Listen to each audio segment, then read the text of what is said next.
A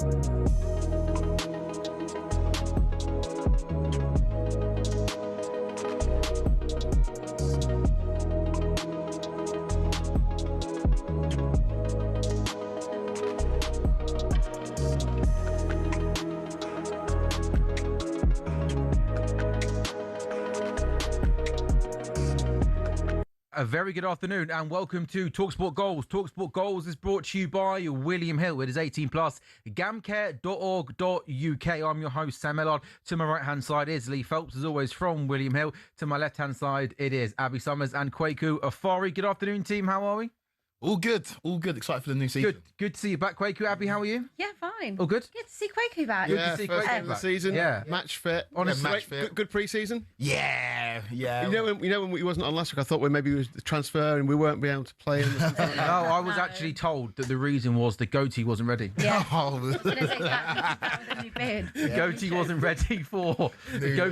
ready for game week 1. Yeah. So you see, you went on strike last week and refused to play to get the goatee ready. Guys, good afternoon. We are live on talkSPORT's YouTube channel and we're also on your smart TVs. We're with you until 6:30 this afternoon. I'm sure you know the drill by now. We're taking you through what should be a busy and hopefully entertaining afternoon of Premier League football. Man United, Ipswich to come at 4:30 this afternoon. But 3 games at 2 o'clock in the Premier League have just got underway, including Chelsea, Brighton, having been unbeaten in their first 10 in Premier League games against Brighton. Chelsea have now lost 5 of their last 8 against the Seagulls. For Chelsea today, Emi Martinez, he starts in goal for Chelsea. Leeds versus Brentford. Leeds beat Forest last weekend. Brentford beat Spurs last weekend. So both those two sides have got a win to their name already. Sunderland versus Fulham. Both these teams losing last weekend in the Premier League. Sunderland haven't won any of their last 6 Premier League home games against Fulham. Lee, what prices jump out at you here, mate, in these 3 2 o'clock games in the Premier League? Yeah, I expect goals. I mean, it's probably not a big surprise, but, Chelsea just seem to have goals from everywhere, don't they? And they're conceding as well. Brighton love going to Chelsea, don't they? And selling them players. So I expect goals in that game from both ends, to be honest. I think Chelsea might just edge it. But I don't like the price. They're odds on, and Brighton are nearly 3-1.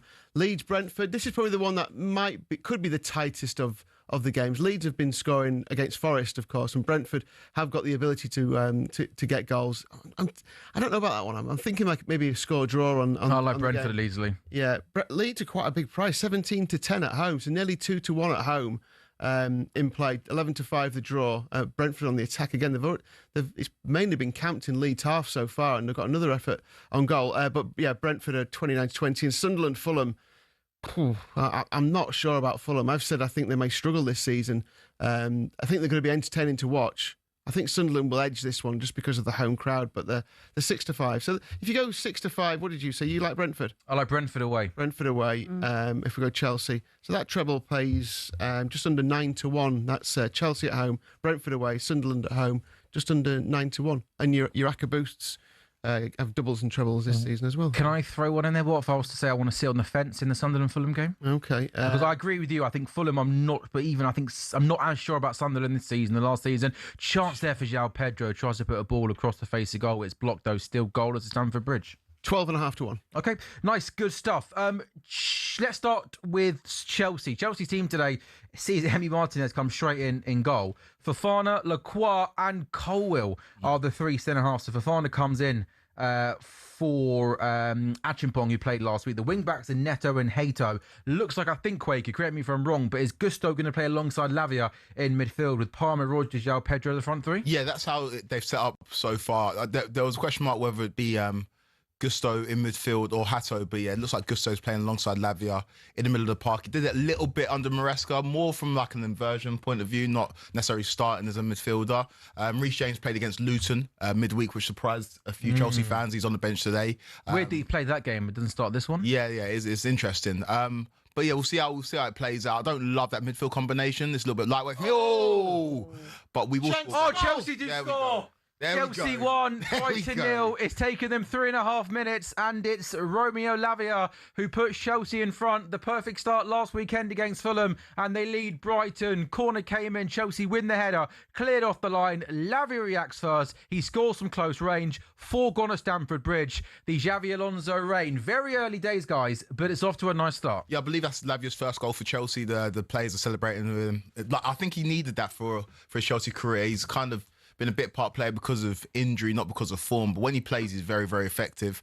And Poor defending. that is Brighton should have cleared the lines. They should have. They should have. Do you know what's interesting? This season is, I mean, last season as well, it's dominated by this whole, they've only got 1 game a week thing, isn't it? That seems to be the way most people seem to predict how teams are going to do now. Yeah. You've only got, because there are so many teams in Europe. And this is the problem for Brighton, isn't it? I mean, I know they had an easy game in the week against Tromsø, won 4-0 and pretty much took most of the team off at half time.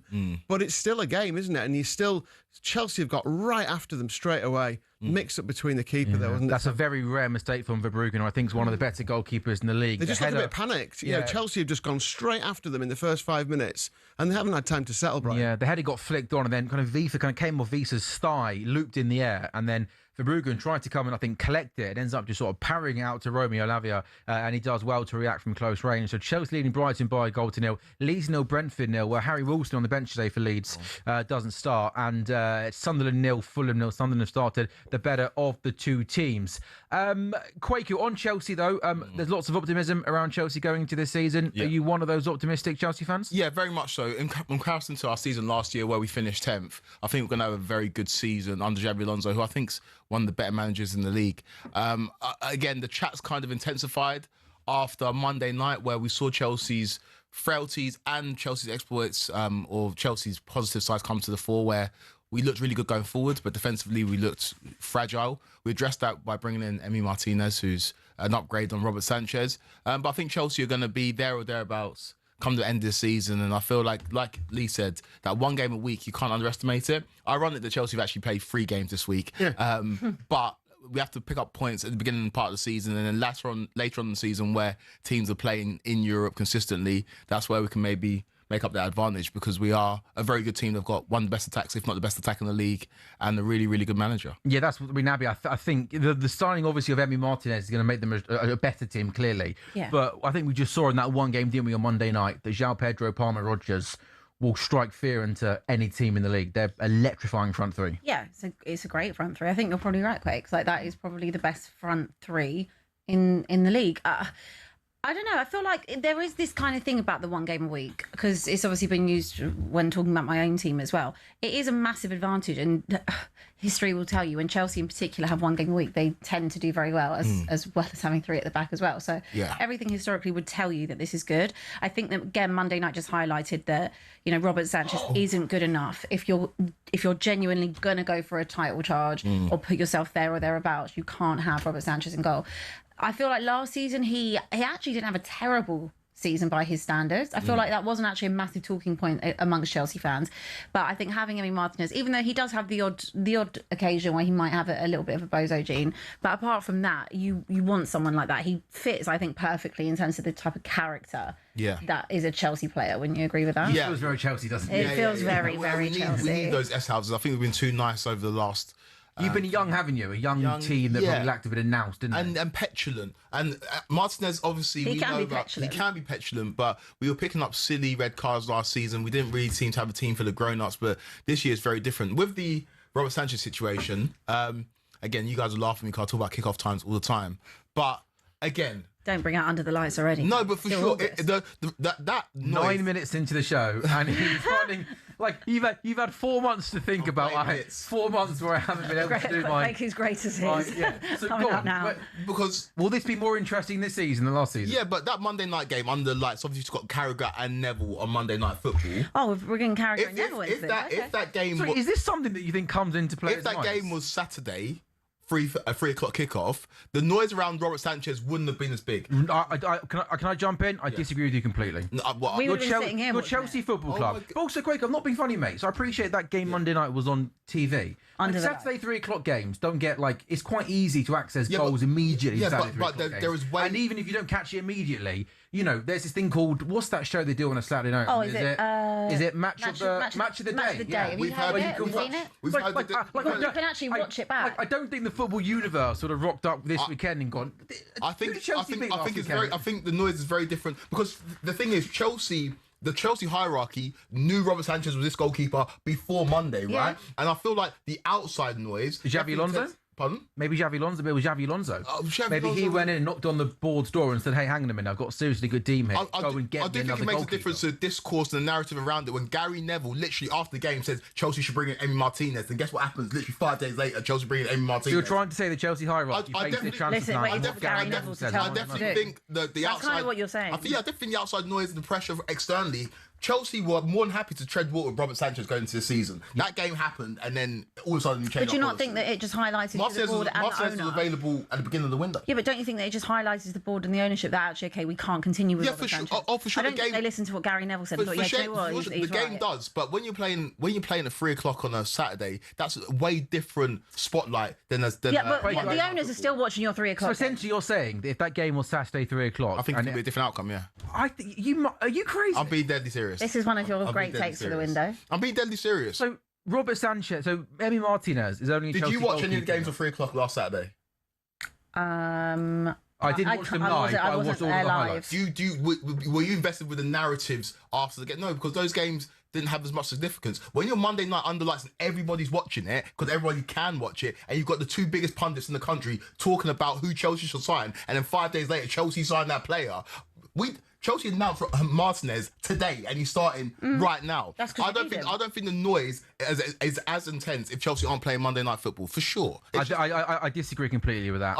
Really? Your Chelsea Football Club, and whether you play Sunday 4:30, whether you play Monday night, whether you play Saturday 3 o'clock, people are going to see goals that Chelsea concede and score. And your Chelsea Football Club, Kwaku, you're one of the biggest football clubs in the league. I think it's completely different. I think Brentford had a shot which takes a deflection. By the way, the broader point, I do agree with you. I was quite vocal this time last year that Chelsea needed to sign an 8-sided centre-back, especially when Levi Cole went down injured, and I didn't think that goalkeeper was good enough. So I do agree with you that I was surprised that Chelsea, having had a pretty good window and being quite ambitious in bringing in Morgan Rogers, bringing in Max Lacroix, I was surprised as you were building a really good squad that you did go into the season first game with Sanchez in goal. That did surprise me. I just wonder...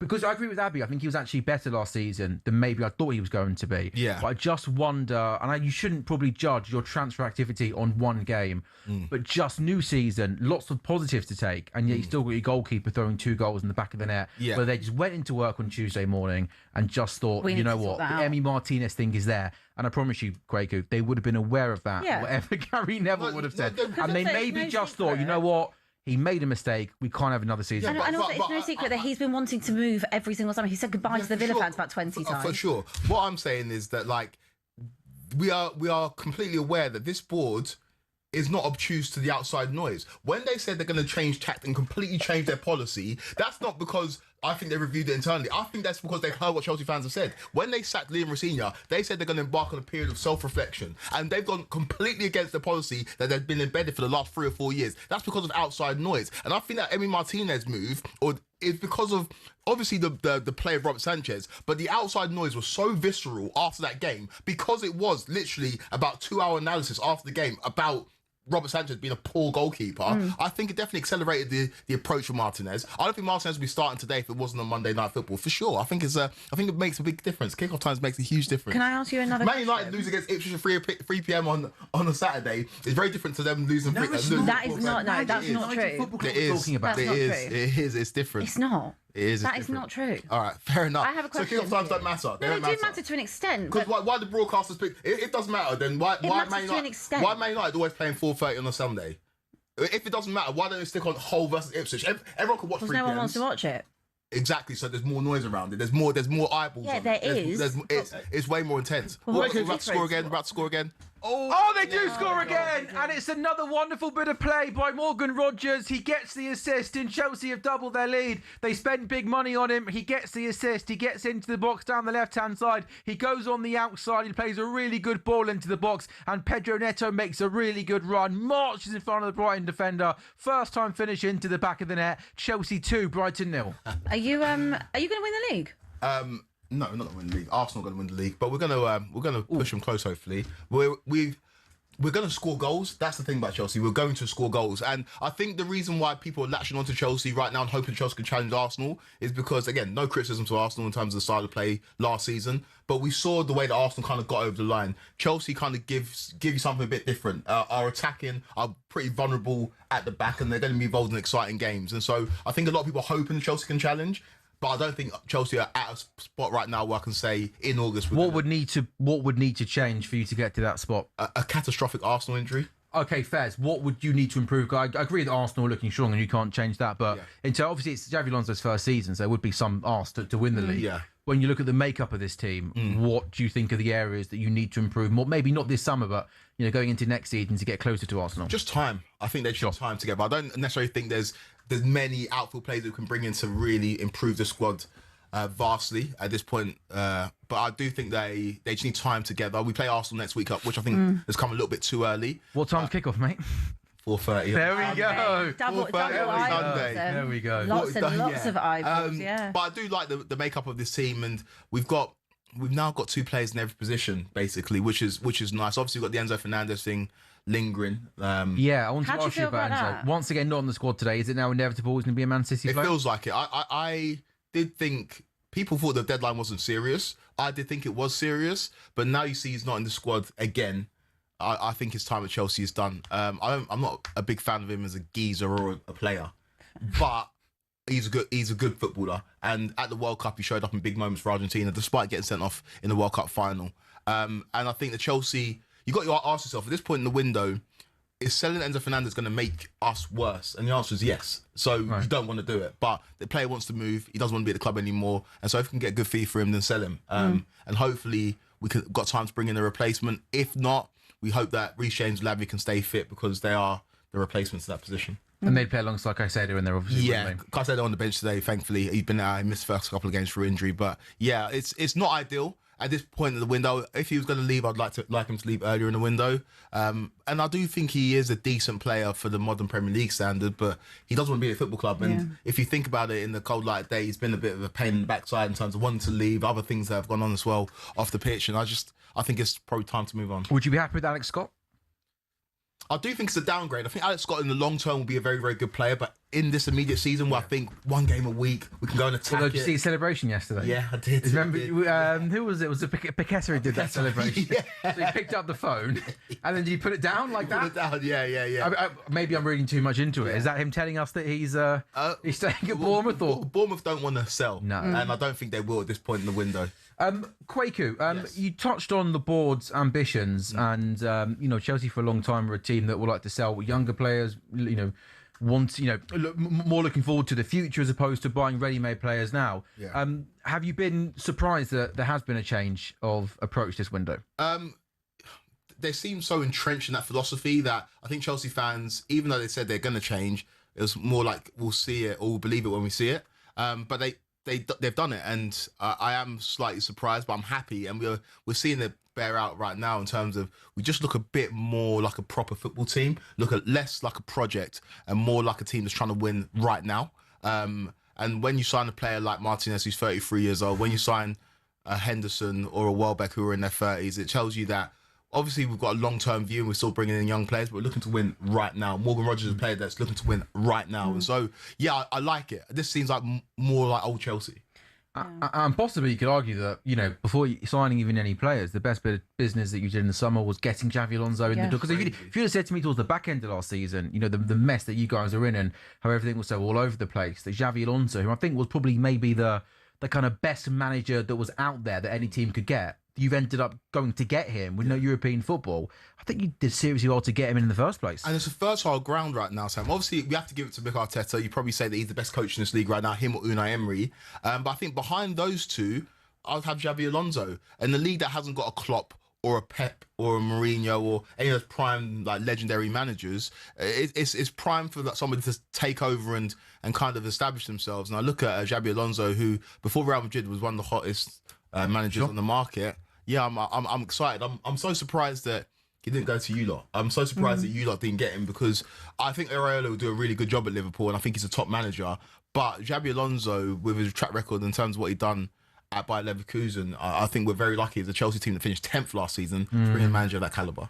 I agree with that. Also, Abby, I thought one thing that was noticeable, and this isn't a hot take, this is kind of stating the obvious, but Cole Palmer looked like a man last week in that Fulham game that was like, I'm going to get back to my best. I'm going to play with a point to prove. He was glorious last week, wasn't he? He was pretty perfect, to be honest. I mean, that front three, like you mentioned before, he was amazing. Like, it was the Cole Palmer that we knew that Cole Palmer could be. Last season, again, he had loads of injuries, didn't look like he was enjoying his football. I mean, why would you if you looked at how Chelsea were last season as well? But again, it looks like he's found his confidence. I think probably also like with what happened over the summer as well with him, maybe that gives a little bit of, not a reality check, but it's one of those things where maybe it just makes you Bit of a kick out the backside. Yeah, maybe. it just makes you want to prove yourself even more. The fact that you weren't at the World Cup. He'd be watching that World Cup thinking, I'm Cole Palmer, I'm really good at football, and I'm not a short at the World career. Cup. What the hell am I doing, Sam? But then also at the same time, it just probably makes you, I just think having that time off for him probably massively benefited as well. He wasn't fit enough last season. He didn't look good enough last season. And I think that there is a massive bonus to not going and spending that time at the tournament if you have been left out. And I think that you're going to be able to see, that's going to pay off for Chelsea this season. I think also him playing alongside Morgan Rogers, João Pedro too. I mean, that is. Did you know they're friends? Yes, Did you know that? I think everyone knows. You know that? Okay, yeah, cool. But it's good, and also he's gonna look like he's enjoying his football because he will be enjoying his football as well. You'll be seeing this a lot more this season. A lot this season. I'll be honest. I really wish it was more interesting. the environment you're in. If you're around people that you like, right, when you go to work, then you're obviously happier doing your job like this, right? Like we love it when it's this lot. So you're going to be happier. I mean, them two playing together, they've both said how much they love playing with each other, and it's so great. You know, they've got that friendship there, the connection with each other. So it's good. I think it's a completely different energy and environment probably at Chelsea Football Club than it was last season. Wanted to ask you, Quakes, about this. For years you said about the A-B-sided centre back. Do you now feel that you have your A-sided centre back? Or it's now it's A, B, and C. And now it's A, B, and C. A, B, C. There we go. So when you've got A, B, and C, you don't. Are you happy now? You don't really actually need an A side when you're playing three at the back. Like, obviously, ideally you'd have one, but I think back to when we played three at the back under Conte. It was Cahill, David Luiz, and Azpilicueta. No real A side there. And I think that they can compensate for each other. But three really good centre backs. Certainly Azpilicueta and Cahill. Yeah. And David Luiz in that season had the year of his life. But Lacroix's a grown up. Lacroix is a grown up, and we saw that against Fulham where he might. Sorry, breaking news. 21 minutes in, I've just seen something happen at Stamford Bridge that I haven't seen a Chelsea goalkeeper do in a long time. Lee, note this down, please. Yep. Sunday, 30th of August at 2:22, a corner gets whipped in. Emi Martinez comes and collects and catches. There's no pushing, there's no parrying, there's no punching. He does what all good goalkeepers should do. Catches the ball. Back to you guys. We haven't got the sound on, but I can imagine an ironic cheer erupted. Yeah. That just felt so good though. You saw how decisive he was. Like, I hated every second of it. like he's we've just got grown-ups, and Lacroix against Fulham, could Lacroix become the A-sided centre-back? Potentially. You like his potential? Oh, what are we doing here? Yeah, in this three at the back system, I definitely think he can become the leader at the back line. I know that Colwell's got the armband, but he really struggled against Fulham on that left-hand side. I think he's probably more suited. He did, didn't he? He had a bad game. He did have a bad game. He was at fault for the second goal. I know everyone wants to blame Sanchez, but it was a poor defensive header from Colwell. But I think he'll get used to the position. But Lacroix he's strong in duels. He wants to win his battles. Maybe passing out the back's not his strongest point, but he's got good recovery pace, and he's just a grown-up. You know what? I thought, watching Lacroix on Monday, I thought that he looked quite awkward in possession and a bit kind of like clumsy. And then he obviously had that amazing assist, didn't he? Yeah. Where he kind of beat his man in the opposition box. And I was like, this is why I probably know nothing about football. No, but you're right though, Sam. Defensively, when he's on the ball, he doesn't look the smoothest. He doesn't look like a Saliba or Van Dijk. He doesn't glide with the ball. Like stumbles over the ball.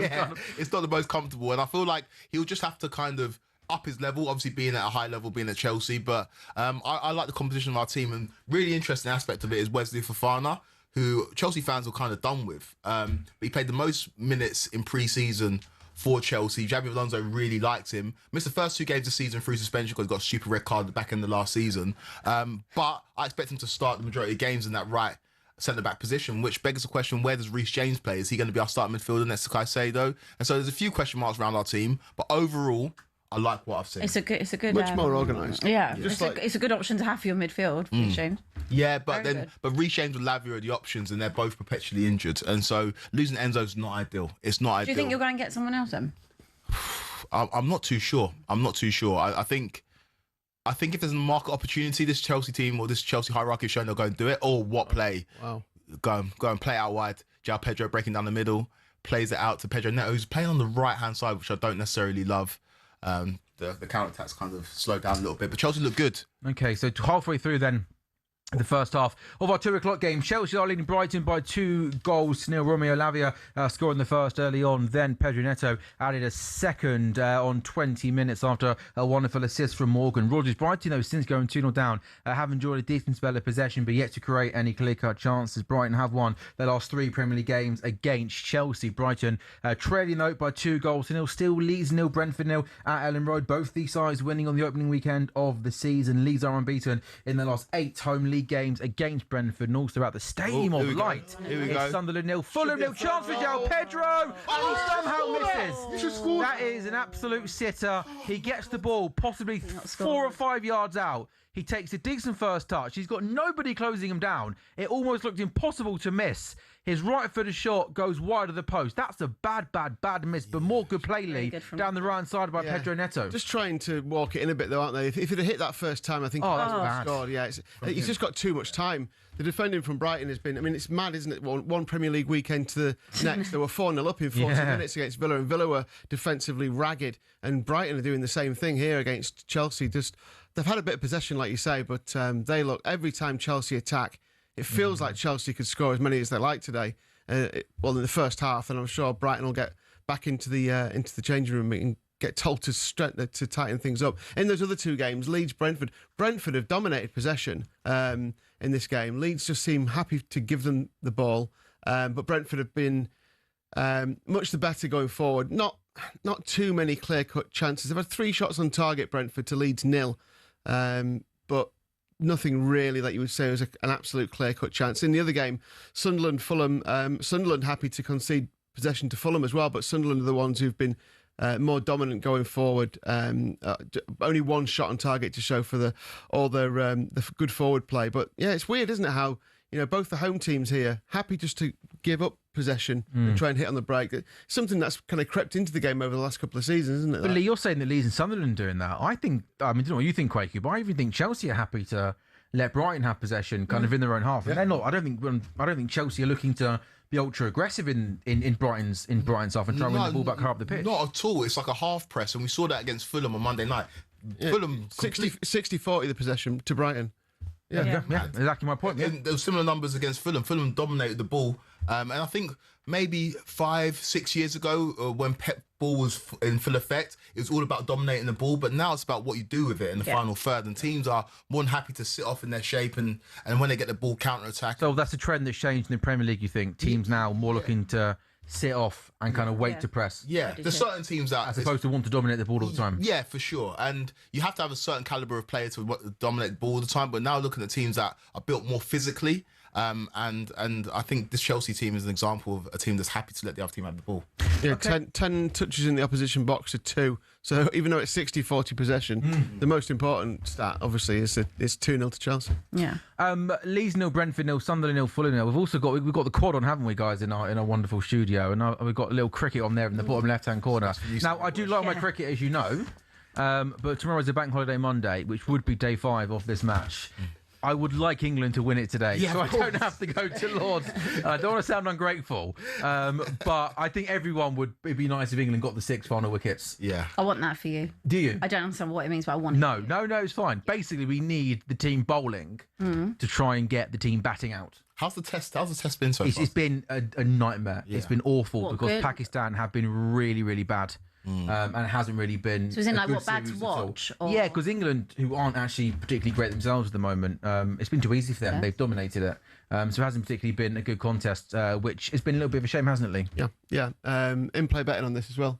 Oh, go on. What's Shaqid's on 52 not out to score 100 has been boosted to 3-1. We don't want that though, do we? We For don't your- want that. No, sorry. Your benefit, I mean, for Bank Holiday Monday at home Yeah. rather than at Lord's. Yeah, although you do get a nice Law's lunch though. What you get?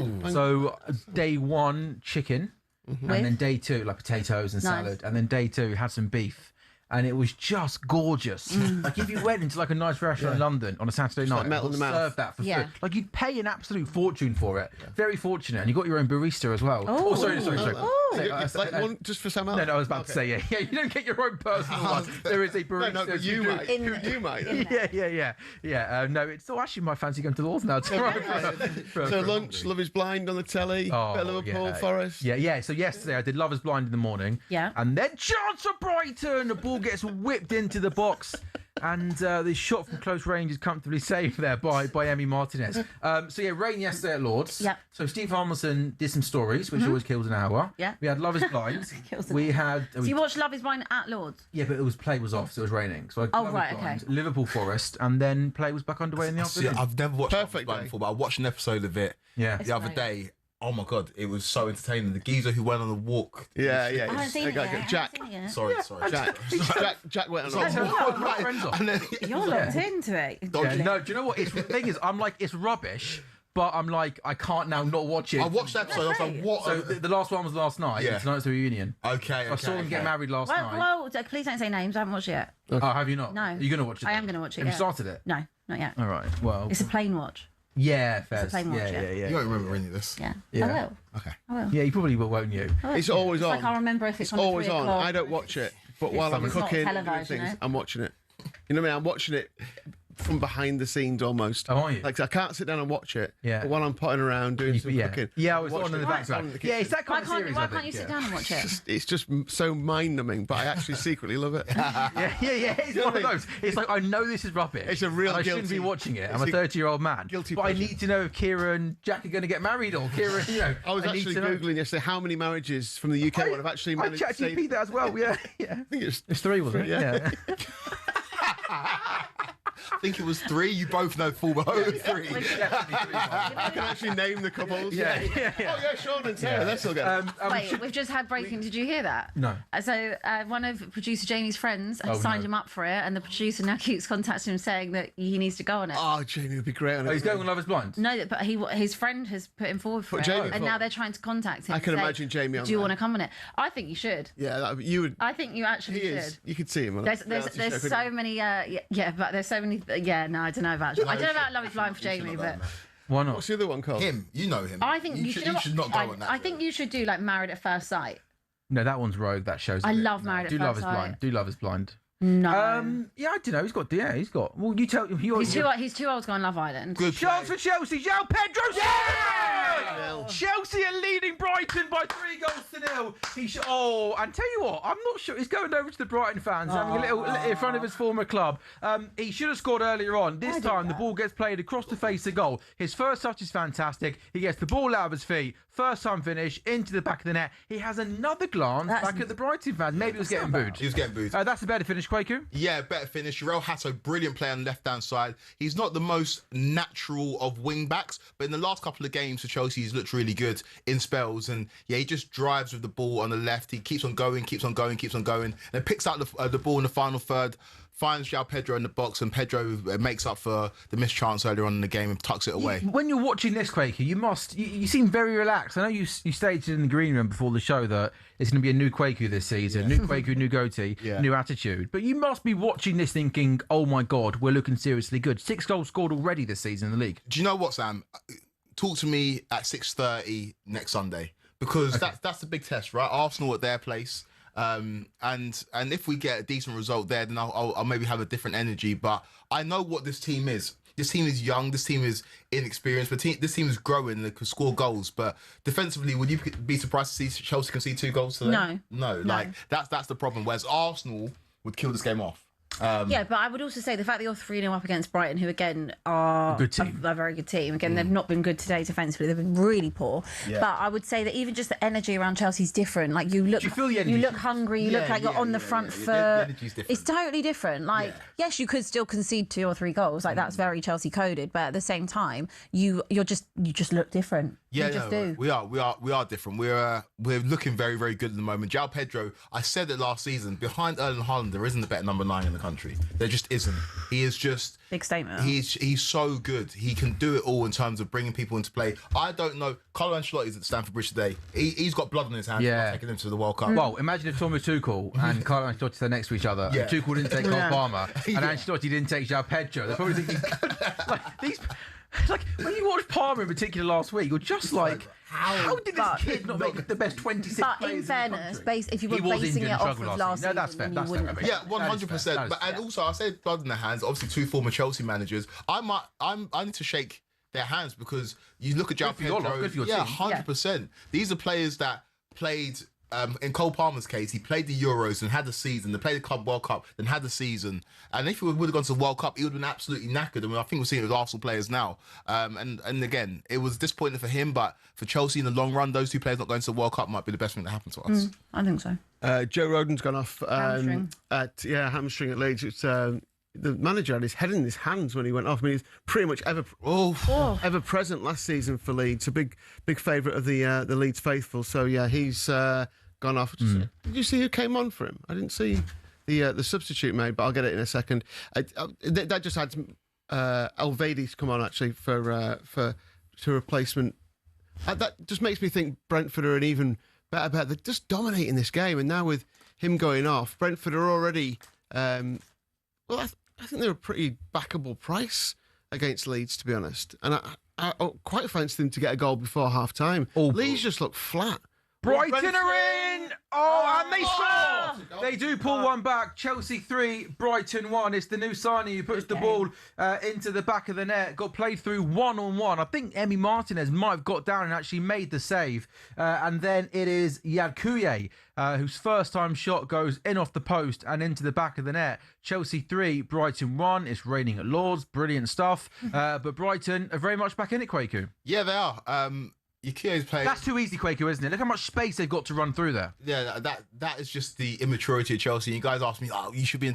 Like again, Arsenal can see this goal. Do you know what I mean? Yeah, but I think like you can't compare. There is yourself way to too much Arsenal, space to run into there. That's I don't soft. think you can compare yourself to Arsenal at the moment. Yeah, but that's what you asked me to do. You asked me, are we in a title race? I'm like, the only team It takes it well. with is Arsenal. Sure, but I just think like that you're at the start of a project. Yeah, for sure. That's why you shouldn't ask me about us. I just am going to though, just because. Yeah, for sure. Yeah. But like, that's the reason. Not like the top teams don't see that. Of course. Goal. You see it out till half time, 3-0 up, and then Brighton are demoralised. But you've kind of let them back into the game. That Yadkuye though, he was at Swansea at parts last season. There's big hopes for him.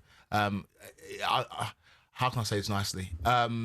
Pretty privileged is a thing in football. Oh my gosh, we're 35 minutes. 35 minutes into new season.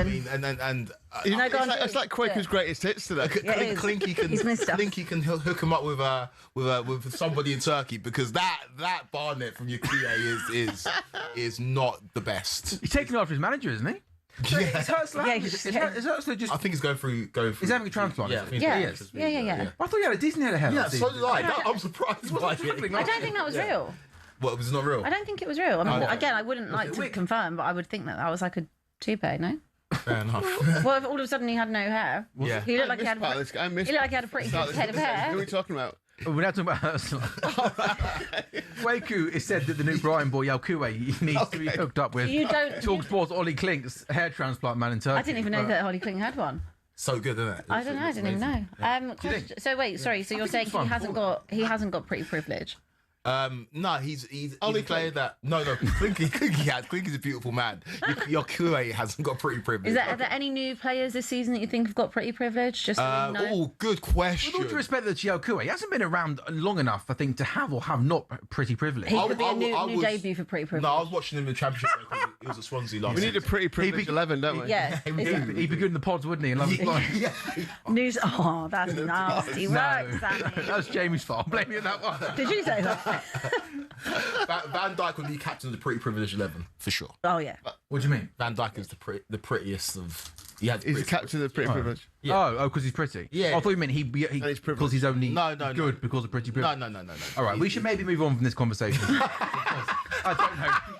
It's our, Are you even by our standards? This has gone a bit weird in the last couple. it's our third year doing this, yeah, and we still can't work out what pretty privilege actually means. No, I know what it means. No, but to a point where I do know what it means. But everyone's pretty. I'd also like to retract my comment about Love Is Blind for the Brighton player because that was mean, and I'm not one to talk, by the way, as well. Okay. Oh goodness me, Lee, where are we going next, mate? Yeah. Why don't you go on Love Is Blind? Just before we wrap the Love Is Blind chat on. Oh, yeah. Moving on, apparently. Yeah. Oh, right, okay. When you're ready, yeah? Yeah. I don't know if you're just shouting at me to move on. I mean, time's running out, but I fancy Brentford to be leading at half-time here. They keep attacking, just can't quite get the ball through this Leeds defence. They're just under 5-1 to be ahead at half-time, but there are only 7 minutes before the break, so that's why. But honestly, like Leeds are kind of... Leeds are like Moses the Tower on the ropes at the minute. Just like seem to be really like struggling under. Did you watch it pressure last at night? Brentford. Yeah, I did. Yeah, I did. I mean, Yeah, it's Gutted. crazy. Really. I've actually got a non-football tournament I want to throw you away for some Oslates if possible. Yeah, okay. What is it? Just give me a heads up. Okay. I'll give you a heads up at half time. You've got about 7 minutes. The US Open, please, in tennis. Okay, yeah, fine. Okay. No problem. Cool. Yeah, I did watch the boxing. It's a real shame, wasn't it? Just came too soon for him, really. Frank Warren's a master of matchmaking. That wasn't his finest hour, in my opinion. Putting him in against someone like that. I know it sounds like after timing now, but I did say it last week that he just seemed to be a bit too much too soon for most of the time. A man who'd never been 12 rounds, only been 6 rounds with anyone, only had 31 professional rounds. 31 rounds. Not a lot, is it? Not enough. But anyway, he'll come back, I guess. But yeah, Brentford. Should get you part of talkSPORT's boxing coverage, shouldn't we, Lee? I Yeah. mean, that was some good stuff, mate. Yeah, that's my favourite sport, though, boxing. Well, more than football. Yeah, I love boxing. Okay, that's fair enough. Great. Sangare just played a really good ball through to Jane Anthony down the right hand side for Brentford in the box. Stands it up to the back post to Sharda. Header comes back across goal and it comes back out to Damsgaard. Can they get a shot away? They can, but it takes the block. And once again, now Lewis Potter cross. And it's a wonderful finish. That's brilliant from Kevin Sharda. What a lovely finish. Ball comes into the box. First time flick finish into the back corner. And Brentford lead at Leeds. Leeds 0, Brentford 1. What's that finish as good as I'm making out? I thought that was good. Very good. Lovely goal. Chelsea are We're on not attack. watching. 5-1 for them to lead at half time. There we go. I'm not surprised by that. I kind of backed Brentford this weekend. Brentford looked good. They looked good in pre-season. Looked so good today. They absolutely battered us last week. So yeah, Do we talk about Spurs? We're gonna. Oh no, we will do. We Here for a spend good too time. much time on Love Is Good Blind, time and mate. a long time. just ease yourself into it. Yeah, ease ourselves. Don't worry. Lewis Potter with the cross. It is as good, lovely finish. as I thought. So good. Look at this finish here. First time, he just kind of gets in front of the Leeds defender and then Hard he to just explain what he's helps it done. on his way, almost flicks it on his way into the. Wonderful, unreal finish. nonchalant first time finish. That is a tremendous goal. As Chelsea have a shot which just goes wide, that's Morgan Rogers. What do you think Brentford can do this season, guys? Obviously had a really good result last weekend, lead this weekend, but again, looks like another summer of good recruitment. Sangare in particular midfield looks really impressive. Yeah, before the season, I said Brentford are, again, they'll be the beneficiaries of the fact they're playing one game a week. And Brighton and Bournemouth are playing in Europe, and Sunderland are playing in Europe as well. Palace as well. So I feel like they're going to have a really good season. I said before the year that they can finish, 8th, 9th, which would represent an amazing season for a Brentford side that a lot of people had going down last season. And Keith Andrews has done a great job. And yeah, they've made some really astute signings. I really like Jaden Anthony. I really like Sangare in midfield. And they're a team that just recruit well. They kind of maintain. And even when they lose their best players, they just manage to tread water. And I really like the cut of their jib this year. He's done a great job, Chris Andrews. Today they're just controlling the match as well. What's really interesting to see, they look such a confident outfit who know exactly what they're supposed to be doing. And like I know I've said it about 5 times already, but they just dominated this first half. They're just a very good side. Yeah, and I think they're also losing what they lost last season in Thomas Frank and, some of the staff and players and people like that. Like you would think that they would struggle, but they're not. They're such, I think when a club is as well run as a Brentford is, I guess we can look at that from like a Bournemouth or a Brighton standpoint as well. But it just shouldn't make a difference, I guess, sometimes who you sell, because the way in which they recruit is so spot on. They've kind of got their system of how they do it, and they know that, all right, they're not going to necessarily spend the biggest money in the world, but so I guess it's less risk adverse if it doesn't work out. But at the same time, like they just recruit so well, and I think Keith Andrews being there again, it was like he was already in the Brentford system and the Brentford cog, so it just was kind of giving him the promotion for them to play with a bit more freedom than probably they did under Thomas Frank at times. And I just think they're great. Even the Sangare one, it's actually crazy that no one else, considering how much money has been flashed. I mean, the only thing I would say is I guess he wasn't Prem proven. It's less of a risk for them. Well, watching him last week against Yola Abbey, I just thought I can't wait for Chelsea to spend £120 million to buy him. But it's kind of crazy that no one actually did. I think he was was he not in the Liga team of the season? Like, why did no one pick up on that? Helped Lens win the French Cup for the first time in their history, and before the season, I did say that he might be the signing of the season because he's got everything that he needed from a modern Premier League midfielder. And when you talk to Brentford fans, when they saw him in pre-season, they couldn't believe it. Really? He shouldn't be playing for us. Yeah, like he's that good, and within a year, he'd be going to run the top for £100 million. But it's again a brilliant business from Brentford. They do it every single year. Your Brentfords, your Brightons, your Bournemouths, and not losing a raft. We said this last week, didn't we? Not losing like loads of players as well. It's like, have they lost? Who have they lost this summer? No one. This summer, no one. Yeah, that's rarity, isn't it? Strange for them. But last season, you think about the fact they lost Thomas Frank, who'd been there for ages, obviously staff, Mbeumo, Visser, Norgard.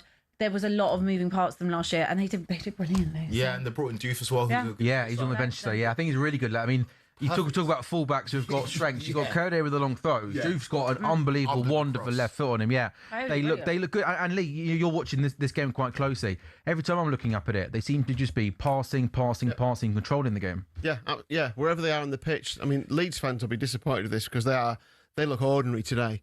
After obviously they've only played Forest twice and beat them twice, but today, I mean, maybe they'll come out in the second half and show a bit more. But Brighton should score, Lee, shouldn't they?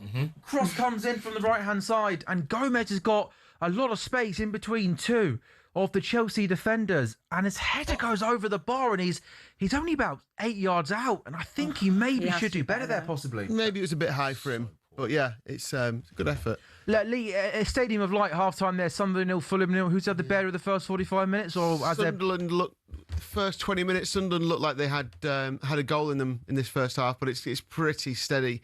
0-0 half-time, probably not a huge surprise. 50% possession each. Shots on target, 1 for Sunderland, 0 for Fulham. That probably tells the story, to be honest. Yeah, okay, that is half-time there. Sunderland 0, Fulham 0. No goals in that game. Sunderland losing last weekend away at Ipswich. Fulham losing on Monday Night Football against Chelsea. Fulham have won their last 3 league games against Sunderland, and it is goalless there. Brentford have got a corner then in injury time at Ellen Road. Leeds 0, Brentford 1. Brighton once again coming forward against Chelsea. If you look at the scoreline on paper, obviously Chelsea leading, but Brighton have had some decent chances. They've played some decent football, but Chelsea, every time they seem to go forward, score. Brentford then with the corner. I think that's Keane Lewis Potter, who's gone over to that right-hand side to whip the ball in. Igor Thiago's header goes over. Leeds 0, Brentford 1, Chelsea 3, Brighton 1. We've got 2 minutes of time added on at Stamford Bridge, and once again it's Brighton who were just having all the possession. Chelsea allowing Brighton to have the possession, and that is an audacious shot, should we say, there from Vuskovic, who shot from distance goes over the bar. Man United Ipswich to come at 4:30 in the Scottish Premiership. Aberdeen 0, Rangers 1. Shanklin with a penalty on 69 minutes lead for Rangers. And obviously Rangers already trailing Celtic by quite a few points after a tricky couple of games. It seems crazy to say this, but it's already must-win territory, isn't it, for Rangers? Yeah, definitely. And obviously in the week as well, the European kind of misadventures for the Scottish teams has been really disappointing so far, hasn't it? But how I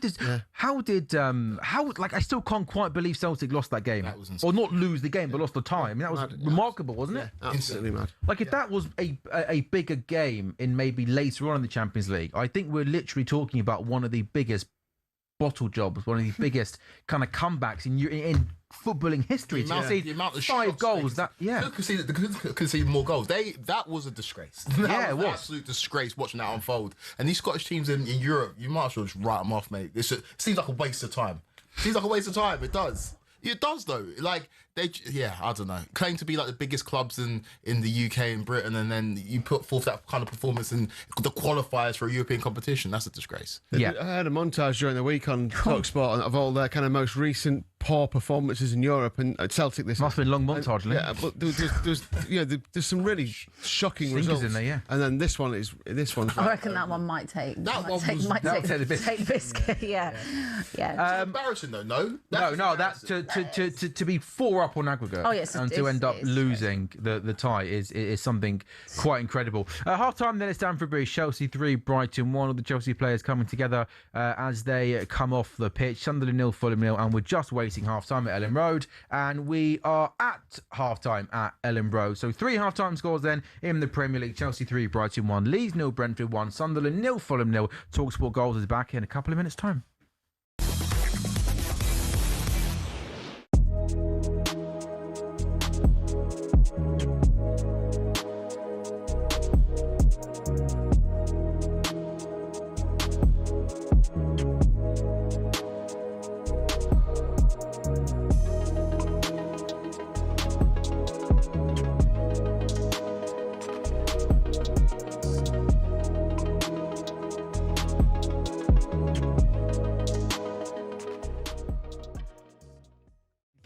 All right, Gabs? Gabby, Jamie, what you on about, on the mate? Villa. You're just jealous, mate. I've been Jamie, hearing you all What are day. you on about? You're talking guff, mate. Just because you're jealous. What are you on about? You're jealous. How can you finish 17 2 years in a row and spend half a bill? Because we got the cash, Gabs. Yeah, but that ain't fair, mate. See? Jealous. It ain't fair, Cundy. No, I agree. Do you know what? I agree with Gabby on this. I totally agree with him. No, Villa no. finish No, in no, the no. top This has got no. four, No, not win some. the No, Europa no. League, I'm not and picking. we can't flipping spend. I'm not picking sides. I'm telling you now. Villa and Newcastle should Oh, be able to spend. No, no. cry me a river. No, 100. Cry me a river. Jay, listen. Thank you, Cundy. I totally agree with him. Gabs? Totally agree with him. Stop crying, mate. Jamie. Stop crying, Totally mate. agree with him. Stop crying. Jamie, Gabs. you're signing rejects from Manchester City. Good Marlon players, is mate. unwanted. Savino's a reject. Robertson's a reject Hold from on. Liverpool, not Hold on. wanted anymore. Hold on. Conor Gallagher's a reject from Atletico Madrid. Spurs are signing rejects. This is too heavy. Hold on a minute. You sold 5 of your best players. All right, you're absolute 'Cause of guff the this rules. season. Oh, the 'Cause of the rules! rules. Oh, the rules! I thought you was a big The club. rules. I thought you was a big club. Well, we are a big club, but You're the not, rules though. don't let us. You're not, though. Because you Can't and spend your any money. cartel, top 6, you and Cundy, don't want Villa in Don't there. bring me into this. I've got nothing to do with this, Gabby. Mate, keep you out of it. Only big boys allowed in the top 6, mate. You're not big. You have to sell your best players. We How don't can have you to sell our finish best players. 17th, right, and go and spend £500 million. Because we're a Make it big make club, sense. Gabs. Stop whinging.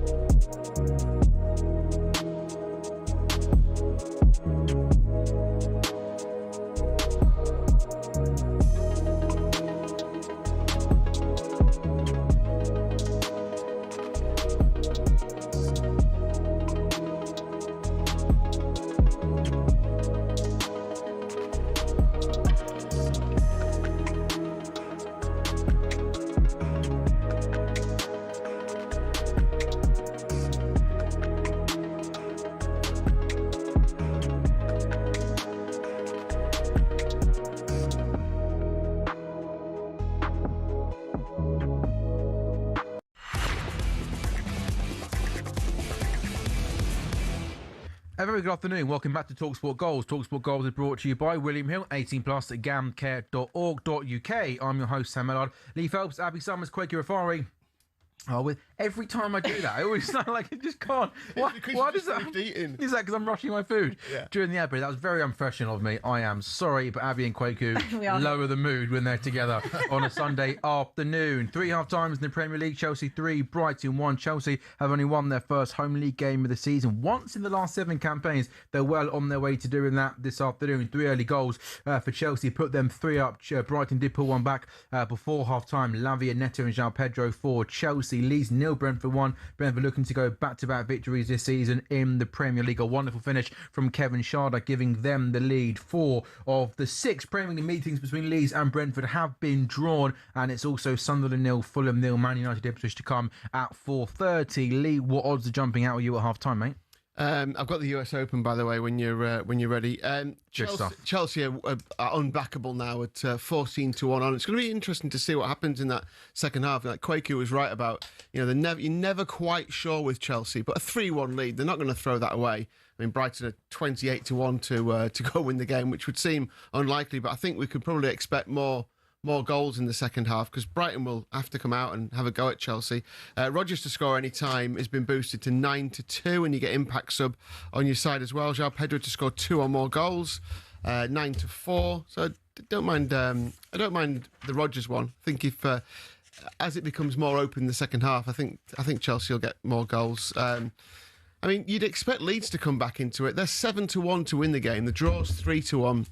Or just under. Brentford obviously very short to win the match. Igor Thiago to score at any time with impact sub. That's priced at 3-1. Obviously got the penalty in the cup in midweek, didn't he? Looks a bit odd. That's a decent price, Lee. Yeah, it's not bad, is it? Because if that's where he gets a lot of his goals from anyway, the penalty spot. And in the other game, Sunderland Fulham. I mean, I put Sunderland up to win that game before the match. They're 6-4 to win it now. Probably stick with that, I guess. There's not a lot in that game. I wrote down Chelsea, Brentford, and drawn the other game. 11-1 that was, wasn't it? Yeah, long way to go. Yeah. Lee, Man United, Ipswich. What chance do you give Ipswich to win later on at 4:30? Not much. I mean, I think we talked about the final one standing last week, didn't we? And so many players went out because of Man United's defeat at Hull. But I mean, Man United losing to the 2 promoted teams in successive weekends would be phenomenal, unbelievable, hilarious. I mean, generational. Someone's already done that work, haven't they? And found out the last time someone did that. Well, they must have done. Yeah, that'll be waiting, won't it, on all the socials? Yeah, there's some record that they've broken where, but the 4-11, which is a bit short, isn't it? That's a really short price. So you're looking at kind of more or less, 3-1 on to beat Ipswich, which they should do. I couldn't back them at that price, though. You just don't get, from Manchester United's point of view, on paper, with the bookies, you don't get an easier start to the season. Against Hull and Ipswich, you were both the 2 favourites to go down. If you lose both of those games, I know that it's way too early in the season to draw conclusions and stuff, but then it's not. We're going to anyway. We're going to do it anyway. Carrick's on the pressure. He just is. He just is. Yeah. You just don't get too easy finishes. He's always going to be under pressure. Yeah, that's true. Yeah, because Manchester United. But Man United to win and both teams to score is 13-8. Not the best price in the world, but I could see Ipswich maybe getting a consolation. Lee, I am. Oh, okay, no worries. He's got his buttons wrong. He's supposed to be speaking to you and he's speaking to me. Lee, US Open tennis. Really looking forward to that starting today. How do you guys price up the men's? Because it's Sinner and Alcaraz who basically normally dominate. I know Zverev won the French, didn't he, earlier this year? So there's no Sinner, though, in this US Open. I mean, is Alcaraz just super short? No, well, 12-5. It's short enough, isn't it, for a tournament price? But it's okay, around the 5-2 mark. Zverev's 11-4. Djokovic, it's unbelievable. He's still that high up in the betting, isn't it? He's 7-1. Arthur Fils is 10-1. Fritz 11s, and then 11s for Shelton and Jodar as well. Then 28-1 and bigger the rest. So who do you fancy? In the men's, I go obvious one. I go for Alcaraz. What I love about the women's, though, since the start of last year, in the last 7 major championships, all 7 have been won by different women, which makes it super open and super fun and much more competitive than the men's. I like, though, someone who hasn't won a major yet, Jess Pegula. She's world number 3 now. Is she decent price? 11-1. Ooh. You like that? Yeah, I do like that. I think that's nice. Sam, can I ask you a question? Of course you can, mate. Rank the Grand Slam in terms of your favourite from 1 to 4. So Wimbledon number 1, US Open number 2 because it's shown on Sky Sports. Okay. And their coverage is really, really good. So I go Wimbledon, US, French, Aussie. Okay, Aussie's obviously number 4. I'll probably switch US and French. Why?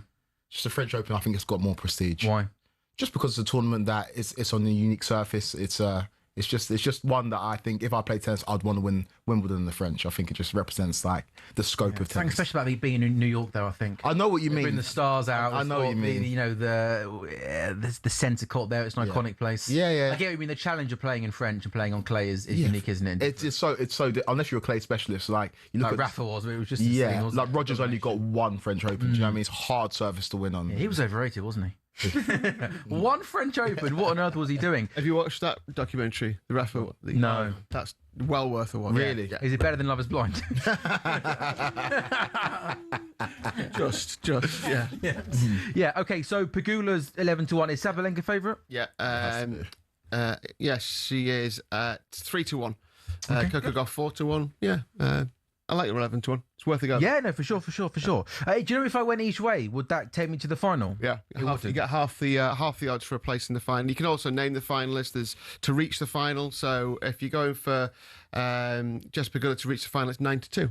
Oh, okay. Nice, cool, good stuff. I like it when we do more than. Yeah, no, that was good. That was a good little segment, that. Yeah.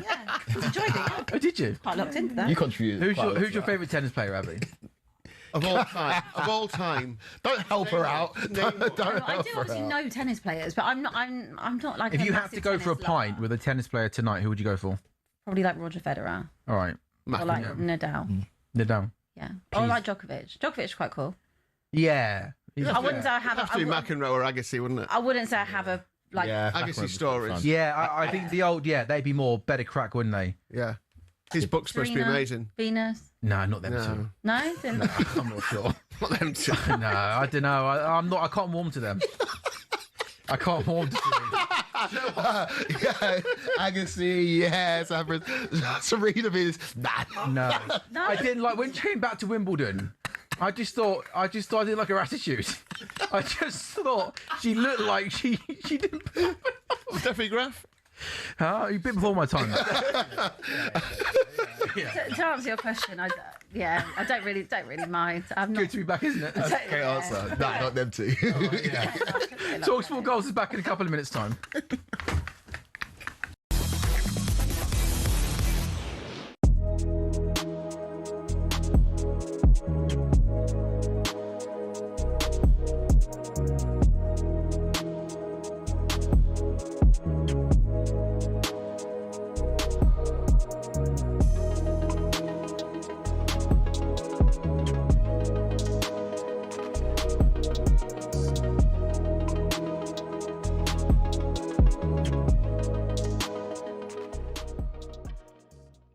My headphones are the only ones that don't ever work. Fine. There's another fine. It's amazing. Every time, please. There you go. Every time. Hold on. He's going in a WhatsApp group. We set one up.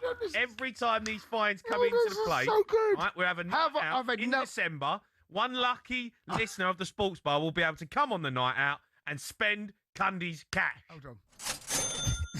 I can't believe I've just seen the Ange mask. Fine. Can't happen, mate. Can't happen, mate. That can't happen. We will the read Chelsea's mentioned too. This is disgusting. Sandbags gear as well. Who done this? Who's right? I've sat down with management. No, you haven't. I have. There's I've no sat- way management involved in this. I sat down I with tell management. you. Right, late to the office. Yeah. Right, you better bring lots of cash with you.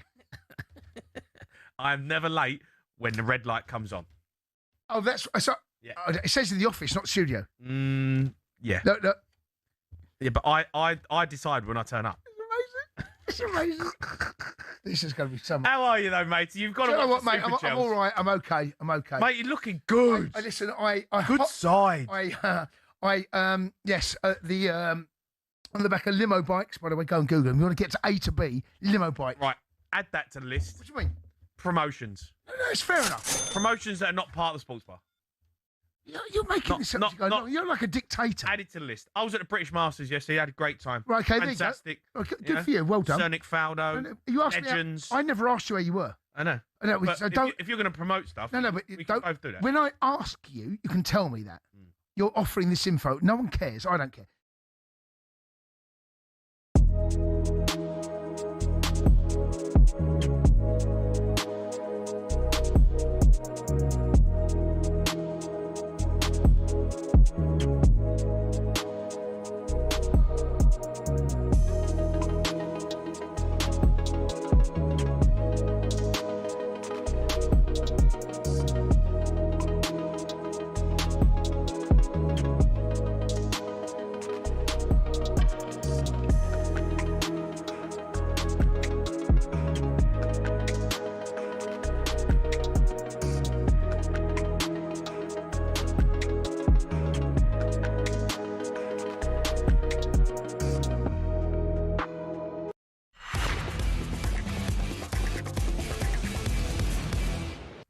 I apologise, Serena Williams. I take it all back. I would absolutely love to go for dinner with you. And if you ever want to go for dinner with me, drop me a message. We'll take you, we'll go Borough Market, we'll go for a drink, and I reckon we'll get on really, really well. Take us to the Redwood.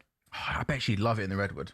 Who doesn't love the Redwood, Who doesn't right? love the Redwood? Yeah. There we go. You guys happy with that? Yeah, great. Yeah. All right. I mean, respect for the athlete. I just, The watch-alongs in the Redwood during the World Cup. yeah. Is that a thing? Is the Redwood where talkSPORT have done watch-alongs before? Yeah, they've done some there. Oh, right, cool. Yeah, well, you said you weren't invited. No, just like, I was like, oh, that's quite cool. Yeah. We go there occasionally, don't we? Now they're doing watch-alongs in there. Yeah, we do one together, didn't we, Abby? Yeah, we did. We Yeah. did. Sorry, am I keeping you? What game was it? What game was it? God, an ages ago, don't Every time we go there, you get recognised anyway.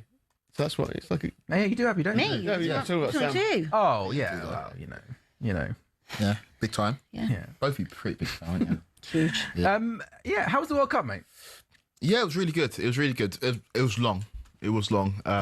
But So you gone to the World Cup. I just asked you about the World Cup. Yeah. And you've gone, long. it's good, but it was long. no, it was obviously It's a long slog, the World Cup. you don't have a child, Sam. I was away from my little boy for 5 weeks. Oh, so- yeah, no, I don't. I'm sorry. No. Thanks for rubbing it in. Yeah. Single, do you- lonely, miserable. What about Jamie?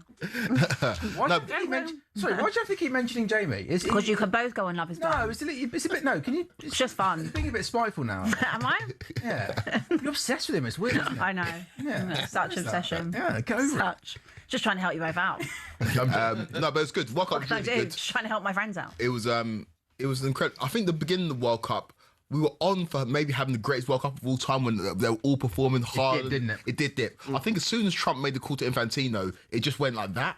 I think the air got taken out of the tournament. The top players kind of struggled to find their magic in the latter stages, and it just lost a bit. But at the beginning of it, it was really, really good. And I think ultimately the best team won. I think Spain were the best team. Didn't have maybe the superstars come to the fore like the other sides, but they outplayed Argentina. Who are you working for? Sporty TV. Okay. And you were there with Addy? Adi Oladipo, So you two were hosting their live football Yes, coverage? yes. And Sarah Porario as well, who was Sporty TV. Oh, okay, cool. All right, nice, mate. It was good. It was really good. It was a great experience. Obviously, get to be Yeah, a bit long though, wasn't it, mate? pitched up for a World Cup final. It was a week long. It was a bit Yeah, long, mate. yeah. But I was in New York for when. Do you care about basketball? When the Knicks won Yeah. their first title in over 50 years. Jaden Bronson? Jalen Brunson, yeah. It was it was amazing. Yeah, nearly. Close, Yeah. really. I'd say New York's probably my favourite American city. New York's great. Yeah, it's just, Better than Vegas? I don't love Vegas. I've been there once. I think Vegas is very overhyped. Oh, really? Yes. Just got a bit, it's a bit, meh. Bit soulless, Vegas. Is it? But New York's it's like London, but yeah. On I saw the steroids. Williams actually talking there. They were quite a few games, weren't they? Serena and Venus. Yeah. Sitting in hospitality, sipping on their champagne. I did. I want to see you buying a bottle of. How did they get free tickets? This is unbelievable. What do you mean? Serena No, and I'm Venus? joking with you. The best one was when England scored a goal and the Beckhams are there and Victoria just sat there and didn't even get up and didn't move, care. did she? Yeah, no. But it's funny though. Beckham's almost like royalty. And whenever he comes on the screen, it's just like everyone just Really? goes mad. Yeah, he's the guy and he's the bloke. He's the geezer. Yes, indeed. Well, welcome back, Craig. Nice to have you back, mate. Are you been busy with work since you come back? I had a little bit of time off, but yes, it's picked up a little bit. And What's the year look? It's like a My Sporting Life with Craig. What does the season look like for you, mate? just hopefully watching Chelsea challenge for a league title. And then Sounds good to me, bud. Talking about it. Good man. Good. What about man. you? What's your season looking like, Sam? Hopefully, watching Liverpool win a game of football. That would be a good Talk start. to me about Liverpool, Sam, because it's a team that I think have got good players, but again, you've struggled this season to maybe defend. Where do you think Liverpool finish this year, and do you think you're going to have a good season? I think we're going to come in the top 5, but I don't think we're going to be challenging for the league. I'm quite confused, and I'll be honest with you, mate. I'm a little bit angry at the moment. Because I think the transfer window has been a real mess, where it almost feels like the club are kind of just making it up as they go along. In what way? Because the winger situation was really, really peculiar. We've known that we've needed a winger since pretty much like the early parts of last season when it was quite obvious that Mo Salah's form was dipping. And we're 2 games into the season, and okay, sure, looks like now eventually we've got Bradley Barkley over the line. But the fact that we're late August and we're still trying to get our key target through the door just kind of gives off the energy that it's not a well-run machine behind the scenes. It kind of went from Diamonde to Barkley to Mbaye. Then last week there were stories of Minter to Sarr, and then it looks like they've gone, actually, hang on a minute, let's just go back to Barkley. I don't like the fact that we're doing things last minute and leaving things late. We've spent a lot of money over the last year, 18 months, and I look at that team and I keep thinking we need so many new players. Yeah. The right back's not good enough. The left back's really, really struggling. We need a midfield player, and that might, to be fair, be on Iraola more than the board. He might be happy with his options, given that he likes his midfielders to be quite pressing high and energetic. But that team last season, the midfield was all over the place. Teams playing through us way too easily. We watched the game together last weekend and we saw Newcastle score 2 goals on the counter-attack, and you thought if we had a more defensive-minded midfield player, would we have been able to stop those goals? And I just feels like at the moment that there wasn't a clear, cohesive plan going into the transfer window. Like, this is what we need, let's get it done. And it almost feels like they're just going week to week and making up as they go along. And that doesn't fill me with great confidence, Abby. Do you think it's the Barcola situation? But obviously, it is a lot of money. Sure. And you had spent a lot of money last season as well. Do you think that it's a case that they... Not saying that you didn't want him, but they would have been happy to have other options first, I think, rather than spending so much money just on one player. I think my guess would have been that, they were put off by the price a little bit, had then explored other options and then realised the Minter and Sarr prices, because I don't think they're as good as Barcola.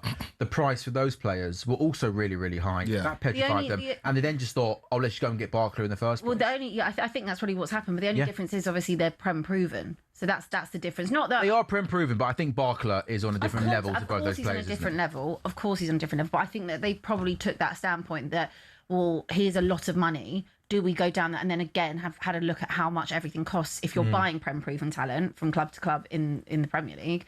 And I've thought, well, we might as well just go and get Barcola because he might be the difference maker. But I totally agree with you. I think last weekend it just highlighted again how easy it is to cut through Liverpool. Same as kind of yesterday again at times as well. You had to sort out your centre backs, which you've kind of done to a point. Yeah, well, Jacquet was done, wasn't he, in January? And I think he's looked quite short so far. But I do think that I think you were saying before that you're fair. You think they'll be fine, and they probably will be fine. Yeah, but we don't want to be fine though. No, we want to be winning the league this season. season. I would be. I still think you've got a lot of work to do, but you're probably not going to do. No, I think Barclay's going to come through the door. Yeah, and then in terms of a six, you're not getting a six. No. Unless there is a real change of heart and a real late plan, I think it's going to be Barclay, and that's going to be it. That team is not good enough to win the league. I said the right back Frimpong, he's all over the place. He's really, really struggling. I don't know what he's good at. Kirkez was really good at Bournemouth. He's really, really struggling. I don't like the balance of the midfield. We just don't look like we've got good enough strength in depth. We don't look like we've got good enough options. And the two boys at the top of the pitch, Isak and Wirtz. I mean, Isak was one of the best centre forwards in the world at Newcastle. He looks just off it, doesn't he? His first touch looks poor. He looks clunky. He looks all over the place. He does. Just everything's not smooth. Everything looks like a lot of effort for him. Got a goal though, which is important. He got a goal. Yeah, it all just feels a bit all over the place at the moment. And I felt like under Jurgen Klopp, we always knew what we wanted. We went out and got it, and it feels like they're almost going day to day at the moment and kind of making up. And the guy that's running the transfers is Richie Hughes, who's leaving at the end of his window. He's going to Saudi Arabia. I feel a bit sorry for Iraola because I think Barkley should have been through the door weeks ago, months ago even. Like your team, De Zerbi knew what he wanted. He went out and got it it done nice and early. Like Morgan Rogers, you knew what you wanted. He was your number one target. You went and got it done.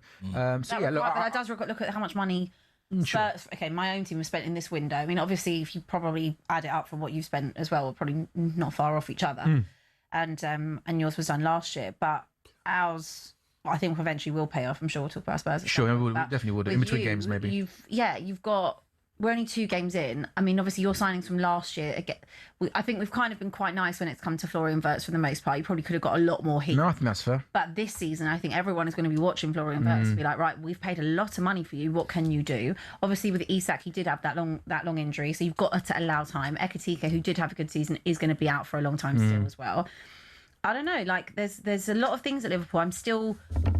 I think that you're at the start of your transition as well, even though you did a lot of... Also, we've just spent way too much money to be in a transition phase right now. But you can't expect players to all come in and then just suddenly hit the ground running. It doesn't happen like that. Look at Arsenal. They are a prime example. It took them time to... It took them 6 years to get to a place where they could... 3 years to get to a place where they could start challenging. And then it got to 6 years where then they could finally actually go and get themselves over the line. That takes time. A lot of money was spent. Chelsea, look at how much money Chelsea spent. And arguably a lot of it was on rubbish some of the times, but now they've got a good manager in place. They've had a really good window.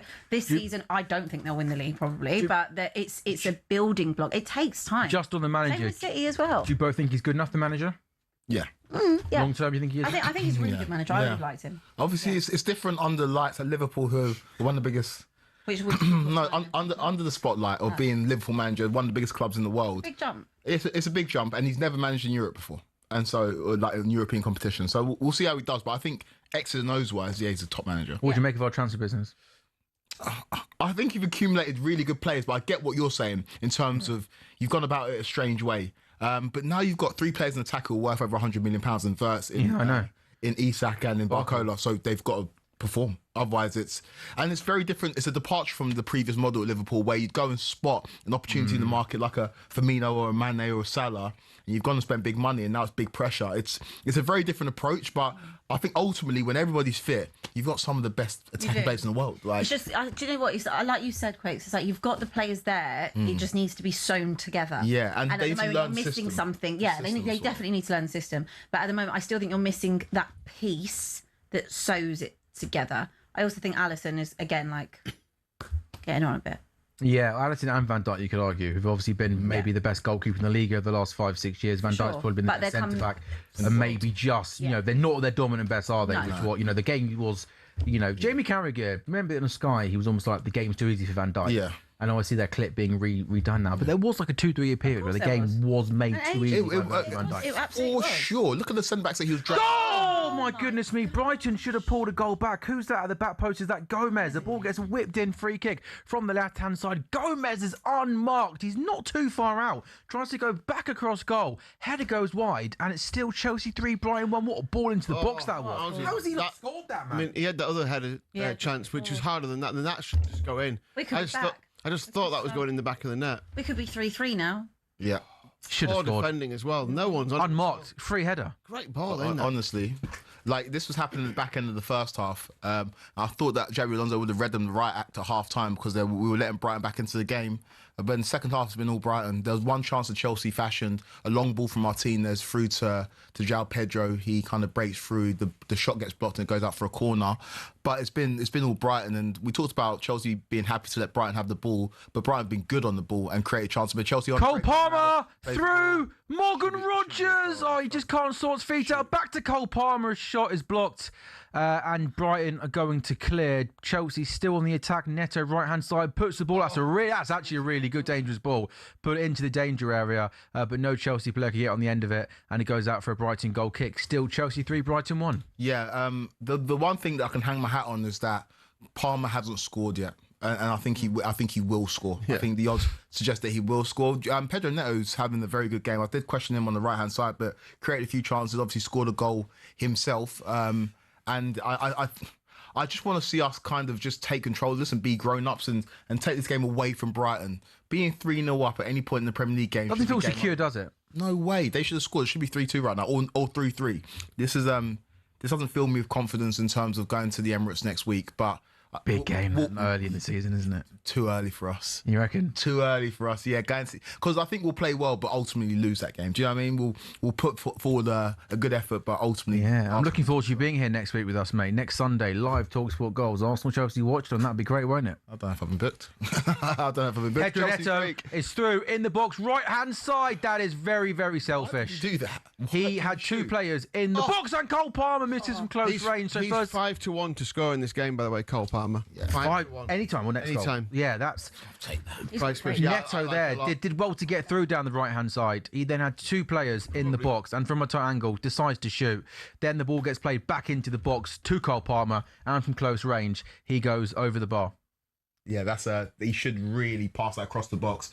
But again, Cole Palmer should score here. Oh, yeah. 2-3 yards out, yeah. He should score. It does come to him quite quickly, doesn't it? He should score, but I'm trying to maybe. He's kind of up on his shin as well. Yeah. Like quite high up on his leg. He's literally 2 yards out. We should score, but Rogers does kind of. He's got to try and sort his feet out, doesn't he? He does get his foot to it. Yeah, he doesn't gets fit to it. I think he should score. Surprised he didn't score that, to be honest. He's 2 shots on goal, neither on target so far. But yeah, 5-1, the price boost for Palmer to score. I do like that a lot. This is just going to get more and more open. Yeah, it is. But it shouldn't be. The best teams sometimes are a bit Just more... control games, control ball it. the second half out, take this thing out of it, use your experience, keep the ball, score a fourth goal, and then you can even then think about taking players off in the 75th minute if you want. 1920 Liverpool, prime example. Everyone talks about rock and roll football. Yeah, it was until they got the lead, and then we killed the game. It doesn't need to be up and at them the whole time. You're 3-0 up, take the sting out of it, and I think Brighton will get another goal. So how many Chelsea get? Possibly. Leeds 0, Brentford 1. Harry Wilson, Lee, I think, is on for Leeds at half. I was quite surprised that he didn't start the game, Harry Wilson. They made a couple of changes at half time. Tanaka came on, and also Harry Wilson as well. Still Leeds 0, Brentford 1. Felt like a good signing for them. They made a few good signings, haven't they, Leeds? I thought it seemed like a good player for them to get on board. Started the second half well. We're already 12 minutes in, but nothing to show for it, really. Not even a shot on target from Leeds, even though they've dominated possession a lot more in the second half than the first. Brentford still looked pretty dangerous, but also looked pretty happy to sit on that 1-goal lead. Sunderland, Fulham, nothing's happening really. Still 0-0. He's actually got 0-0 written all over it, Lee. It does seem like that, yeah. I mean, I tell you what it seems like. 0-0 until about 85 minutes and Sunderland get a goal. Brian Brobby. You've seen it so many times, haven't you? It just pops up from somewhere. Yeah. Gets one in off his knee. Just ahead from close range. They're back out of the way at Lords as well, which is good. 95 for 3. Sound Shakil and Shah Massoud at the crease. So 59 minutes gone then. Chelsea leading Brighton by 3-1. Chelsea looking to go back-to-back at the start of this season. Brighton have won 8 of their last 13 Premier League games, finished last season so strongly, didn't they? Leeds 0, Brentford 1. Both of these sides having really good victories last weekend, and both had victories as well in the week in the Carabao Cup. Brentford looking to win their opening league game in a season for the first time since 2006-07, when they were all the way back in League One, and it's still goals between Sunderland and Fulham. Lee. Quaker said earlier on that this is the best attacking force in the Premier League. If Liverpool do complete that signing, that's the best attacking force in the Premier League. When Ekitike comes on back as well. paper, Wirtz off Isak with Barker and Ekitike either side. Yeah. Certainly the most expensive. And at their top level, that's the best. Yeah. At the top level. But currently, you can't say that currently. I think Barcola's an interesting signing for the Premier League because, we've seen in the opening weekend, we've seen Shirky come to the fore and Cole Palmer, but the best attacking players don't come to the Premier League. Odegaard as well looks maybe slightly back to his best in the Community Shield. And the Prem needs that because all City are in that argument with Haaland. Haaland occupies most of that argument. Isn't he? If he's in your front three, he's got to be like part of City are right up there. Yeah, for sure. I think Barcola's an interesting one. He's an X factor. If he is the player that we think he can be, Liverpool it'll be a breath of fresh air for the Premier League as well, won't it? What do you make of obviously your former manager Enzo Maresca and his very early start to Excuse me? Snake. I think in the cold light of day, you just see how last season actually played out. And of course, this board are not faultless. This board deserve criticism for the way they approach things over the last 3 or 4 seasons. But Enzo Maresca effectively torpedoed our season because he'd been approached by City and knew that he'd be off. And so I wish him nothing but the worst. In footballing terms, sure. In footballing terms, for sure. Yeah, I hope it's a disaster at Man City. And obviously, think he'll do well there? I think City's floor is qualifying for the Champions League. Their ceiling is however high Haaland and Shirky take them, because those two players are unbelievable. On Friday night, we just saw 2 of the best attacking players in the league, if not the 2 best attacking players in the league. Shirky is unbelievable and Haaland's the best striker in the world. And so they'll be there or thereabouts. I had them 4th at the beginning of the season when I made predictions, and I'll stick with it. I think they'll be good. But I think Maresca is not the man to take them to another title. Why not? I just think following on from Pep Guardiola and losing that much experience is difficult for a new manager. Sure. You lose the experience of John Stones, Rodri, Bernardo Silva and Pep Guardiola who've stitched it all together. I think it's tough for a team to go and overhaul Arsenal. What do you make of how they've balanced and shaped up that midfield? Obviously, Rodri's gone, which is a blow for them. Obviously, El Bouadi's come in, big money spent on him. Elliot Anderson as well, and now potentially another £100 million midfielder coming in, and Enzo Fernandez. I mean, that's the amount of money, by the way, City have spent since January 2025. It's absolutely insane, and we are seeing something remarkable at Stamford Bridge. Chelsea were 3 up in the first, 32 minutes, absolutely cruising at 3-0. We did say they're not playing particularly well, not controlling the game. Brighton have scored a second goal and they are back in it. I don't know if it might go down as an own goal in João Pedro. I think Pascal Gross tried to put the ball into the box. It came off a Chelsea player, wrong-footed Emi Martinez. Chelsea 3, Brighton 2, and we still got half an hour to go. What were they? 28-1 Brighton to win this at half time. They're at 12-1 now. I mean, they are capable of scoring, aren't they? Again, it's just a bit slack, isn't it? That it should be cleared. Yeah, they work a corner short, and then Gross gets nice in ball, down the right-hand side, inside the box. There's a bit of fortune about the goal for Brighton because Gross does just try and pass it across the face of goal, and João Pedro sticks out a leg, and it ricochets off him and into the back of the net. But Kwaku, we asked you, can Chelsea win the league? And we said from an offensive point of view, they got 3 great attacking players. But in terms of control and seeing games out, this has been a mess from Chelsea. Yeah, Look how much space there is to Brighton in midfield, mate. It's not a grown-up performance. I think we'll see Reece James being brought on, or Caicedo being brought on in the next 2 minutes, because it's so porous in midfield. They're just playing through us. Obviously, we've let them have the ball. I think that's part of the idea and the philosophy, but it's not part of the plan to let them score 2 goals. And so, he'll make changes within the next couple of minutes because this is unacceptable. And when you did ask me about can we win the league, of course, there's anything's possible in the world. Oh, my goodness. They're going to score again. They're going to score again. Cross on the left-hand side. That's a really good chance. And it works out to Gomez at the back post, and his shot goes into the side netting. He takes it down really nicely, and he tries to go the outside of his boot, does he? And it goes into the side netting, and they had that header, didn't they, as well, which Gomez missed, didn't he? We had one before. He should be winning. Half-time, one after. And Kwaku's called it spot on. That's Caicedo, James. Is that Achapong as well coming on? Yeah, make these changes. Yeah, Achapong's So James will come on for Gusto, you guessed, in midfield. Achapong for Fofana. And Caicedo for Lavia? Or do you think you might be tempted to take off one of Rodgers and Palmer and put more of a 5-3-2 as opposed to a 5-2-3? Yeah, I don't think he'll take off Rodgers or Palmer. He might take off one of the wing backs and might see a shift in formation. But I think you're right. I think Lavia, it'll be just the midfielders for midfielders now. Oh, chance there for Leeds United. That's James Justin carting in on his right foot from his left-hand side. Tries to beat Quiverham Kelleher down at his near post. But Kelleher, I think, is one of the better goalkeepers in the league. Does really well to get down low to his right-hand side and pushes that ball away. We've got 25 minutes to go then in our first 2 o'clock games of the day before Man United Ipswich coming up at 4:30. We are here on talkSPORT Goals with William Hill, live on talkSPORT's YouTube channel and your smart TVs. Calvin Bassey, by the way, put up your shorts, mate. His shorts are down by his ankles. I'm sorry, genuinely. How on earth can he run around with his pants? I've just seen that. That is absolutely. Look at him, Lee. Yeah. Can you see him there, guys? Can you see him bottom right? That kind of like that can't be comfortable. It's that fashion, isn't it, where you've got your jeans kind of halfway down. Is that fashion? No, or I'm is saying- pants just too big for him? I don't know. I've got no idea. Hey, I'm sorry, you can't be a professional footballer and I can see your pants.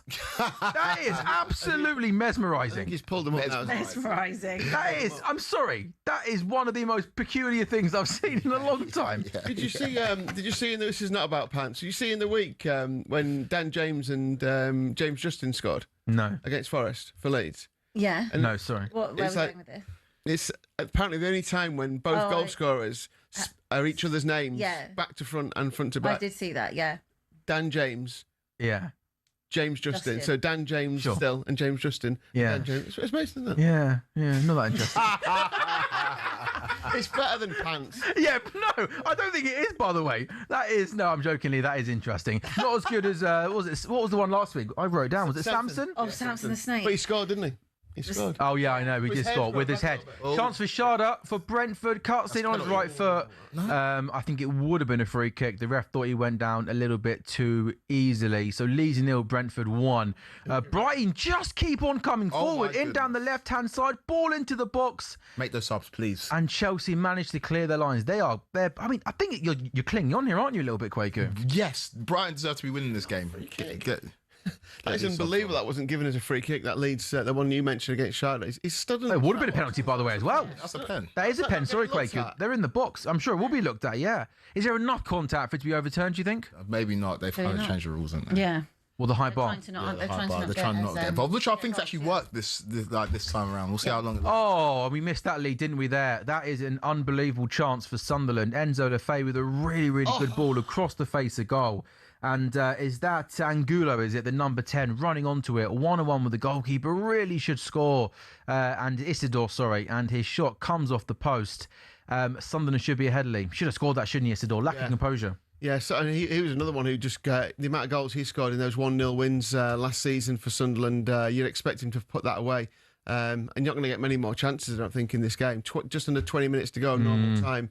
Sunderland 0, Fulham 0. I think a Sunderland goal will decide this, to be honest. I think it'll be Sunderland who probably just edge it 1-0. I wonder. I tell you what, that Sharda. I mean, Bogle's left foot does catch him, doesn't it? Contact there, like.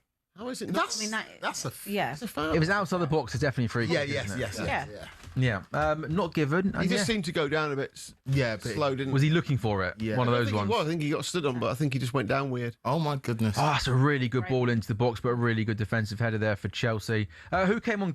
What are those subs, Kwaku? So we brought on Achimpong, Caicedo, and James, and the subs that came off, or the players that came off, were Fofana, Lavia, and Neto. So we've shifted. Chance for Brighton, edge of the box. Martinez makes a good save down to his right-hand side.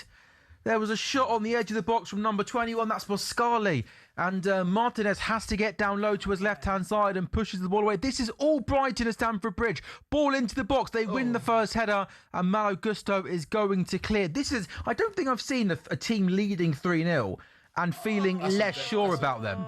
That's a booking. Lewis Dunk's just taking out João Pedro on the counter-attack. Yellow card. No, but when we were leading 3-0, it's just like, yeah, but there's still going to be something in this game for Brighton, just because we are just we're just a bit leaky in defence. And last week we pointed to it's Robert Sanchez, but I did see Colwill struggle. I did see some of the defence. He made his scapegoat, Robert Sanchez. I think it needed to happen. Also, he's not even on the bench today, by the way. No, he's done. Pender's on the bench. So it's like you've gone from number one to we're probably going to sell you now in the next couple of days. Yeah, Where's he going to go? Where? I have no idea. Well, Palace. He's been linked to Palace. Well, Henderson's linked with a move to Forest. Nottingham Forest. Yeah. Also, So Sanchez would go to Palace if he goes there. I'm not. But if you're Crystal Palace, what are you thinking? Yeah, I know. What are you doing? I literally said, is there a single fan base in the Premier League that's swapped their keeper for Rob Sanchez? No, there wouldn't. I don't think so. No. No. I mean, would Grimsby have him, Lee? Oh, he's not that bad. Oh, do you know what? I would have had him over Vicario. Yeah. Had him over Vicario. I would have had him over hate Vicario. I bet you're glad he's out of the Premier League. I actually would have. I'd have had him. I love Sam's beef with Vicario. gone now. Do you know what? I hate pushing and punching goalkeepers who then shout at other people. Yeah. I agree with you, mate. It'd be like me hosting this show, Abby sitting there not doing anything, and then shouting at me if you're not being good at my job. Do you know what I mean? Yeah. It's just, I'm not sure that's the best analogy I've done. But, we'll move on. This transfer window, though, sorry, don't look at me like that. This transfer window, though, has just been so confusing, hasn't it? 'Cause there's been like so much going on, so many changes, so many big money moves. It's kind of hard to work out what players are worth, what team needs what. I'll be honest, I've just not really even looked. So I've just stopped looking at the fees. Because I saw this morning that Cody Gakpo's linked with a move that's like 85 million. But then I also look at my own club, who spent 100 million on Tonali, who spent 85 million on Savio, another 85 on Fernandez, and I'm like, this is just like not real life money. Like this is no. It's like Monopoly, isn't it? Well, it's like there's no. When has this suddenly happened that the market value is this insane for players? Like you can't tell me any of those players are worth any of that. Well, then you get some players. I mean, look at the keeper that Chelsea have got. That's so stupid from Brighton. They've played themselves into trouble. This should be a goal. Oh, they really should score. What on earth? The Brighton have done so well to get themselves back in this game. Quaker called it. They tried to play out from the back. Chelsea were super aggressive in their press. They won the ball back. And then it was Cole Palmer's shot, which took a deflection. And it went wide. And Wilson Isidore, moments ago, missed a massive opportunity for Sunderland. He has made amends. A couple of minutes later, Wilson Isidore peels away celebrating. Sunderland 1, Fulham 0, and Sunderland take the lead. Yeah, it's I suppose a matter of time. They have been pushing and knocking on the door, just a bit more incisive in the second half. Sunderland 1 up, and you'd expect it to stay like that. Be interesting to see what Fulham have got now. Like I said, I think Fulham are going to be an interesting case this season with the new manager, seeing if they can hang on to Premier League. I think they're going to be involved in a relegation battle. I mean, the manager's obviously got, he's obviously been at Real Madrid, and so he's got some like levels that he's already seen, but Fulham's an interesting destination for him, I thought, when I saw the news that he was coming into Fulham. This will be a big test for them, though. Yeah, it's way too easy as well from a Sunderland point of view. From a Fulham point of view, Diarra gets played down the right-hand side. He's got way too much space to run into. And then Diarra puts a really good ball into a dangerous area. And yeah, Berlin made a mistake last week, didn't he, in the Chelsea game. Does not cover himself in glory at all. He tries to come out and intercept the cross. It comes, doesn't get there, and then it's a really easy finish for Wilson Isidore. Isidore gets the goal, but that's all about the Diarra assist. Lewis does well to break down the right-hand side, puts the ball in the dangerous area, and he's also helped by some pretty poor goalkeeping. Sunderland 1, Fulham 0, Leeds 0, Brentford 1, Chelsea 3, Brighton 2. And yeah, Lee, you called that, didn't you? You fancied a Sunderland win, didn't you? Yeah. It's just the way. It's just happened so many times before, hasn't it? That they just kind of. It's almost like you get bored into submission, and then they pop up with a goal late in the second half. You love calling Sunderland boring. Well, it is kind of like you don't watch. Why do you hate Sunderland? No, they're just very controlled, aren't they? Yeah. It's a very controlled performance, which is what got them the success. Leeds on the break. Yeah, Dan James through here for Leeds. Comes into the box. That is not a particularly good shot. He just had the edge. Do you know what? He felt like he had way too much time there to think about it. Cole Palmer. Cole Palmer! Oh, Cole Palmer scores! There we go. It's absolutely brilliant from Cole Palmer. He looks like a man who is ready to prove a few people wrong this season. This has not been a good Chelsea performance. It's not been a vintage Chelsea performance. They should have played the game better at 3-0 up. But with players like Palmer in the team, players like Rodgers in the team, they're going to score goals. They're going to win games of football. Cole Palmer puts his fingers in his ears. Thomas Tuchel is inside Stamford Bridge this afternoon. Lovely left-footed finish outside the box, beats the goalkeeper at his near post. He has to carry the ball a little way. He goes past a couple of Brighton players. Good hold-up play from João Pedro to give it to Cole Palmer, and that is just Cole Palmer at his best. Yeah. Once he gets that ball and starts going on the move, you kind of know where the ball's going to end up. 100%. I said that we might concede a lot of goals in this game, but Cole Palmer will definitely score. He's just got that bit between his teeth at the moment. See how Xabi Alonso's celebrating that goal. He knows we're under pressure. The only way we're going to win this game is by scoring more goals. We weren't going to see this out. We were not going to see a free You kick. should listen, by the way. I'm sure you do listen when you're listening to talkSPORT Goals. But when Lee says things like "I like Sunderland," when Lee says things like "Did you know Cole Palmer just scores 5-1?" you really should listen properly. Yeah. And if you want to, it's up to you. You know, William Hill's always there for you. I think in this kind of form, Cole Palmer is worth a bet every match he plays to score or assist. Yeah. I mean, I know it won't be a big price, but it's just when he's in this form against any team in the division, he's likely to score or assist in a match. Yeah. It's just brilliant, isn't it? I think your front three are just like a joy to watch when you're looking at them create or hold the ball up or bring each other into play. Like they are just there. Well, I was just thinking. I can only hope mine end up like. There's going to be very few games, if any games this season, where one of those three doesn't score. So we're always going to have a chance. Like there's going to be Morgan Rodgers, João Pedro, Cole Palmer. At least one of them's going to score in every game that we play. So we've always got a chance. Yeah. They're just the best front three in the league at the moment. Like you mentioned, if Liverpool's players hit the forms that we know they can hit, then we've got chat. Are they better than Arsenal's front four? Yeah. Sure. Arsenal's strength is not an attack. Saka getting back to his best. Odegaard, Solis, the new signing, making a decent impact. Kai Havertz leading the line. No one's answering the phone to us. Apparently, Arteta talked to Alvarez on the phone, and he told him he doesn't want to come. Surely, when you get to the point where the manager speaks to the player, you've got to have some indication that the player wants to come. I can't imagine Alvarez just being like, "Nah, Mikel, I don't." Sorry, I think you got the wrong number, bro. I think about the amount of players Arsenal have been linked to, like, oh, we're going to get Morgan Rodgers. Oh, no, Nick Barcola. Oh, we're going to get Julian Alvarez. Oh, we're going to get Vinicius Jr. Then, Solis is a good player. Solis is a good player, but I don't know. To be fair with Rodgers, you did come in and bid £117 million for him. Yeah, but Arsenal pay that. Do you know what I mean? Now, I think if they looked at it, they'd pay that. Where the market? Do you think they're going to get their winger before Tuesday? Well, Martinelli's done now. He's gone, hasn't he? He's gone, yeah. Saudi. Well, I think the way the Solis has started the season has given them a false kind of confidence. Well, you don't think he's that good? No, I think he's good, but I still think they need to improve. He's not Vinicius Junior, is he? No, he's not. Yeah, you've got enough money to bid for Vinny. Go and try and get somebody. Did you enjoy that little saga, Abby, this summer? The whole Vinny Junior one. I saw you having a little getting on your high horse with that one. They got used. Was I wrong? No, you were absolutely spot on. They were just used. Looks like, yeah. I said it from the start. Said I know you're not getting Vinny. Same way I knew weren't going to get Julian Alvarez. Never going to get Vinny. They were never going to get Vinicius Junior. But look, do you know what? Why were you so certain of the time? Yeah, well, they were playing it. You think he wants a new contract? I think he wanted a new contract. It was so blatantly obvious to see. Yeah, no, Also, that's fair. And Alvarez wants to go to Barca. I know it's not going to happen, but it just isn't going to happen. I was talking to someone about this yesterday, right? And they were kind of alluding to the fact that Arsenal are less attractive because they haven't got European heritage. This is not what I said, by the way. But do you believe it? Well, he did raise a valid point that, like, obviously Arsenal are a less attractive club right now than Chelsea. In a different way. It depends what your ultimate target is. If you want to win the Champions League, then you would probably say, well, Chelsea have the pedigree and the heritage there to do it.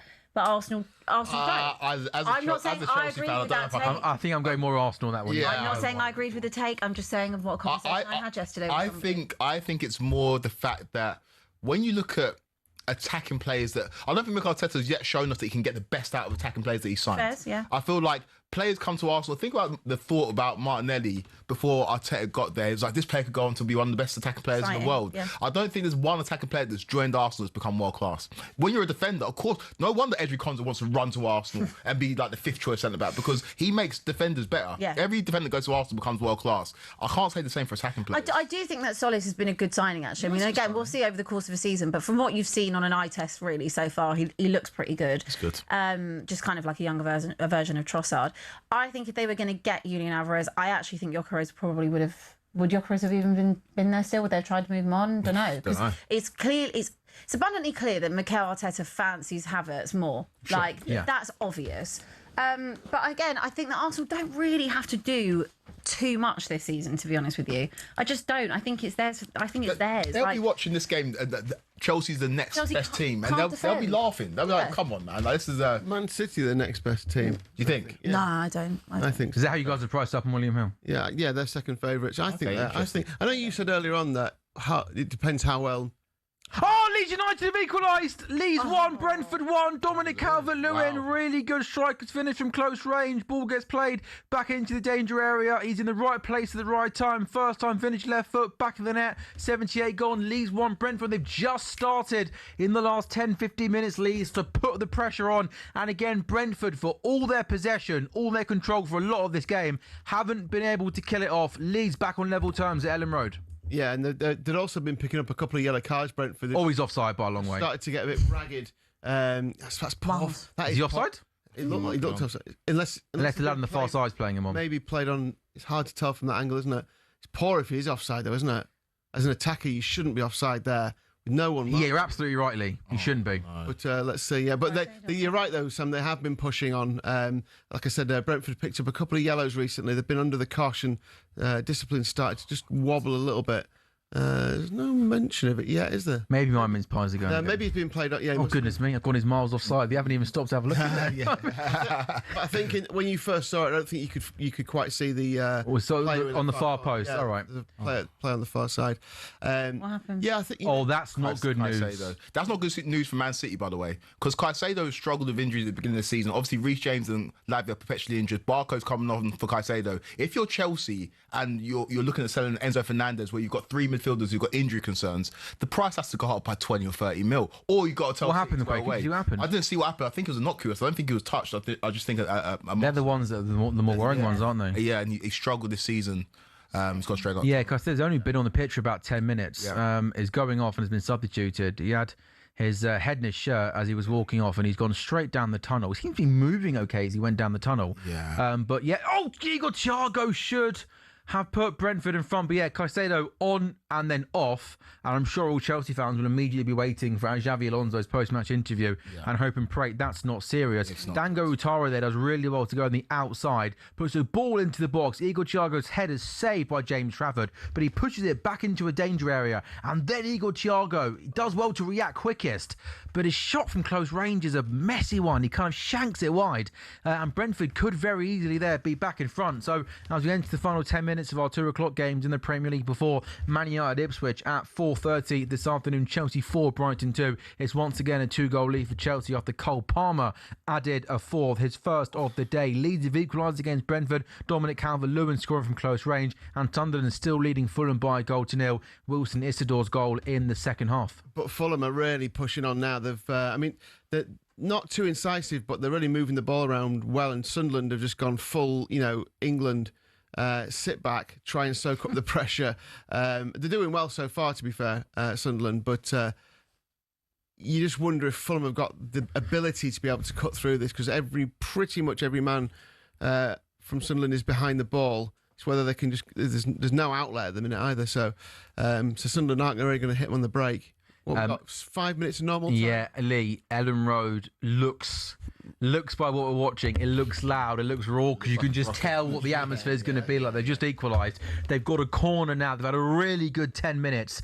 In swinging corner comes in Nathan Collins. I think he's a very underrated centre-back. I like Nathan Collins a lot. Wins the defensive header, comes back out. 4-1 Leeds had to win it. Brentford 18-5 to win it. The draw's odds on. Playing some nice football at edge of the box. God, that's kind of a shot cross that comes in from Dan James, and it goes out for a goal kick. Fulham got a corner, 3.5 minutes to go out the Stadium of Light. Alex Iwobi puts it in. It comes out to the edge of the box to Josh King. Granit Xhaka does really, really well to close him down, and Fulham once again have possession now outside the box, left-hand side. Alex Iwobi now down the left-hand side. Have they just looked shortly of a bit of quality Fulham in the final third, maybe? Yeah, there's a lot of this. What you can see now, which is just kind of lovely play around the outside of the 18-yard box, but Sunderland, you can see, absolutely packed the box. It needs a brilliant ball in, because everything that goes in there, a Sunderland head gets to it, and then they just pump it clear. Then it comes back in. It's just this repeat. Just whether Fulham can, whether Fulham have got that one brilliant ball into the box, or they can just get it out wide and try and find a way of getting down to the byline and cutting it back in. Because at the minute, it's just the same thing over and over again. Yeah, Alvaro Arbeloa there, obviously new to the Premier League. I think a few Looked people $1 have million, tipped. didn't they, there? Yeah. Great beard. I think I need some darkening. That Yeah, beard do you think darkening. I think he looks a little bit too prim and proper. No. I like the rough and rugged look. What about you, Abby? I think that's a great beard. It is a good beard. Very good beard. I like the fit. Do you like Quaker's beard? Yeah, I do. I do, actually. It's the goat's beard, isn't it? I don't know if we can call it a beard. I don't think it's a beard, is it? Well, it's the goatee. It's the style. And I'm trying something. What do you think? You prefer it to the other beard? I think you look younger. That's not. Well, take that how you will. Oh! You look younger. Yeah, I don't know. You look fresh. I think you look good today, mate. I I like do. your top as well. Why? Don't. No, I do. My nan wants her curtains back, but yeah, no, she likes it. Yeah. Wow. I'm just actually going to. No, I'm joking. You do look fair. I need What are to you have doing, a look. Abby? I'm looking at his old beard for comparison. If I ever see some old clips, we look so different. We from look back so, in the yeah, day. well, yeah. Well, I'm about 3 stone lighter, so yeah. Oh, congratulations. Thanks. I could do Pilates it. going? I could do with that. Yeah. Yeah, I don't know. You look different, actually. Yeah? What do you prefer? You prefer that beard, the old beard? The old beard looks better, I know. It is better. Now I look at both. Yeah, prefer the old beard. yeah, Right back. Yeah. Yeah. But it's still nice. Yeah, thank you. Thank you. You look smarter maybe now. Smarter. What, more intelligent? Yeah, but that could just be the Who glasses. do you reckon's the most intelligent on this panel? All Lee. shoot. Oh, that's No, a decent Barker. ball into the box. Still there, still live, isn't it? But away from danger by Brentford. But Leeds, it's a bit like Leeds are like Fulham, aren't they? Just keeps going back. Chance here for Leeds now. Oh, Calvin Lewin's 2-1 goal. What a save on the goalkeeper. Quiverham Kelleher. That is absolutely unbelievable. Ball gets rolled across the face of goal. Dominic, offside flag goes up anyway. Dominic Calvert-Lewin going through on goal. Kelleher comes out, makes himself big, and pulls off a really good save. The offside flag did go up. Leeds are pushing hard for this winner. Yeah. Yeah, they I think they're going to score, He Leeds. shouldn't be offside there either, should he, Calvert-Lewin, really? Like, he's looking across the line. It's quite close, but he just shouldn't be in the offside Is it the position. there, original should he? I think it's the original. I think it's the original. Oh, I thought Calvert that looked close anyway, that was didn't close, it? yeah. Although maybe I'm not in a position to be commenting on offsides after my one earlier. Maybe I'll leave that to the pros, the experts. Huh? He looks great up below. Yeah. It's very dark, the hair. It's almost too dark. helped. I think a bit of grey in Yeah, there. that's definitely. Yeah, Like yours looks more really. Yeah, thanks. I might get some of his beard. it's a bit too dark. It's like Lego. Yeah, yeah, exactly No, that. but he's a pretty man. Are you worried about Fulham, Quaker, this season? No, I think they'll score goals. Who's scoring the goals? I think I'll see he'll score goals. I think he's a player that Josh King as well. I think Yeah, he had a he's good really season bright. last year without scoring too many Yeah, goals, didn't yeah. he? Right. This season, he got one last week, didn't he? Yeah. he Get one did. against you lot. Yeah, the Yeah. one that. And he scored in the week as well. Yes, Yeah. and you see, this season. last season he looked like a kid. You can see over the summer he's put on some weight. He looks like a man now, and I think he'll score goals. I think they will concede. I think Arbeloa's got a philosophy where he wants his centre backs to spread out wide, and it's going to be difficult for them to keep better teams out. But I think they will. I think they'll score goals, and I think they'll be okay. I think I had Sunderland being in trouble. That's where. What was the team it? Playing the extra. Yeah, and also the lack of business in the window. I don't think they've signed. It's like with Palace last year. They got European football, and they just haven't signed enough players. I don't think to be able to compete with both. I presume think they'll struggle in the league, yeah. All the players that we brought in last year, this is in second season, let them bed in, blah, blah, blah. I think Fulham play like a team who, imagine there was no relegation from the Premier League. Yeah. I think they play like a team who aren't bothered either way. Oh, that's a fair point. Like, in terms of, they'll just play. Just play. Yeah. What a beat will be. Yeah. And we'll move on. But they always get away with it, don't they? So it's, shouldn't really criticise them for that. They've had a kind of mid-table football, haven't they, for a long time under Marco Silva, which They'll have a run of 4 games where they can't buy a goal or a win, and then suddenly they'll go on a decent... That's the same with lots of different teams. Same with Brighton. Brentford are going to make some changes then to maybe try and halt the momentum that the Leeds United team are pushing on them at Ellen Road 3 minutes ago. That's going to be Wilson, Hickey, and one more coming on. I think that's Henry coming on, isn't it? The left back there. We're into 4 minutes of time added on at the Stadium of Light. Sunderland 1, Fulham 0. Sunderland was so good last year, weren't they, at home? They just won these type of games, didn't they, last year against teams that kind of bottom half. Those 9 games, they won so many of them. Chelsea 4, Brighton 2, 88 minutes gone in that game. Chelsea close to going back to back. I should bring you, shouldn't I? Rude of me, I haven't done it already. Some team news at Man United. Thank you. That was the action that I was looking for. Man United versus Ipswich. Lamans in goal. Dalot, Maguire, Martinez, Shaw. Mainu starts alongside Tielemans. Mbeumo, Bruno Fernandes, Rashford starts on the left-hand side, and Cunha up front. For Ipswich, Sherpen in goal. O'Shea, Diop, Greaves, Davis, the back 4. That's Leaf Davis, not Liam Delap at left back. Nunez, and in case anyone scores a good goal, if you know, by the way, guys. Nunez and Lukic, the midfield 2. Fatawu and Sisho Maeda will support Emerson. That was one of my better jokes, by the way, in all of the 3 years on talkSPORT goals. That was good. That was good. It's like Quaker Great. Do you want me to explain it again? Okay. It's like a special episode for you. Yeah, it is. So welcome back. All right, very briefly, we were doing our first season of talkSPORT goals. Ipswich scored a goal, like left-footed volley, unbelievable strike. Quaku went, Liam Delap, take him to the World Cup. Unbelievable. He's going to be better than Kane. He's going to be better than Maradona. Oh, no, it wasn't Liam Delap. It was Leif Davis. It happens to the best of us, Quaku, doesn't it? Yeah. Play advantage there. Yeah. We were through. Yeah, Pedro was through. Oh, what? I don't think it's going to make too much of a difference as a Quake because you 4-2 up. But yeah, that was poor there, wasn't it, from Michael Oliver? Yeah, I think attack will be the best form of defence for Chelsea this season. More that we talked about. That was Rodgers breaking through. Yeah. I would love Rodgers to score. Yeah, exactly. I just want Rodgers to go. I want all of them to score in every game. So we've got 5 minutes then to go in the Chelsea-Brighton game. Chelsea were 3 up very early on. Brighton scored 2 goals and then Chelsea added a 4th. Quaker, is this where Chelsea are at right now? As we come towards the end of this game, assuming you get over the line and get 2 wins from 2, you're going to be really good going forward this season, but better teams are going to get joy against your defence. Yeah, that's where I think we're at. And you mentioned where we can improve, and I said it's time. And I think these players will learn the system more. They'll learn how to play with each other. Xabi Alonso will learn his best 11 as well, and hopefully that can kind of fix the issues defensively. But yeah, this is where we're at. We're going to concede goals, but we're going to score loads of goals, and we're going to be fun to watch. Chelsea are going to be a team that you want to tune in, whether it's 4:30 or 3 p.m. on Saturday or 8 o'clock on a Monday. You're going to want to watch Chelsea. A massive victory for Sunderland. They were beaten last week against Ipswich. They start their home campaign with a victory against Fulham. A late Wilson Isidore goal gives Sunderland the 3 points. Fulham start with back-to-back defeats, but Sunderland pick up their first 3 points this season. Could Chelsea be tempted to do something late in the window to try and shore up that defence, or do you think you've got what you've got now? He's got the right players for his system. Yeah, I think the defence is fine. We'll see about the midfield because now Caicedo's gone down with an injury. Obviously, Enzo Fernandez wasn't in the squad. I think midfield's the biggest question mark at Chelsea. And I'll be surprised if Caicedo's out for a long time. I'll be surprised to see Enzo Fernandez go to Man City. Also, I think... has he given a... What's happened here in the Leeds Brentford game? The ball came into Callum Wilson, who got a shot away, and the new Leeds centre-half has come in and made a challenge here. And I'm not sure who got to the ball first. Wilson gets his shot away, and then the centre-half comes in and makes a challenge. They both end up going down. There's no penalty there, is there? No. What do you? Oh no, he gets the ball. Yes. I think okay. Fair. Yeah, no. He did. He his left foot got the ball, and then he kind of went through on Callum Wilson, but he definitely got the ball first. Yeah. Okay. This game's in the balance, really. The Leeds Brentford game. 'Cause I was convinced Leeds were going to score. Yeah, they had all the momentum, didn't they? Yeah, and it looks like Brentford got back into it a little bit. By the way, stoppage time now, it's 3 minutes. Everyone just... Yeah, I know. It's changed from last season, hasn't it?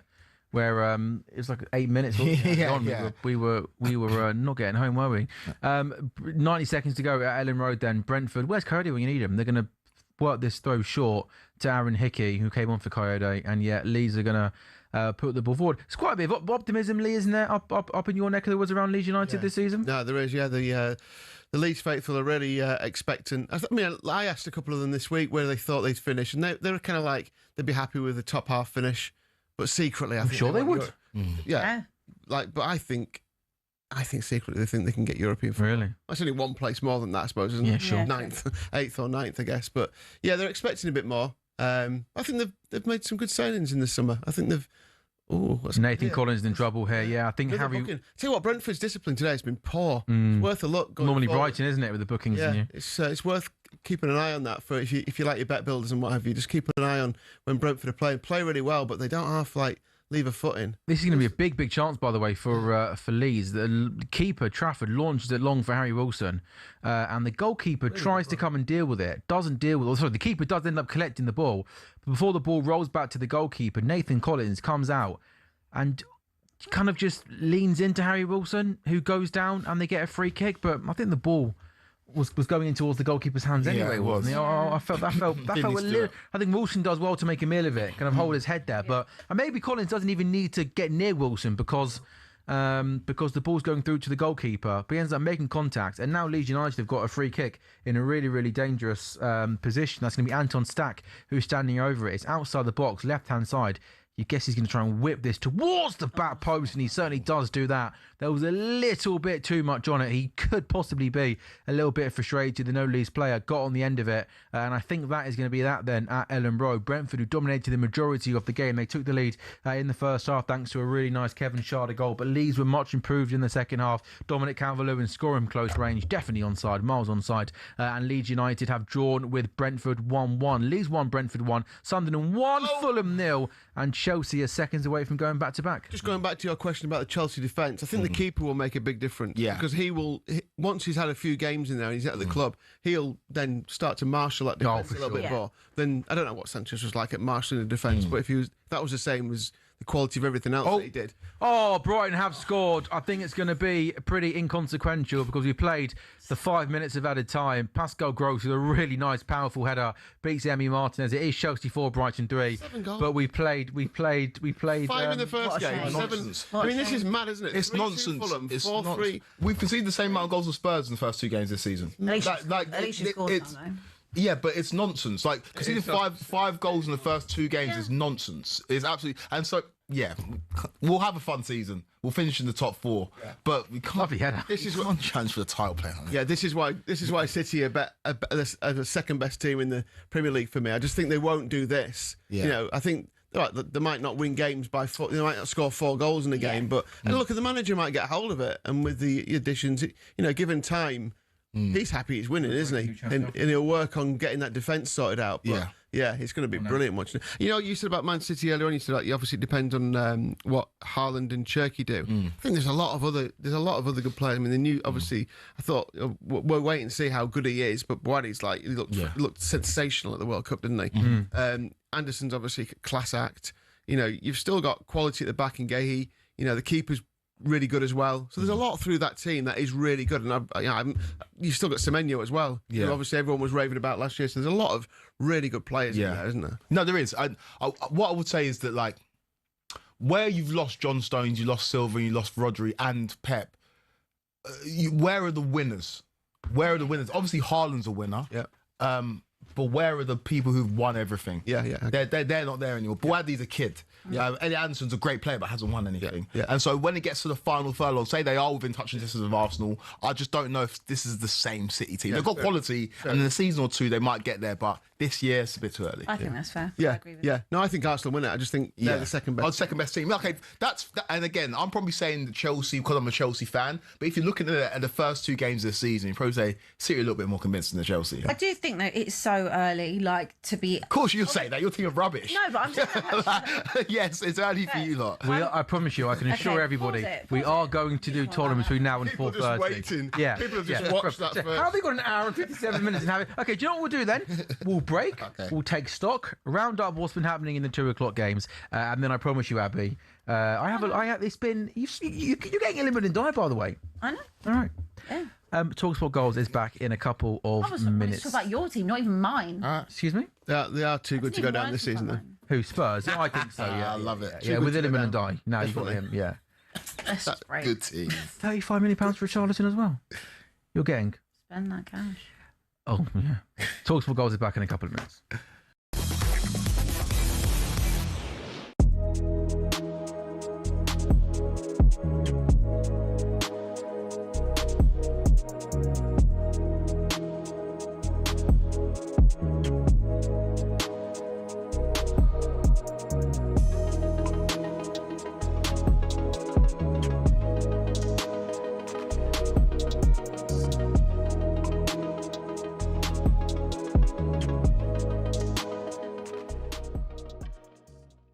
So he was shouting, apparently, Allez l'homme, go Olympique Marseille, which, of course, is like putting oil in water when it comes to Lyon fans. They absolutely detest Olympique Marseille and they detest Guendouzi, and they showed that in their reaction. Simon, who's more at fault in these flashpoints, though? Ferreira, the goalkeeping coach, reacted in a big way, and that led to widespread scuffles. Is it the provocateur, who in this case is Guendouzi, or is it those who take the bait? In this case, the Lyon fans, the Lyon players, and the Lyon goalkeeping coach. Well, there's degrees of responsibility and culpability, but Guendouzi is the fire starter. Guendouzi's behaviour, as it was when he played in this country and decided that he could run around a football pitch telling everyone how poor they were in comparison to him, which ultimately got him shipped out of Arsenal. Who did he tell that how much he Neil earned? Maupay. Neil Maupay of Brighton. Yeah. Yeah. And I think it was Wenger, wasn't it? Just about enough of him and out and said doubt. It was Arteta. Was it Arteta? Yeah, he did enough of him. Sorry, it was Arteta who binned him off. And here he goes again. Now, people are responsible for their own behaviour. So everybody is culpable, and everybody in terms of the professionals on the field, the players, and the support staff that have got involved, it should have a consequence for it. Yeah. But he should have the primary consequence, because without his provocation, without his antagonising nature, without his ridiculous over egging of the pudding and baiting and inflammatory, the fans are not professional footballers.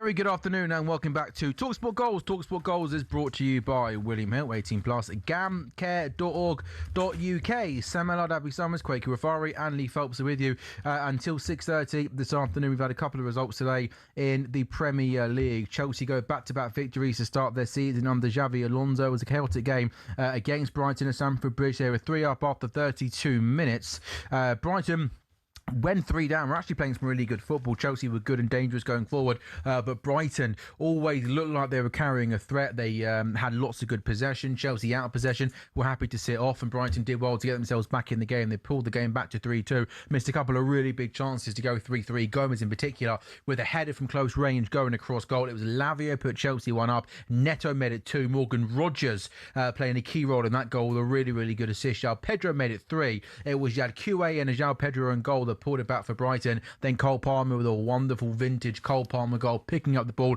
outside the box, going past a couple of players, left footed shot into the bottom corner to make it 4-2. But Brighton did score in the very, very last second, pretty much the last kick of the game. A nice Pascal Gross header. Chelsea 4, Brighton 3. Chelsea go back-to-back victories to kick off life under Xavi Alonso in the Premier League. Elsewhere, Leeds 1, Brentford 1. Brentford to the lead early in the game thanks to a wonderful finish from Kevin Schade. Of course, both these teams starting their campaign last weekend with a victory. Leeds were poor and I thought a little bit sluggish and just not on it for the large part of that game, but they finished the game off really nicely, and Dominic Calvert-Lewin did equalise on 79 minutes. Last sort of 10 minutes or so was quite frantic, but Brentford held on for a point. Leeds 1, Brentford 1. Both those sides remain unbeaten. For Fulham and Alvaro Arbeloa, it is back-to-back defeats to start off their Premier League campaign under their new Spanish manager. Sunderland 1, Fulham 0. Sunderland with their first victory of the season. Wilson Isidore scoring with 50 minutes to go in that game. United Ipswich to come at 4:30.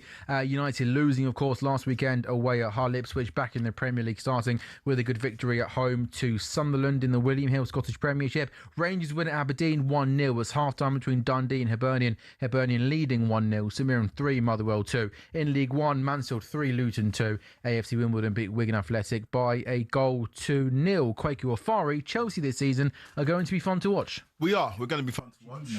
But I just, I wasn't too impressed with that performance. We scored 4 goals, but Brighton could have scored 6, 7. They're pretty profligate in front of goal.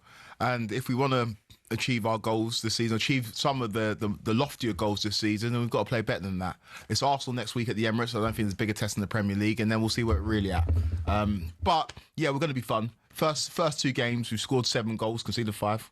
What more do you want? Apart from clean sheets. Yeah. Okay, good stuff. Is it timely? For what? Should we talk Tottenham with Ali? Oh. Yeah. They've been cut from 28-1 to 16-1 for relegation. Oh, that's nearly. They were 40-1 at the start of the season, into 16s. Oh, that's quite a big slash. 16. 2 games into the season. So it was Brentford last weekend.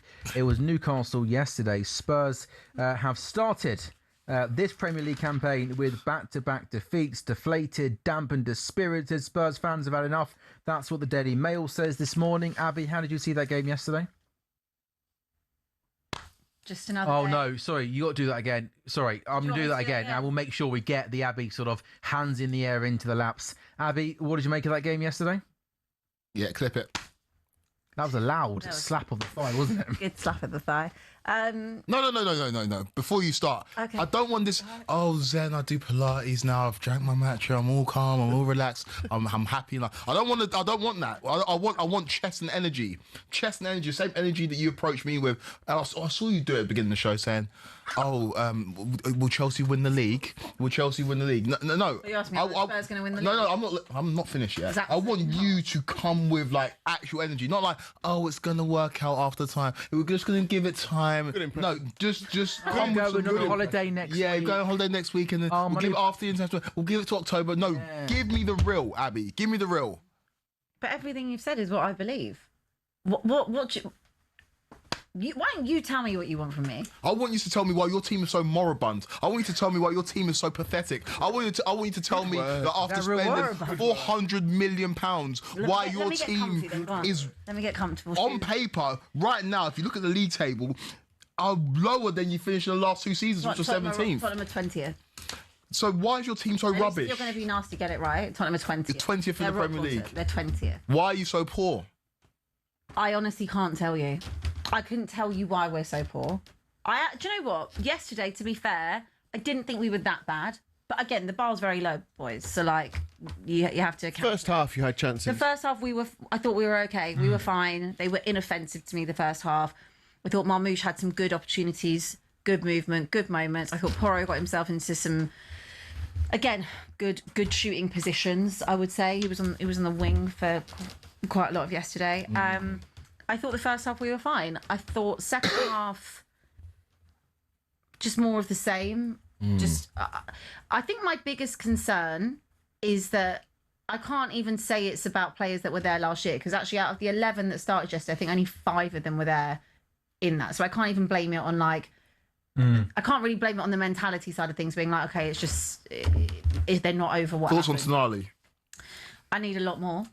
I need a hell of a lot more. You are meant to be the guy that sets the tempo. Things are meant to run through you, and it's not happening at the moment. I need more from him. I need more from Fernandes. Van Hecker, thoughts? Can he win a duel?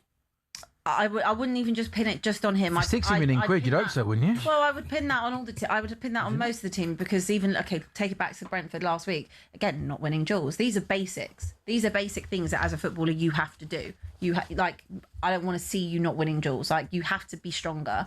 I thought the second half yesterday, I don't feel like we pressed enough. I don't feel like the energy was there enough. And that's a concern for me, because one thing I shouldn't be questioning is the commitment and the energy, especially when this is basically a whole new team of players. But I'm not losing my head over it. I know you want me to lose my head. It's way, way, way too early for me to be doing that. Like, Rome was not built in a day. And it is a big, big job that De Zerbi has. Big job. I said at the end of last season, I didn't even think he was the right person to necessarily come in for the position we were in keeping us up. He proved me wrong. You've got to allow time.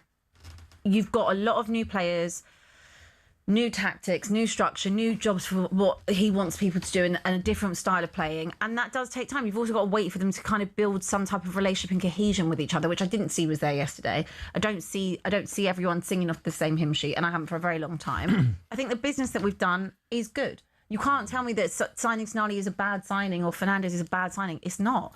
I think, like I've said with the money side of things, Savinho costing 85 million, same as Fernandes, and the Tonali money, it's mad money. I don't believe for 1 second there. You think overall, because you spend obviously lots and lots of money.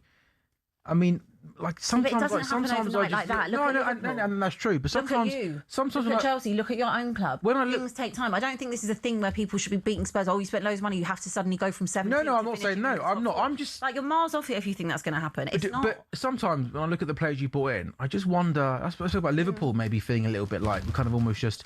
Do you think? Do you get the impression that this? Sometimes feels like they're playing Football Manager a little bit, Spurs, and just kind of like the amount of attacking players and wide players you've signed.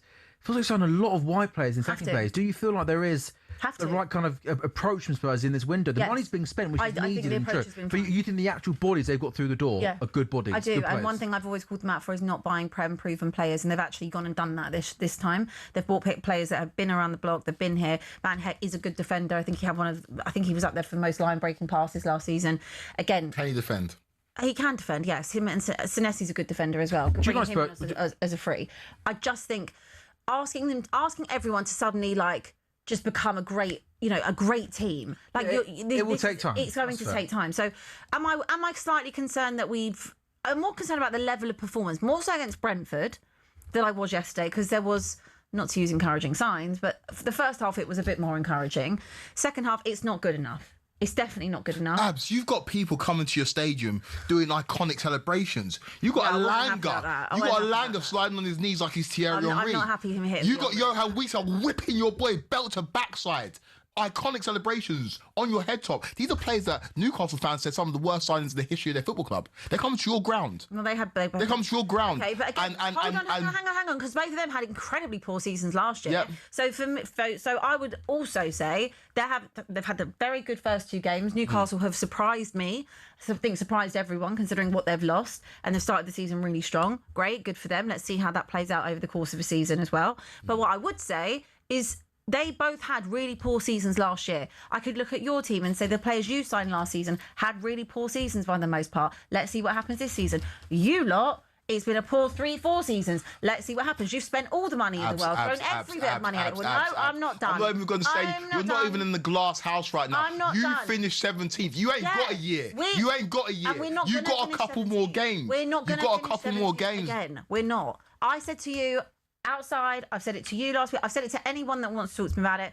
I will talk to you about it after international break.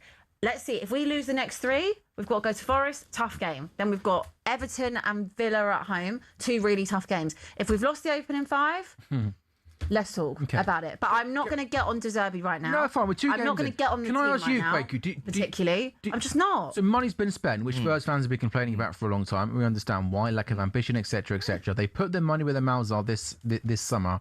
Do you think the money's been recruited wisely? Because Abby said a lot of players have come in that played in the Premier League. When you look at these players coming in, are you like, yeah, these are good signings? Some of them, Who do you like? Who do you don't like? It's not a good signing then, because Tonali for £100 million is not a good signing. Why? Why do you think Tonali's not a good signing? Because first of all, that man. Take the price tag out of it. Okay, tell me. Do you want me to actually tell you as a player? As a player, tell me. Okay, why. first of all, there's things off the pitch that aren't amazing with Tonali. Okay. Secondly, he didn't want to be in this country in the first place. When he first signed for Newcastle, it looked like he was signed against his will, and then he spent a couple of seasons there and then asked for a move. This is a Tottenham side that aren't going to be qualifying for Europe this season. Right. I can't see Tonali being there long term. I don't see any return on investments, and personally, I don't really. Had your return on investment in Enzo Fernandez then? Well, yeah, because we're going to get the return on investment. Yes, we are going to get the money we spent. But you're saying he didn't want it. But you're saying about Tonali. You don't compare it to us. No, I am comparing it to you. Okay, Because you've spent a lot of money, Quakes, and again, you've had absolutely nothing to show for it. Okay, You haven't. Abs, this is not. We're not in the same boat. We are in the same boat. Because I'm so bored of this narrative. I'm so bored of this narrative about Spurs spending money. Everyone's been on the case of Spurs being like, "Oh, you don't spend money, but you don't buy proper players." No, okay. Now they've done it. Now you're telling me Tonali's not a good player. Now you're getting annoyed. Since when has Tonali not been a good signing, a good player? When has Mateus Fernandes not been a good signing? When everyone else, when Illiman and Dye, you wanted Illiman and Dye. You haven't let me finish. He asked me a question. I know where I can tell you. I don't think Tonali is a great signing. I think Fernandes is going to be a really good player. I think Marmoush is going to be a really good player as well. I think Njai is a really good player. Savinho, what on earth has gone on there? I don't know. That like what £85 million for a man who scored how many goals last season? So you can't tell me that is good business. What is that? What is that about? Let me argue the Savinho thing. Go on, then. Let me argue this. What is that about? Thing. Because again, I couldn't understand the obsession that Spurs have got with it. I don't think anyone could. Yeah. They've wanted this guy for 2 seasons. There's something metrically clearly that Spurs wanted him. Okay, I would say his time at City. Yeah, it's not been ideal. £85 million. Okay, but the money is the money. Like. I do agree with Abby's point. What do you want me to say? I do think sometimes it's hard to quantify now what is a good fee and what's not a good fee, because we have seen fees in recent years, and in particular in this transfer window, just been blown out of the water, and it is all going a little bit crazy, isn't it? Because the money, the fee is the fee, right? The fee is not the fee for Savinho. But listen to me about Savinho thing, yeah. I feel like with him being at City, last season Pep didn't want him to go for whatever reason, signed an extension, whatever, barely played him. I think it was 10 starts. He had one. I think it was 1 goal. I would say with Savio, whatever, I can't stop. Savio, whatever you want to be called. Officially. I feel like what they're buying with him is potential for him to be in not a City side, because again, it's quite hard to sometimes assert yourself in a City side like that. I think, at Spurs, he's going to start. Again, he was out yesterday with a muscular knock injury, typically. But he is going to start. I think he's probably a confidence-based player. I think that what De Zerbi likes in terms of his wingers being direct, dribbles, taking a fullback on, he will be able to provide. He needs more goals and assists. That's 100% correct. I think even De Zerbi set him a target of what he wants him to get. Like, I think you're buying because of that age. Do you see my complex though, Abs? Same as Fernandes. But do you find this is the bit that I find difficult to have this conversation with you, because you are the same person who, when we sat here a year ago and Chelsea brought in Garnacho for half the price of Savinho, you told me that was a terrible signing. You signed a player for double the amount of money who's done half as much in the Premier League, less than half as much, and so you sitting here trying to justify £85 million for Savinho Savio you're trying to be optimistic, but no, not logical. Optimistic. That's not logical. There's no logic between. I'm trying to look at the logic as to why they were so hell-bent. There's no logic in paying £85 million for Savio. There was no logic on spending whatever you spent on Garnacho either. Exactly. So why are you trying to justify because the market is the Why are you market. trying to justify it? If you say there's no logic, then there's no logic in that signing. So what would so tell me what would you rather Spurs have done? What, in terms of signings? They nearly went down, Quakes. I understand. They nearly went down. We stayed up on the last day of the season. So if that's who you want, if that's your man, this is the problem with what I've always said about Spurs. They won't go and pay the money. If that's the man that you want, pay the money and keep it moving, and let's move on to the next target. For the first time in my lifetime, that's what they've done. I don't necessarily agree with the money they've spent. You're happy with the ambition they're showing? I'm happy with the ambition because it's finally got in their heads, in this ownership and in this board, that you cannot do what you were doing. I looked at Spurs' team a couple of weeks ago before they updated the website as to what was there last season. I thought, oh my God, I'm not surprised that we nearly went down. The state of that team. We've still got work to do. Iliman Ndiaye is a good signing that's going to come Well, in. I think my biggest indictment on Spurs is not even necessarily You can't the also business. say to me that Senesi and Van Heck aren't decent. Yeah, they. I think, by the way, can I say, I think of all the names you mentioned, I think Ndye's the best one by a long way. Ndiaye- I think he's And the Mark- one. him and Marmoush. He's the one I'm most sure about in Ndye. I think for a year, 18 months at Everton, not a great Everton team, he was the best player in that team by a long, long, long way. And I think there'd have been a lot of better teams that he could have walked into their teams this Absolutely. season. I know you wanted him. Yeah, I know I'm- Arsenal fans were looking at him and I were will excited not by co- him. I think Would you have Marmoush- liked him? I think he's a top player. I think Marmoush is a great signing as well. My issue is less about the signings. My issue is about the first 2 games of the season. I know. You and like there are teething issues, yeah, but teething issues are like what they're going through, where you don't lose. You're bottom of the Premier League table right don't now, know. and so it's like if these are the teething issues, the Premier League, you've got finite time to perform, right? And you say, yeah, if we lose the next 3 games, then we'll talk. Not then we'll talk. Then you're in a relegation battle again. We're still Not then we'll talk. talk. Well, nothing's changed. Nothing has changed right now. Nothing has changed. The only difference is we're actually just But now. you literally just said that you're not going to finish 17th again. We're not going to, and I believe things will change. I do believe things will change. What's that, Zach? Abby, what do you make of this comment from De Zerbi after Tottenham's second consecutive loss in the Premier League? Yeah. Unfortunately, you can't buy mentality in the transfer market. What do you make of that comment? Well, that's quite damning and you damning. can. That's quite damning, isn't it? But also, Because you can though, can't you? Well- you can literally try and go out there and buy experienced players That's to what he's come in and done. change the mentality, right? That's something you can buy. That's, isn't it? that's kind of what I was saying when we started this conversation. Because, that's not good. Yeah, that's not good. That's not good. Because that's trouble. Yeah, because my take on that would be, as I said yesterday, there was only 5 players that were left over from last season in that. So I can't really blame the mentality of yesterday on them in particular, because I'd be like, Fairs, they've still got their PTSD, whatever it is, from last season. But most of those players that played yesterday aren't even from here. So that comment, to me, you can't buy mentality in the transfer market. Well, the players that you've brought in should have been players that you think are ready to go and take this club's up the table, so we're never in that position again, and have the mentality and the leadership abilities to do that. So if that's what you're saying, well, that's a big problem, because then what type of people, and I don't even mean like footballers, I mean like what type of people, personalities, humans have you recruited? Okay, That's a worry. And so another part of this then is we know Spurs have had a tough couple of years. It's been a unique transfer window because lots of new players have come in, lots of money's been spent. Where do you both stand on the head coach? Because I feel like with De Zerbi, I think when it's good, it's really good. His teams play great football, and you're sat there thinking, "Wow, this team's going somewhere." But I think with some of his teams, when it goes bad, it can go bad quite quickly. He's quite a combustible character, isn't he? He is. He can be volatile. He reminds me of Conte in certain situations. But I do think he's a good manager. I think, look, whatever last season was, especially those 7 games where he was in charge, that's not De Zerbi ball. That was just play football, try and play football, and let's just stay up. And I think even James Maddison came out and said that, that wasn't what they were practicing or anything like that. It was just stay up at all costs. So what he's trying to implement, I think that's my worry from the first 2 games, that you've had a whole pre-season. Tactically, they don't necessarily look like they've absorbed loads. Yeah. That is a worry. Yeah. Because I don't think he's asking them to do anything particularly special. Yeah. I do think that things will change. I do think he needs time. I think we need to have a bit of patience.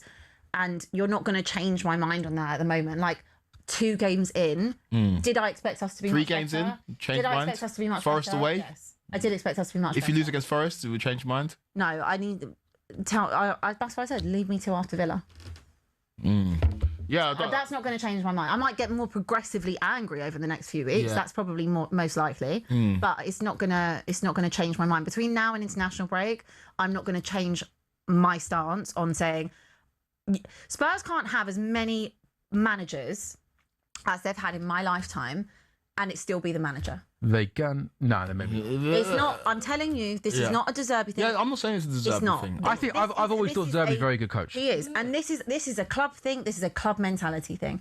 Now, my argument is you've brought in so many new players now, so don't think this can be. I can't tar them all with the same brush. Even though that comment has made me slightly concerned, I can't tar them with the same brush as the mentality I would have had or seen from the other players that were there last season or the season before that.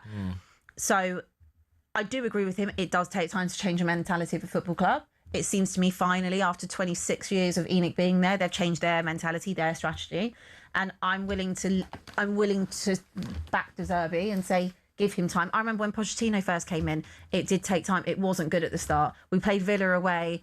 Harry Kane came on, and then everything is history after that. But it wasn't a good start, and I'm hoping that it's going to be the same for De Zerbi. It's a good job you've got a holiday lined up, Abigail Summers, isn't it? 2 games into the season, and she goes on holiday. I know how to plan Who it. does that? What on earth is going on? That's why the team deserves to go down. Because I'm going on holiday. No commitment, weak mentality. Also, have you noticed with Chelsea, like he just doesn't say anything, and then all of a sudden Spurs come in, and he's off. Because I know, having a go at you? I know, we got a break, but it's like they just Why you it beggars scold them? We'll belief. chat in a minute. It beggars belief. Glass are coming Like you have the audacity to finish 17th 2 seasons in a row, and then you lose your first 2 games this season. You want me to be optimistic on your behalf? I don't Hell want no. to be optimistic. It's like Zac Efron, 17 again. 17 again. I don't want you to be optimistic. Have you seen the High School Musicals in the theatres, by the way? Is it? Yeah. Oh my goodness, that's amazing. Yeah, I know. I'd love to go and see that. I really would. Okay, Also, that's can you put your shoes on, please? No, I'm comfortable. talkSPORT Goals is back in a couple of minutes. Man United Ipswich coming up at 4:30.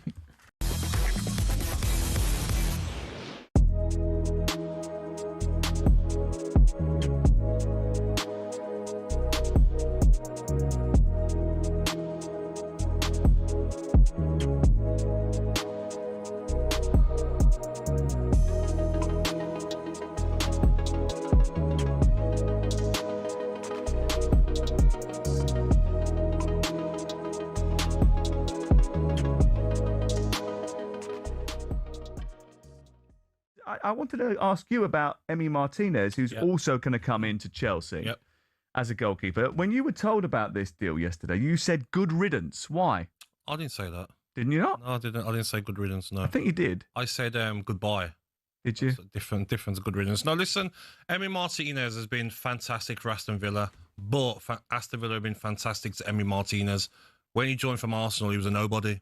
Aston Villa turned him into... He was an FA Cup winner when he joined. Yeah, but it's still a nobody, really, wasn't he? That's why he come to Aston Villa. He was gonna go to Brighton, wasn't he? Aston Villa turned him into the best goalkeeper in the world, and I just didn't like the way 3 years in a row he's been trying to leave every summer, which has upset some Villa fans. But when you look at his performances, his saves, everything about his style of play, even the negative stuff, the way he winds up opposition fan bases, Aston Villa fans have loved having him, and you'll go down as definitely a club legend. It's interesting, isn't it? So I think there's different ways that people react when players leave football clubs. And I just wonder what the feeling is amongst those two fan bases about Emi Martinez going from Aston Villa to Chelsea. Do the Aston Villa fans really care about it anymore? They've got Suzuki now, so are they like happy to move on? Or Aston Villa happy to move on from him? Yeah. And the same with Chelsea. Are they in a place where actually they're just comfortable to move on from Enzo? He wasn't at his best last season, Emi Martinez. Or at the World Cup. At the World Cup wasn't at his best. 33 now. But I still think, Sam, that the £8.5 million, keepers play to an older age, don't they? Yeah. Oh, have we sold ourselves a bit short with the fee? 33. No, I don't think he is. He's not at his prime, but I still think we could have got a bit more money for him.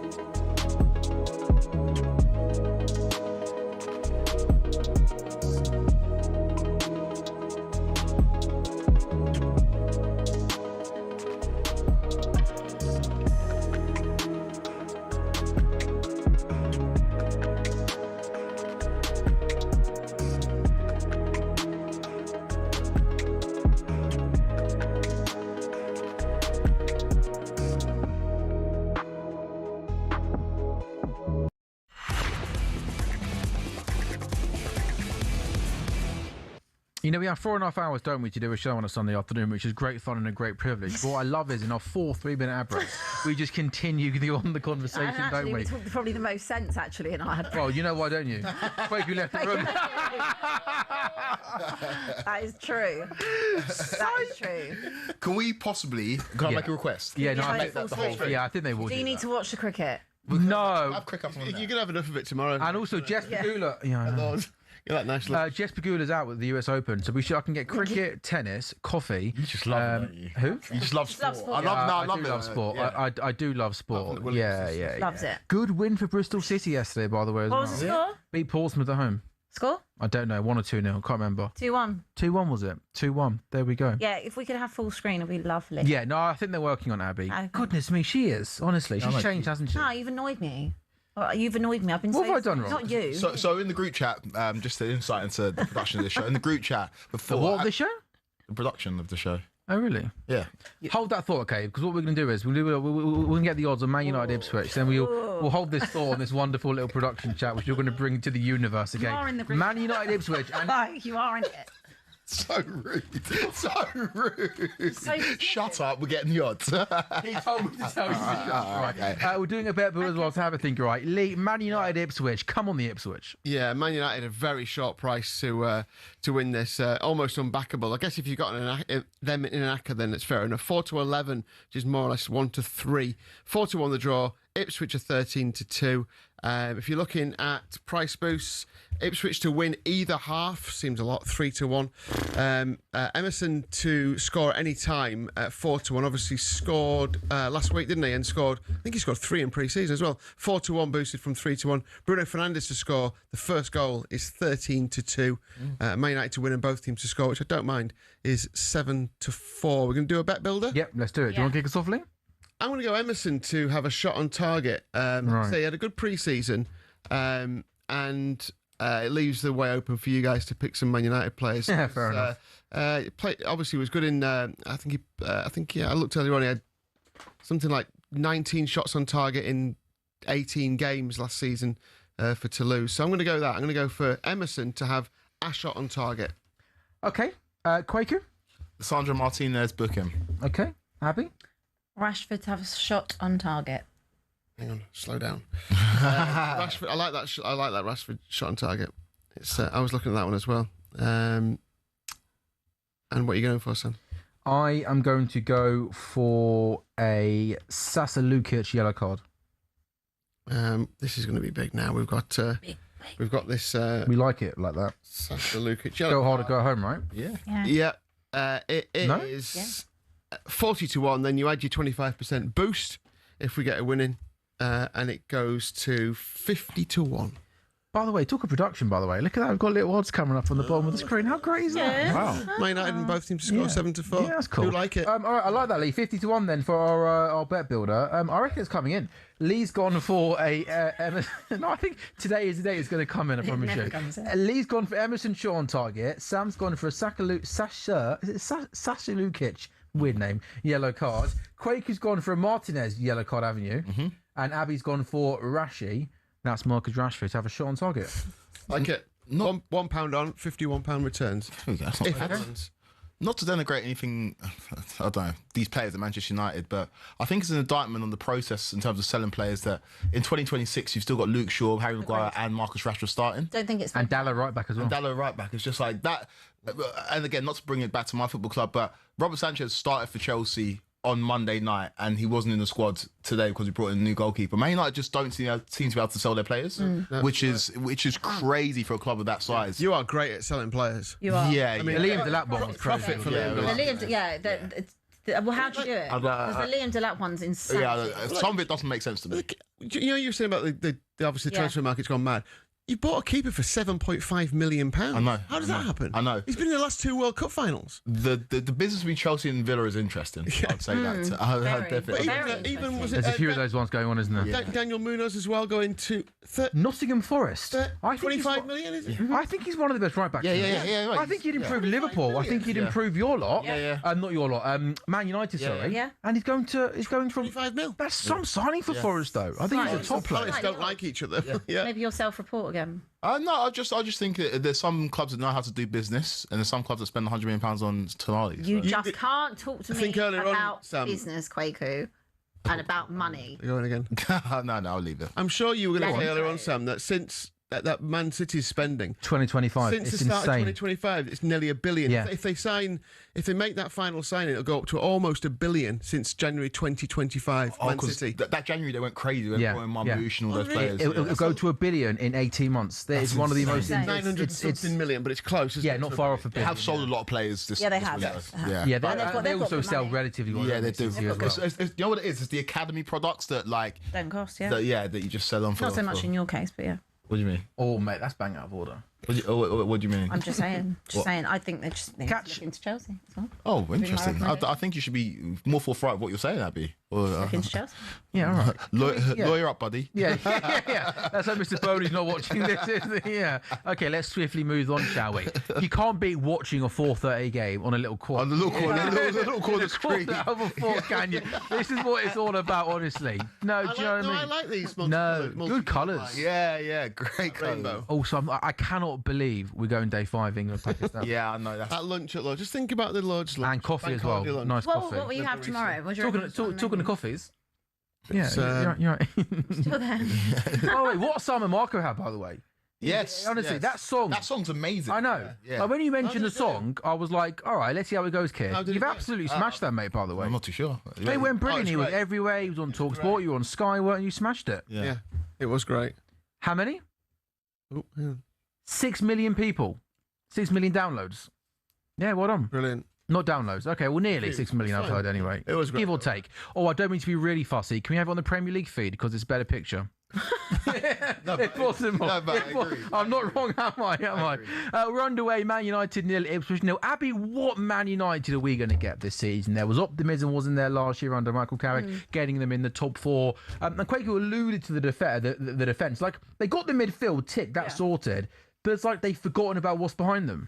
I think they're doing things in stages, aren't they, at Manchester United? Like last summer seemed to be the front. That was what they kind of recruited with that, with Mbeumo and Cunha.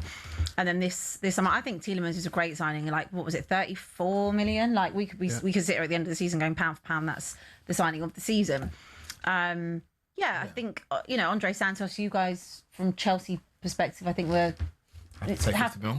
I'd say, but I also like a lot of Chelsea fans have said like you're getting a good player out of him. Yeah, he's a good player, but he had one so-so season at Chelsea and you get 50 mil for him. It's a good bit of business. But Baleba, obviously, they've chased for a while. They've been monitoring him. Do you rate him?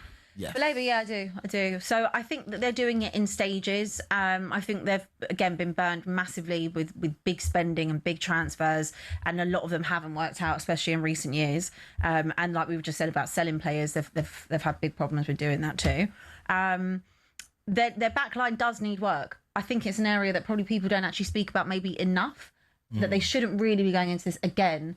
Your two right backs shouldn't be Masraoui and Dalot, and Harry Maguire. As good as he's been for a long period of time, as your A-side centre back. You can't. But then again, they are doing things gradually. So you would think that probably next summer, or maybe even from January onwards, that they'll start to do that. They've still got young players. They signed obviously Aiden Heaven. They've got Lenny Yoro, but I just think they need more. You think of like history with Manchester United, and you think about the Vidics, the Rios, like those big players that are at the back, and they don't have that, but they're so far away from the Manchester United we all grew up watching anyway.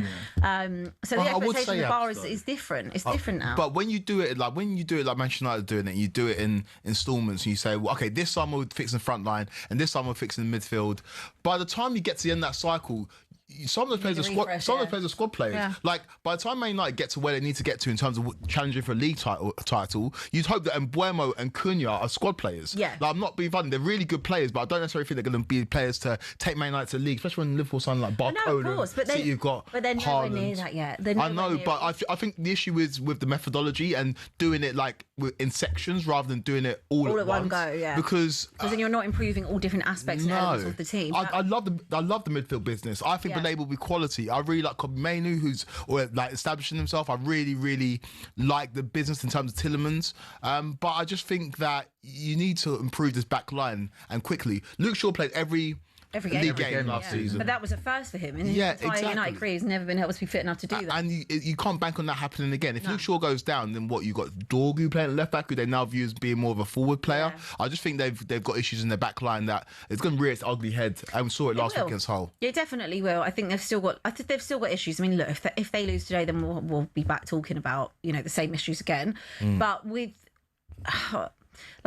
Carrick, I think Carrick's job when he came in was just to steady the ship. Like, United was spoken about, and they always will be spoken about all the time, but because they're the biggest club in the in the country, if not the world in some aspects. So I think they're always going to be at the forefront, and if things go wrong, it's going to be the biggest talking point. But what happened with Carrick came in is like we kind of just stopped talking about them, which is what they wanted. They wanted it to. That's a shot on target, no?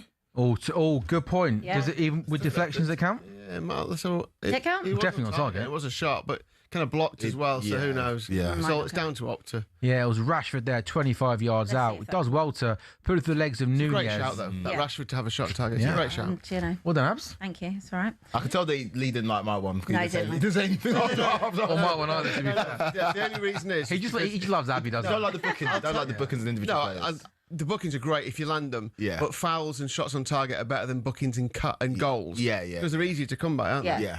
That's why. Should've done a foul then. But you don't get 50 to 1 for if you put Go big or fouls go in. home. No, go. I Absolutely. love it. Yeah, but who's paying for these coffees though? This is true. You know. But yeah, I just finally on Man United, I think that this season's going to be a massive test again because they've not got one game a week. Yeah. Firstly, Carrick, let's see what happens. But I think the actual point of Rashford's Play played there so from well. Rashford, direct down the left-hand He's like side, a- he's goes a new into the signing, box, isn't he? plays it back to Mateus Cunha, shot goes over the bar, still didn't have it. they need a period of just stability. I think with Manchester United, they need that to rebuild, and I think that Carrick was probably was the safest pair of hands they could have asked for. It is a bit reminiscent of like Ole, but. I think they've probably learned from some of the mistakes under that, and I think Carrick did a good enough job. They were good like United the second half of last season. They were. But is it Yes, just they going to only be had the whole one game a Well, week we'll thing? see. So every team, We'll see. if there's a big six team Yeah. who don't get European football, then they're always going to finish third. Yeah, they should. Well, They should have. Chelsea finished third this season. Look at Newcastle. Like every time Eddie Howe didn't have Champions League football or any European football, they qualify for the Champions League. Like if you're a big team worth your salt, you should be qualifying for the Champions League. But if you've not got got to This look isn't at a where big enough United. squad. What you've got. This isn't a big enough squad. No, Finish in the top four now definitely and not. do Champions League, arguably. We'll see over the course of it, but you've got to really lower your expectation of where Manchester United are. They're not the Manchester United of old. They finished the year before. They finished 15th. Finished 15th. So He's a great signing. By the way. Yeah. So it's interesting to see how he copes in the Premier League, but he was obviously sensational for Celtic, wasn't it? Like you look at his record over a series. Last season he took a while to get. I think he had an injury. It took a while to get going, but eventually was one of the key reasons that they managed to do what they did. Oh, for Celtic. surely. He's just so They've good when he had gets a busy window, Ipswich, haven't they? Yeah. Emerson, Fatawu, and Cito, Maeda. Yeah, Lukic has come in. Diop's come in at centre half. I mean, I don't know if a lot of people maybe just had the three teams that came up to go back down again. Obviously, Hull have had a great start to the season, long way to go. It's just won last week. How do you rate the three that come up to start up the season? Yeah, I think given money spent, you'd say Ipswich have probably got the best chance of staying up. Sure. Coventry has a nightmare result for them I yesterday. know, that was a stinker. I mean, because of all the games that you if managers do this and you put a ring round games that you're going to get your 3 points in, sure. that's one of them. Yeah. And that could be desperate.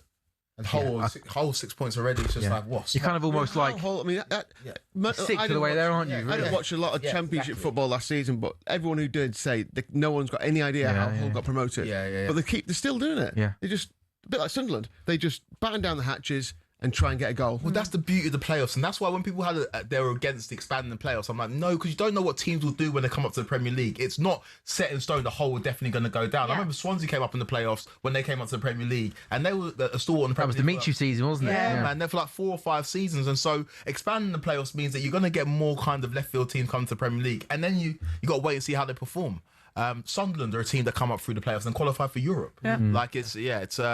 I think Hull are in for a really interesting season. Now they're on 6 points already. They could feasibly lose their next 4 games and be on just track. gives them a little bit of breathing space, doesn't it? For sure. We are only 9 minutes into this game, but even just there's been a couple of moments when Ipswich are moving the ball in midfield, and they don't look like a newly promoted team. They look already quite comfortable in possession. Like I think Sasa Lukic is a good sign, really solid player with Fulham for a long time. Fatu and Ciso are dangerous. Fatu is very, very direct. I'm not too sure how their centre forward will go there. I haven't seen loads of him. I know you mentioned he had a good pre-season. That can often so much be the promoted team's problems, right? Not scoring enough goals. I don't think he's necessarily double figures in the season, man. That's the problem they probably will have. Can he get 9?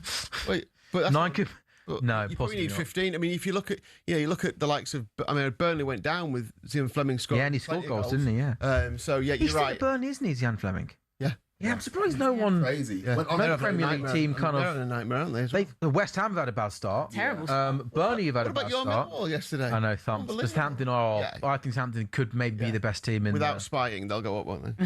Yeah, possibly. Without any other issues. Yeah. Just don't spy. Don't send your lad down to the academy to. Do you know what's so interesting? Go on, mate. Watching Was Jose Doc. the Jose doc and them just like bragging about spying. Yeah. That's a great bit, wasn't it? Was it John Terry who said that? Yeah. She used to Yeah. go out and- Yeah, Amazing. he played the whole Allardyce training session out to the team Yeah, before the crazy. game. It's like, what? Good doc though. Good Good doc. Haven't actually finished a good doc so far. Yeah.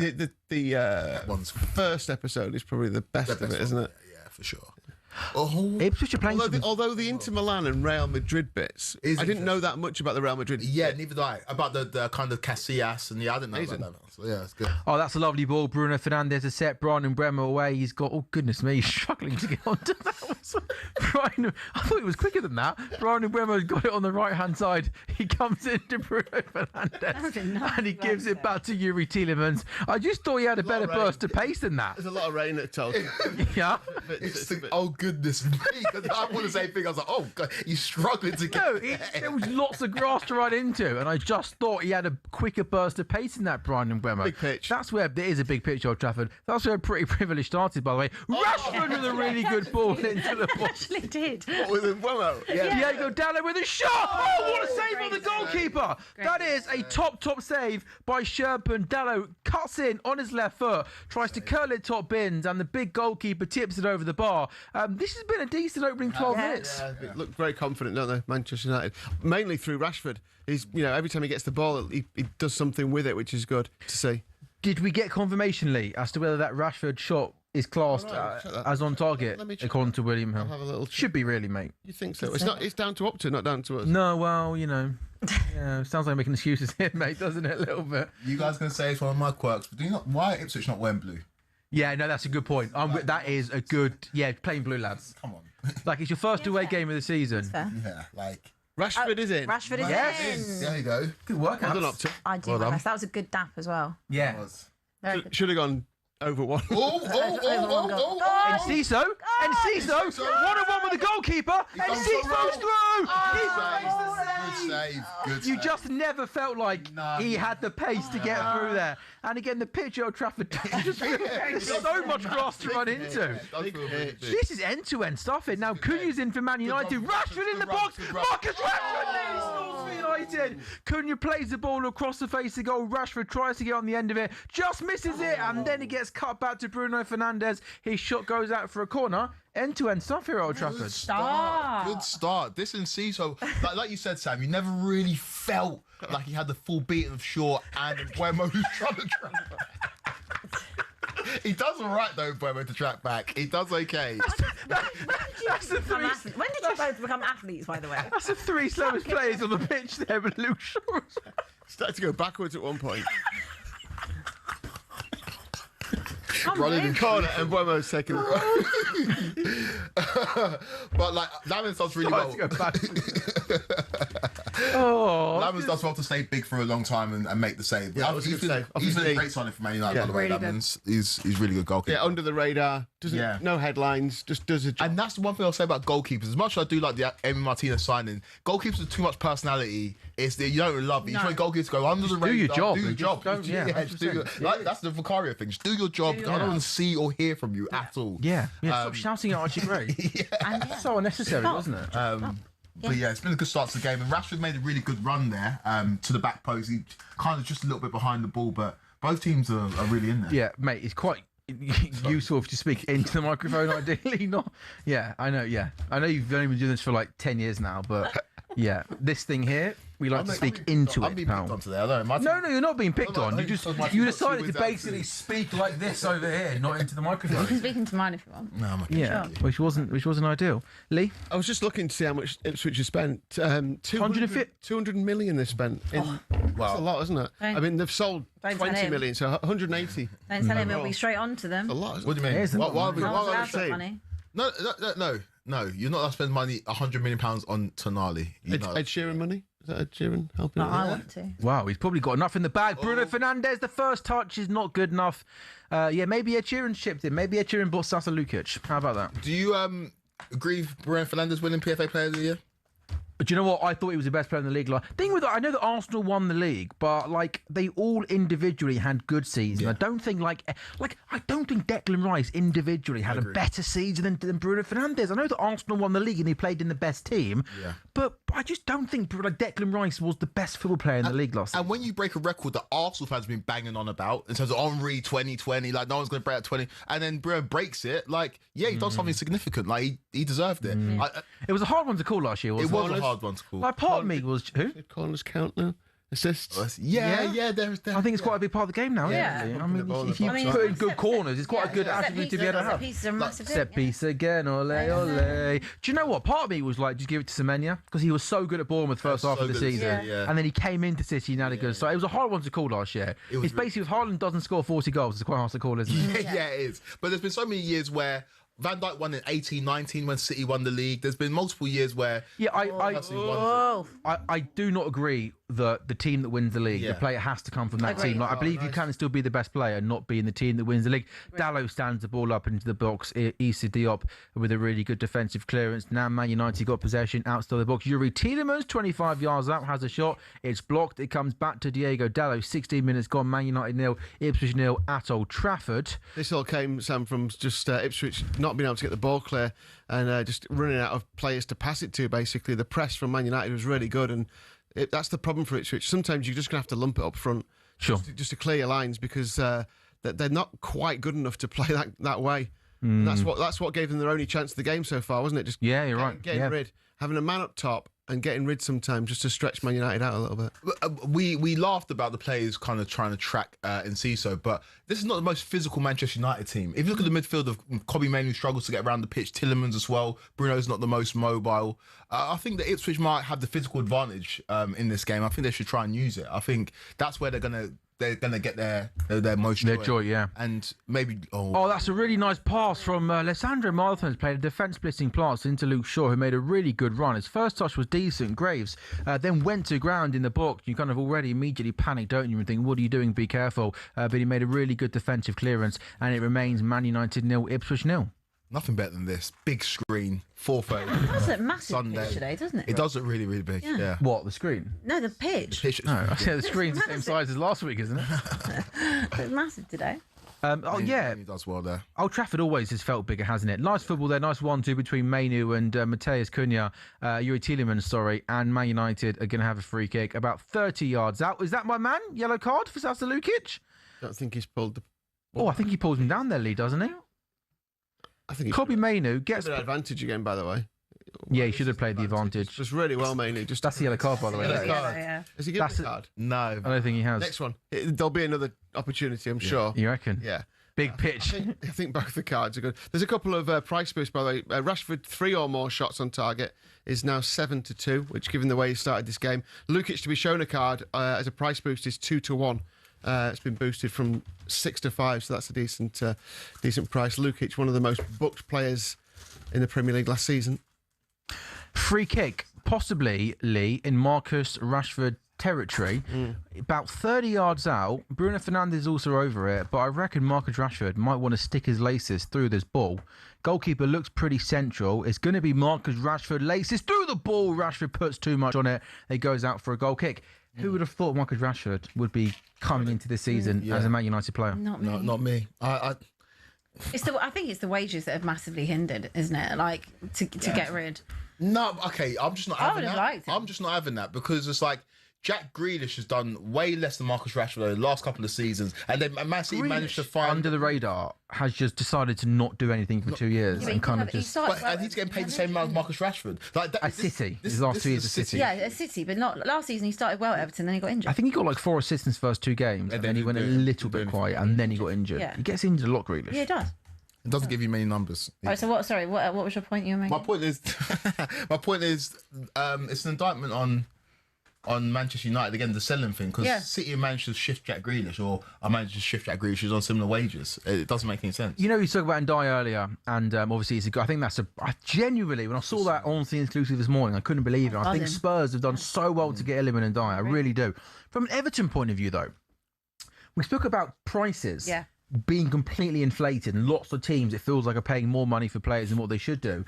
I think just £65 million for Ndiaye, I think, doesn't feel like a lot of money. And then Everton have spent half of that on Richarlison. So they basically got £30 million and Richarlison for Iliman Ndiaye. And I don't think that's good business for Everton. I think from an Everton point of view, like, you know, if Cody Gakpo's worth £85 million, Liverpool are asking for £85 million for Cody Gakpo. Why aren't Everton asking for £85 million for Iliman Ndiaye? I don't know, but then goes back to what we were saying. Why are some clubs doing normal business with each other, like the 25 millions here and there, 30 millions, whatever, and then some is 85 million? So I don't know. Why is I don't get this Gakpo thing. I mean, This Gakpo thing's wild. I was fishing a little bit earlier on, but like, oh, go on.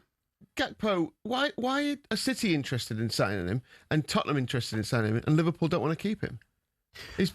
He did have a bad season last season. But like, from my point of view, like, he did struggle last season. Yeah, you had a lot of players a lot of players struggled last season. Yeah, but then look at him. He starts the season. He's your best player so far in 2 games in. Yeah, and it's 2 games. Yeah, I think it's strange, isn't it? Yeah. Why would you sell him to City?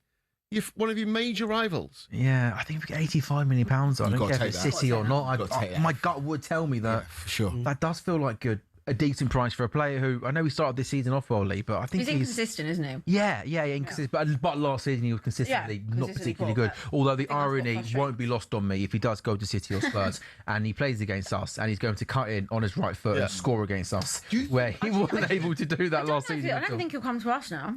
You do not need to sign another attacking player. And City do. I'd argue City needs someone. City needs someone to back up Haaland, don't they? With Marmoush going. Yeah. So and they wanted Ndiaye, didn't they, as well? That's a lovely ball, Maeda, in down the left. What a save. And it's a decent save that by Lomans. The ball to set Maeda away down the left-hand side was really, really impressive. And Maeda takes it quite early on. There was Leif Davis, who plays a really good defence being pass. Dallo can't cut it out, and then Maeda does take it early, and he hits it pretty well, doesn't he? And Lomans has to get himself to his left-hand side. Just needs to be. If you could hit it good save though, Lee. I think it's a good save. Good height. You're very critical on goalkeepers, I've noticed. No, you're the one who's critical. Good height for a keeper. He is critical on goalkeepers. I am. I do love having a go at a goalkeeper. Abdul Fatawu, who is going to take that corner then from the far right-hand side, going to be a left-footed in-swinging corner. Lots of big Ipswich bodies in and around the Manchester United goalkeeper. Fatawu! And O'Shea wins the header, and he heads it back out to Fatawu, who's offside. Yeah, I thought he might have just been a little bit offside there. Interesting. What is? Did the ball come to him from the header? Yeah. O'Shea was like there, and the Fatawu was there. I don't know how he's offside. I don't know how he came from offside position. You know what I mean? Well, he was just standing in offside position. Yeah, but O'Shea was like taking the corner, wasn't he? Yeah, but so he just stood there. He should. Yeah. I'm surprised he hadn't moved. He's probably not expecting the back post header to end up going out to him, is he? Yes. You know, which is an interesting one. No goals then. Halfway through this first half, Man United 0, Ipswich 0. Have you been to Lord's before, Lee? No, I haven't been to. I'll take you to Lord's one day, mate. Yeah. What's like? Tomorrow, I'm a bit busy tomorrow. Tomorrow, you want to go tomorrow? Where is the Lord's one again? St John's Wood. Yeah, come on, Abby. I have been to that. Yeah. Yeah. I get confused with that in the Oval. You went with Jamie, didn't you? I did. I've been. You there guys went. as well. Yeah. I met. Yeah. Is it the best? Is it the best cricket ground in the country? I think it's the most historic cricket. Yeah. But is it the best? You didn't seem too convinced by it. Yeah. Yeah? Yeah. There's lots of good. Like the Oval's pretty special as well. What's your favourite then? My favourite, honestly, your neck of the woods. Headingley is unbelievable. The atmosphere. The atmosphere when you go up north is a bit more raucous. Yeah. No, like Ashes series. Test there. Yeah, I know. Or Old Trafford, is there? Yeah. No, I know. Oh, how come? The most furthest north is Edgbaston. And in actually, I Birmingham. think they're in the top. I think I'm right in saying they're the top 3 best grounds for results. England since 2020. England's results. Durham's the best, isn't it? England's results are Headingley. They've won the last 7 Test matches Headingley. I think Durham's the best in the country, but Headingley's right up there. Yeah.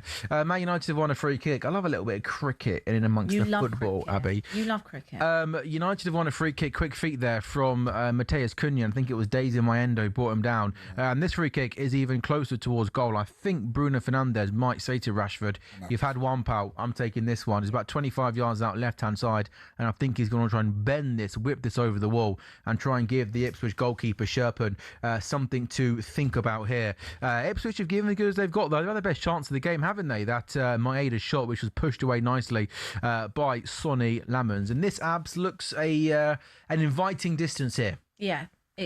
Well, again, it was a bit of a silly foul, wasn't it, to give away? Like, we both went, why have you done that? Yeah, I didn't need to. Yeah. It's a dangerous position. I mean, I'm sure it'll be much better than Matisse Tell's free kick yesterday. Oh, my goodness me. That was... Wade threw himself on the floor afterwards as well. I had the exact same reaction. Did you go yesterday? No, I didn't go in the end, though. That was absolutely remarkable, wasn't it? It's almost looked impossible to get to that. I didn't actually know you could. Yeah, I know. It looks not real, doesn't it, when you look at it? But the humiliation from something like that's enough to end your career. Goalkeeper side? No, he tries to go over the wall. Do you remember the Raheem Sterling one? For Chelsea against Leicester? And then there's enough to ruin his perception of Chelsea. End your career at a football club. Do you know what I mean? It's just like there's certain things that people can do. Like when Torres missed the open goal, it's like, okay, you're kind of... Old Trafford, wasn't it? Yeah. And I know you went on to score that, but win the goal in Champions League, but we never viewed him the same. I think Tell will always have that free kick. I'll never forget that. You never. Yeah, do you know what? It's also similar that time. Do you remember that time where Kwaku said that Liam Delap's fought back over Lee Davis? You'll never get over it. You can never quite bounce back from that moment, can you? Never get over it. Liam Delap looked good when he come off the bench for good throw in. He was decent. Was it a foul throw? Yeah. No. Do you reckon it's foul throw? I don't know. I'm not a referee. It looked a bit dodged, didn't it? No. Decent. Was it a penalty? I actually thought it was a penalty. I mean, lots of people saying it's not a penalty. I thought Alisson actually came out and was pretty rash and kind of threw himself to the ground. And then I think there's contact. I think it's a foul. Yeah, I thought it was a foul, personally. Thoughts on Alisson? Do you wish you would have kept Kelleher? Yeah. Definitely. I think it's crazy. Because I think the plan was, Abby, that Mamadashvili comes in last season, has a year to settle in, and then Alisson's only got a year left on his deal. Ball whipped into the back post, Rashford at the back post, can't direct a goal, was from a tight angle. We then sell Alisson in the summer, just gone with a year left on his deal, get some money, and the backup kind of makes that transition. Yeah. But Mamadashvili struggled last season. Yeah, he did. And I think Kelleher would be good enough to make that step up. I understood why Kelleher wanted to go and get game time. Yeah. I really wanted Kelleher as well. He'd have been great for Spurs. He would have been so good. Do you think Kingsley's good enough? Better than Vicario, sure, but is he good enough? No, he's not. He's not, but it's not an area we're going to do this year. What is the atmosphere like? All joke, I know we sort of, because, you have lost your first 2 games, but is there still a feeling of excitement because of the new bodies coming through the door? In terms of in the stadium or in terms of amongst the fan base? No, both really. Well, the stadium, again, like I said, I wasn't there yesterday, so it's quite hard for me to say, but I think against Charlton, it was flat. It was flat at times. I would say, actually, the first half, the scoreline probably flattered us in the first half, to be totally honest. At Charlton? Yeah, against Charlton. Yesterday, I think it's really hard as well because we've got this thing where we obviously just don't win games at home. So last season, I think we won 3 games all season at home. I think Newcastle won more games at your stadium this year than you have. That's an insane sentence. We've just got this thing where we just don't win at home. We don't. It's just cold hard facts. I think last season it was like 3 out of 18 or something like that we'd won all season at home.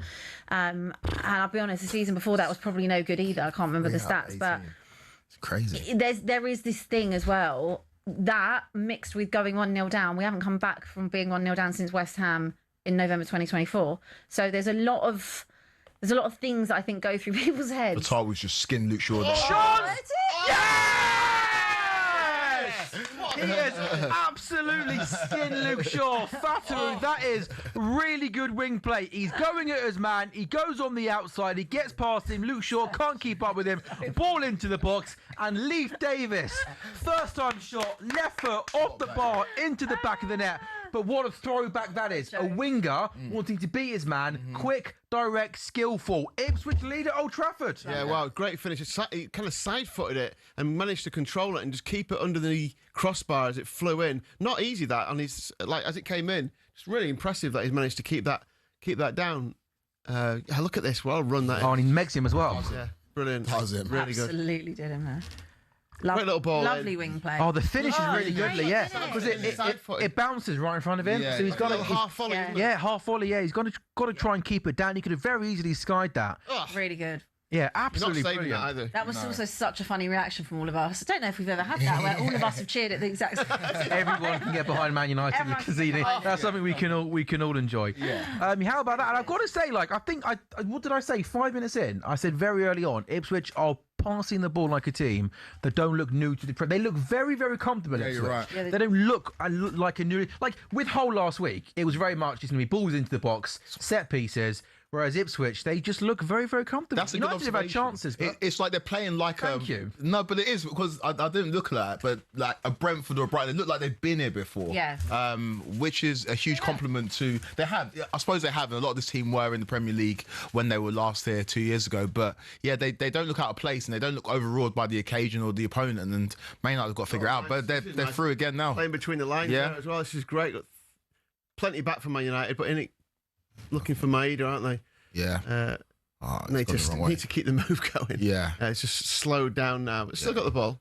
Get to Fatawi, see if he can do it again. skin him, get at him. Comes inside. not a bad ball. Chance, Cisco! Oh! Oh, that could have been Fatawi this time goes on the good. inside, whips the ball into the box. The Ipswich player didn't get his head on it, and then Leif Davis to the back post just couldn't get the execution. I think he was surprised it came to Was him. he offside as well, Might be maybe? offside. Oh, yeah, I think he's gone a tiny bit early. Good noise. He's tried the same finish, to be fair, hasn't he? Like a little side foot half volley. If Cisco was a tiny bit taller, he'd have had that in as well from close range. Can you? A long way to go. Lots of football to be played. Man United start the season back to back. Like it's very early, and no one should be under pressure Help after me 2 out. games. But my goodness me, no, I didn't deserve to be under pressure. I was simply asking you questions about your recruitment.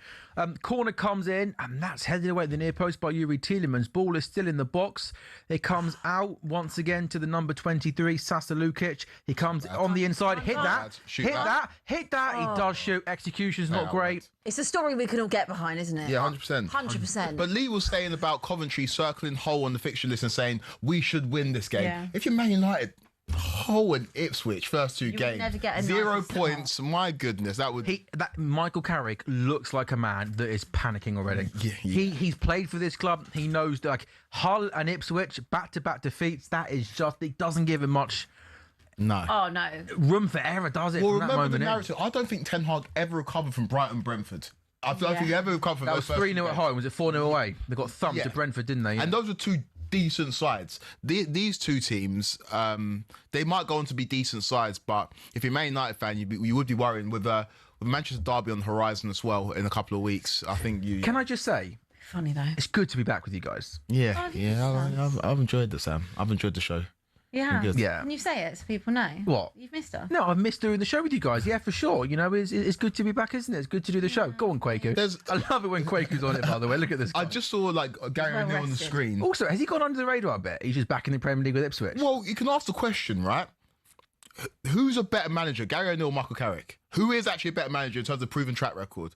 Because I know Carrick did a really good job last season playing 1 game every 2 weeks, but like in terms of who's a better tactical manager, do we know that Carrick's a better manager than Gary O'Neill? I don't know. Like, and so this is a big test for Carrick in terms of if you lose this game, not only people starting to question the team's performance, they're starting to question your credentials as well. Was that my boy who's got booked? No.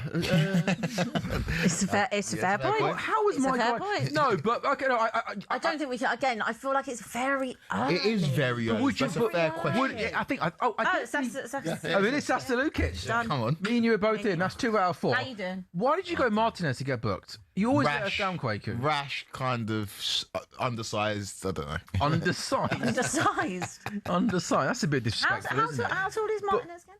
Oh, I'll Google it. I actually want to know. But would you? would No, you're you? quite tall. Is it fair to Surely say my though? height. 5'10". Go Sam. How tall are you? Me, 5'5". He's 5'9". Martinez. You actually, Yeah, for a centre back, it's on for the a centre side. back, you short, yeah. You wouldn't say about fairly being a tall. bit taller than that, Yeah. don't you? Come on. You also want England to take some wicket. I mean, how? What, why now? Have Pakistan thought let's actually just try and like not just give away wickets for fun? I don't know what that means. You No, answered I the know you question. don't. You're I know a you don't. talkSPORT cricket aficionado. Yeah, who's here today? Not a Lord, by the way, as well. Yeah. So if Pakistan come back, then you don't have to go to Lords. What does that mean? I don't understand. Basically, England need 5 wickets to win this game. How many Today, wickets they on? they need 5 more wickets. If they take 5 wickets by the You end need of the Soud day... out, don't Are they? they, Get Soud out, then Yeah. you should be... are they on the not the 5 that I can see? Okay, I don't think we should have this conversation on air, Abby. They're not on the 5, are they? What's my second What does favourite? that even mean? We just all football. I don't think it's cricket. NFL. NFL. We had this Yeah, conversation. I Oh, like no, it. no, I know. F1 and Pilates? it's technically not sport. It's a farce. Are you still doing your Pilates? I am still doing my Pilates. Have you qualified yet? In mat, not reformer. We're at the exact okay. same. We're at the exact same point. we Good were. tackle. that's a Good good tackle. Yeah. What happened? See, so I have to turn our time. Tillerman's just got caught on the ball. He's looking a bit sluggish. Go and do him. Do him. I want another Ipswich goal. Same That'd be so cinema. badly, so badly. Cinema. Cinnamon and Jet. Before we need Before to go half in time at, would be we need to go amazing. in at half time 2-0 down. That's Yeah. the ideal.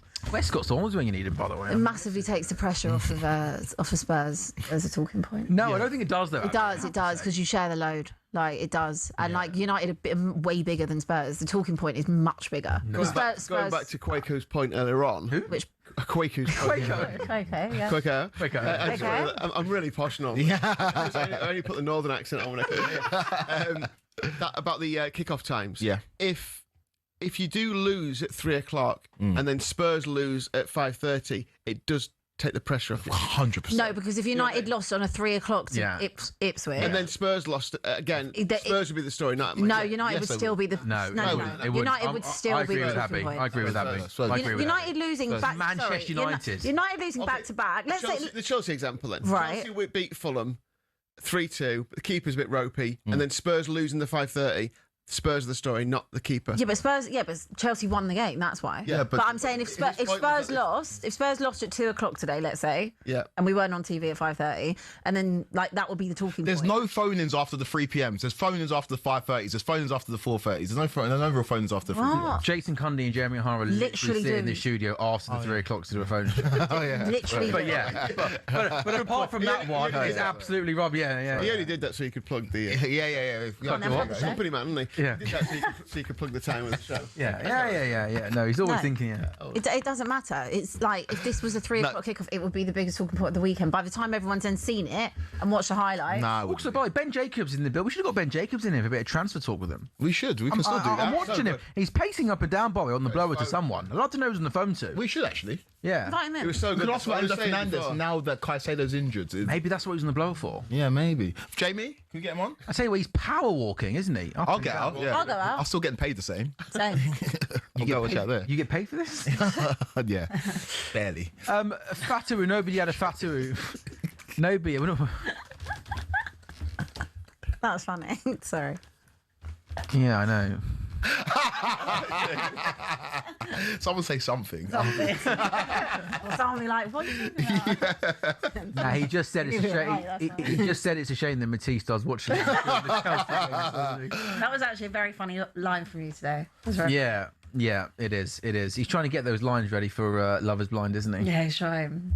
37 minutes gone. Corner for Man United. Yeah, corner for United. 37 got 8 minutes to go until half-time. Man United just struggling to break down this resolute Ipswich defence. Bruno Fernandes, though, is going to whip in a corner from that far side. Lots of Man United bodies making the runs towards the goalkeeper. He goes short. Rashford gives it back to Bruno Fernandes, who then tries to play it to the edge of the box to Embremo, but it gets intercepted, and Man United, they win the ball back, Lee. Yeah, the one problem with Ipswich is that they look really panicky at the back. And then they do still want to try and play it out all the time rather than doing what we said originally, is get rid of it. Yeah, great keeping. He looks mad. He is. How tall is he? 6'7". Give me a second. He's like AJ if Love Is Blind. Yeah, so like whenever they're under pressure, that's the thing that's going to cost them. I think they just don't seem to get the ball clear. When they get it clear, it's there's always like runners. Emerson just maybe picked up a little bit of a knock there, but yeah, so they just look a bit panicky. There's goals in this game for Man United. Lee, if I was Ipswich, every time get the ball out to Fatawu and just say just run, knock that ball past Luke Shaw and run it. Yeah, you've got just hit it long. got I know Luke Shaw on toes. that might not be what the manager wants to do. Just hit it long every time. But you're right.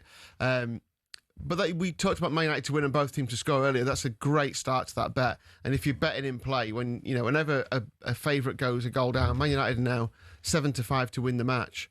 Don't look like they're going to win it at the minute, to be fair, but they'll come out different second half. That's why we as in we Ipswich fans. today. Lee, He's getting another goal. they're back, aren't they? Abby Summers clashes in capitals with Quaker Afari in a heated in capitals. Big I would just like to make You know, my sister once said to me, "Oh, Abby and Quaker hate each other." Yeah, I was like, everyone says that. and I was like, no, they actually get on pretty well, don't they? Can we just set that? You like two boxes. That we're actually. You always have a. We're actually Have a very hug good afterwards, friends.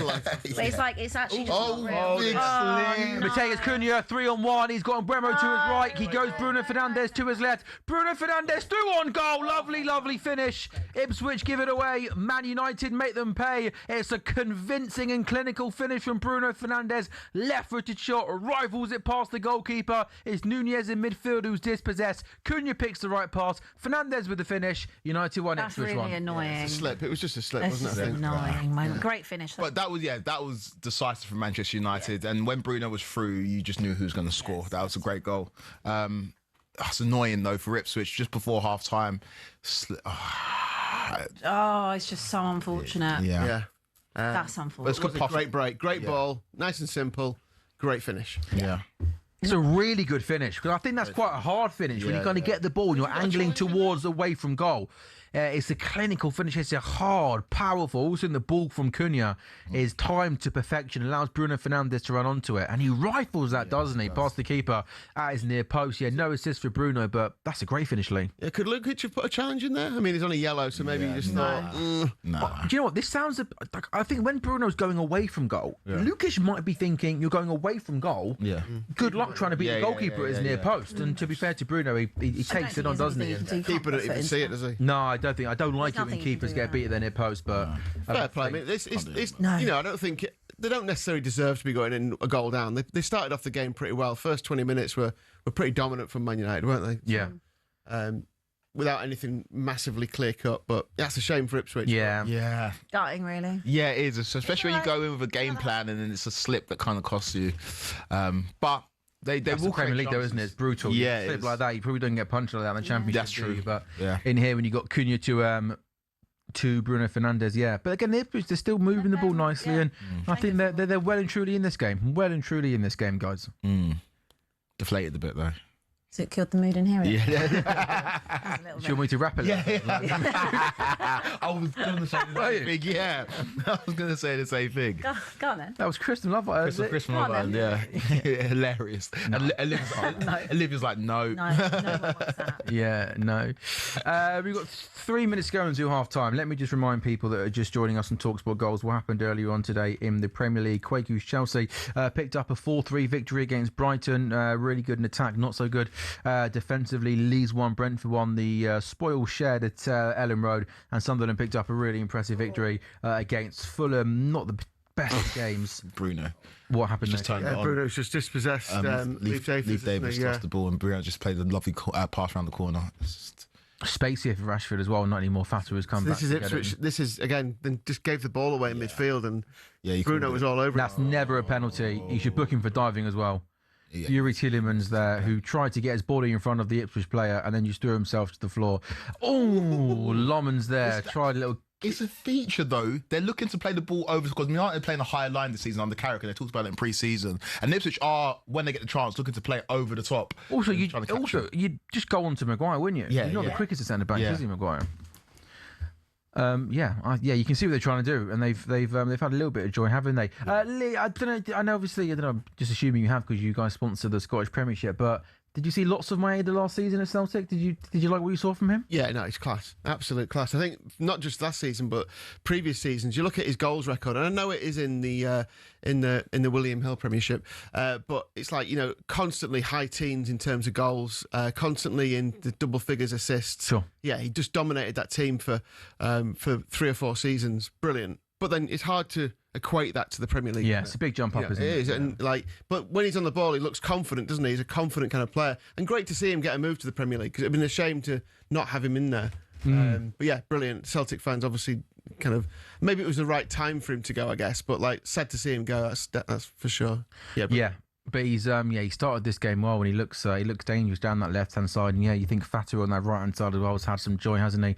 Against Luke Shaw in particular for that goal, skinning him and playing a really good ball back to Leif Davis. He's not going to score loads of goals this season, but he's one of those who can cut in from the side and just bend one in. it wouldn't be a surprise to see him getting like 3 or 4 goals and maybe even like more assists than that. He'll be a key part of Ipswich's season, I think.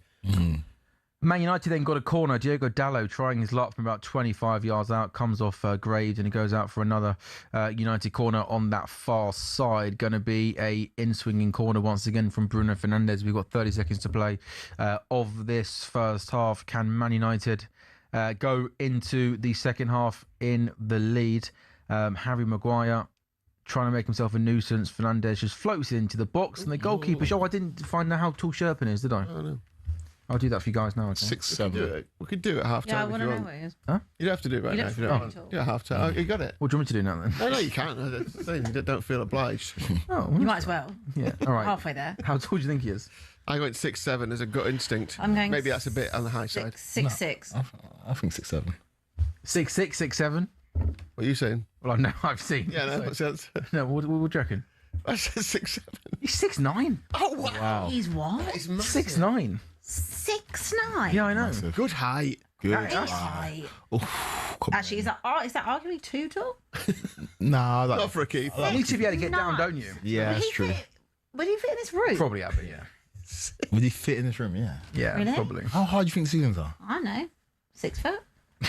You're insane. Yeah, no, I reckon Shaw was shot from the He's middle. 6'9". You see him when he's in his net. He's literally he can touch the crossbar. Yeah. That's over 2 of me.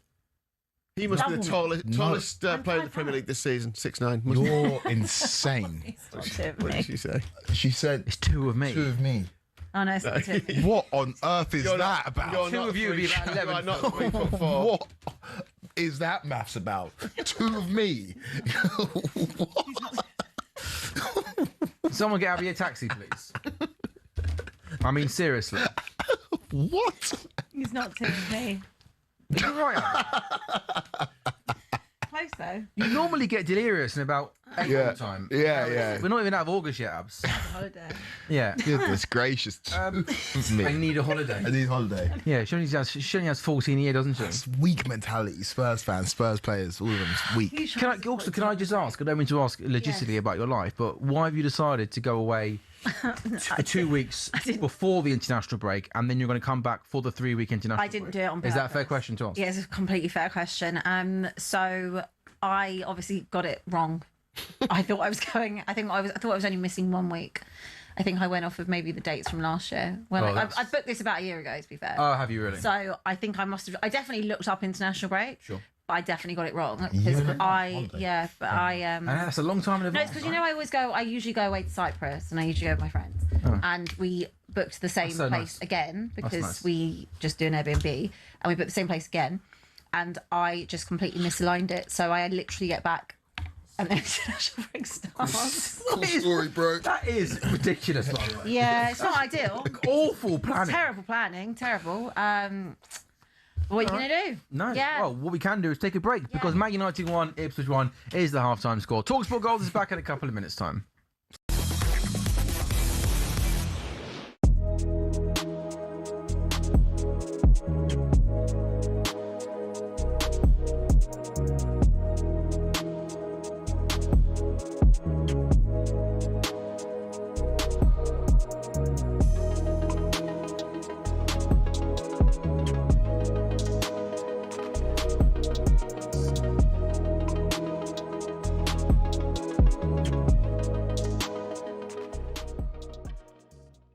You said that if Chelsea sell Enzo Fernandez, then they'll need to replace him. I said I'm not as worried about that as some people are. You think that Chelsea will go back into the market, do you? Yeah, I do, but not necessarily for one of the obvious candidates. As I say, I've done a bit of checking into Alex Scott's future this week. Bournemouth very confident of keeping him. They're not anticipating that Chelsea come back with a fresh offer. There's been no inquiry, despite reports to the contrary, for Adam Wharton to this point.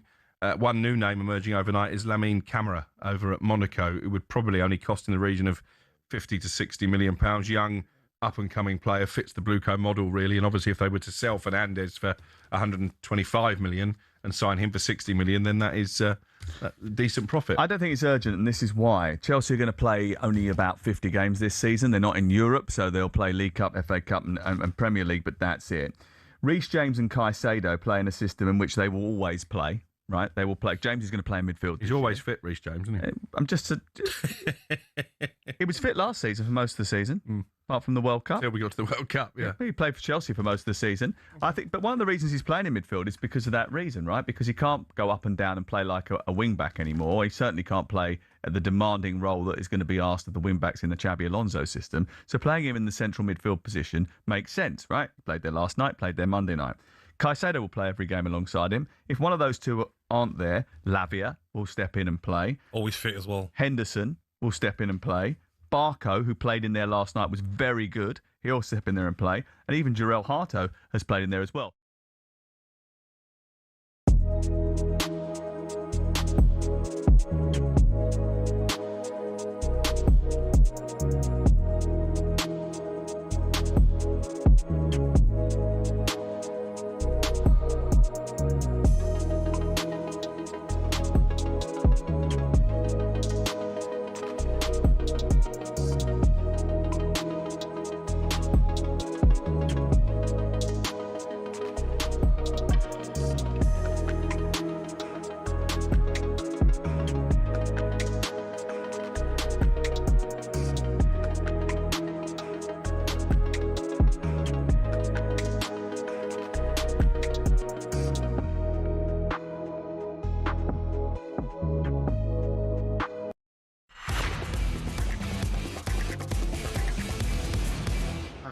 A very good afternoon and welcome back to talkSPORT Goals. talkSPORT Goals is brought to you by William Hill. It's 18 plus gamcare.org.uk. Sam Ellard, Abby Summers, although she's gone and she's not here, maybe she's gone to cry after. That was a poor first half performance, wasn't it, from Abby Summers? Abby, yeah. All over the gaff, right? Just like, what? Saying the keeper's double her height. Yeah, probably not. I can see it. She's outside now, just measuring herself. Well, why am I not 11 foot? I thought, yeah.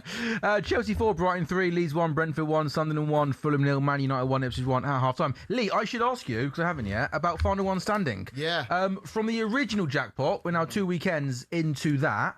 How many are in? How many are out? Yeah, so 105,000 players were knocked out in round one. So we've got 50-odd thousand through to round two, and 25% of them have gone. Liverpool with one of the big picks this weekend. So yeah, they accounted for 25%. Nearly 30% have got Man United again. So they'll be a little bit nervous with that opening goal, but settled in a bit more now. Arsenal take up 10% of the picks in the £250,000 jackpot against Villa. City safely through. Chelsea, quite a few picks as well. We started a new 50k jackpot this weekend as well. Nice. And 32% went Liverpool. That was the most picks in that one. So Was it really? a big chunk of that one went out as well. So yeah, it's a tough start to the season. There's been a few bad results for favourite backers. That is good for the bookmaker, obviously. But yeah, new jackpot every week. So there's a 25k jackpot available now, and we'll run a new jackpot every week. And then after the international break, I think we've got another biggie coming up. So. Flying, aren't they? Yeah. Absolutely brilliant. We've got a little work one, haven't we, going, Quaku? We have. You still in it? Yeah, I'm still in it. I picked Chelsea first week, and I picked Manchester United this week. So yeah, obviously for the narrative, I'd love Man United to lose, but for the one standing, I'd like to see them get a win in this one, because a lot of people picked Arsenal. No, a lot of people picked Man United in the work one on the first week. Yeah, sure. Got burned by it. So who you picked this week? I went Arsenal first week against Cov, nice and easy, and then I went Man City. Oh, well done. On Friday against Palace. Safely. Friday night, safely. Yeah, through. 2 Friday nights, right? Yeah, I know. They say don't bet on the early kick-off, do they? But I don't know if that counts as the early one, does it? We've got a work one as well. I've got Arsenal in the first. No, I've got Man United in this one. I had Arsenal in the first round, and I've got Man United in this. Have you? Okay. How many in the what one? 180. Oh, wow. Yeah. What have we got? £1,000 up for grabs for that. Yeah. Is it? Everyone puts in a bit of money. No, it's just, I think the company was. I think to be fair, I think. Imagine if our company did that and gave us £1,000. I think it's £1,000 in a certain company's vouchers. Oh, okay. Okay. Good stuff. What have we got? We got 30, 35 people? Yeah, so 10 or each. Yeah. It's great. Better than nothing, right? It's not bad. Better than a poke in the eye? Yes. Lee, how's your golf game going? Good. Yeah. You hit them nicely? Yeah, all right. Yeah, I feel like I can play golf all of a sudden. Yeah. Not great, but I'm better. What, have you just started? No, a few years ago. It's taken a while. All right. It does take a while.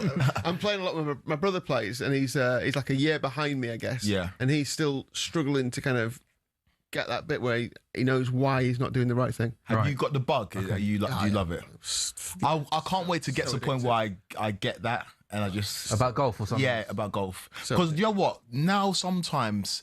if it comes on the TV, I'm not changing it. I'm leaving it on in the background. I feel like it's slowly starting to become part of my life. I feel like as soon as I get onto a course, I'll be on. It's a hard sport though, is it, to pick up and learn, right? Well, it depends how. I guess it depends, right, doesn't it? Like, I think because I'm a bit older, your body's just like so, just not flexible anymore. So when you're young, you see like just young men playing golf, and they're swinging the club like it's the easiest thing in the world. As mine, it like things like crack. So it's great. It's so addictive. You can play awful for the entire round and hit one good shot. Best feeling in the world. Just back. You're like, I love this game. Crazy. Lee, we see on our screen there, Man United to win 3-1 92. That might, some people might like that. How are you guys pricing up the second half of Man United Ipswich? Probably won't be surprised to know that Man United have gone to a pretty sharp price again. They were out to, 7-5, I think I said. They're now pretty much 2-1 on to win the match at 1-1. The draw's 23-10 to over 2-1, and Ipswich are 6-1 now. Some price boosts. Harry Maguire to have at least one shot. I guess that's going to be a header from a corner with impact sub. That's just over even money, 11-10. And Boomer or Rashford to score the third goal, 9-4. Fernandes to assist a goal, which wouldn't be a big surprise, would it? That's 4-1. That seems like a good bet. 4-1. Cunha to have 2 or more shots on target is 9-2. All those have got impact subs. So if you back them and a sub comes on and finishes the bet off for you, then you get paid out on that. And Man United, as you said, to win 3-1 has been boosted from 7-2 to 9-2. Lee, thank you. Good stuff as always. Where did you go? I actually was talking to Ben Jacobs. Oh, were you really? Yeah. And Transfer news. what have you got for us? Apparently, Ndye's not done. Ndye's not done yet. Something he said there's something particularly strange going on with it. Oh, really? Yeah. So we'll see. Arsenal couldn't, could they? Man City. Or like Ezra last year. Arsenal could. Well, they could. Arsenal definitely should. Yeah, they should. They should. Pretty much the conversation I was just having with him. Yeah, they should. And what did he think about Arsenal doing that? They should. Good. It would be amazing. That would be cinema, wouldn't it? It would be. Wouldn't. I think Arsenal need them more than you do. Weirdly. Yeah, I think that's fair. Yeah. I think Spurs have got enough attacking. No. I think Ndye's a great signing, but in terms of needs of squad, no, we do need it. How many new players do you want? More. How do Arsenal need it more? You mean for Champions League?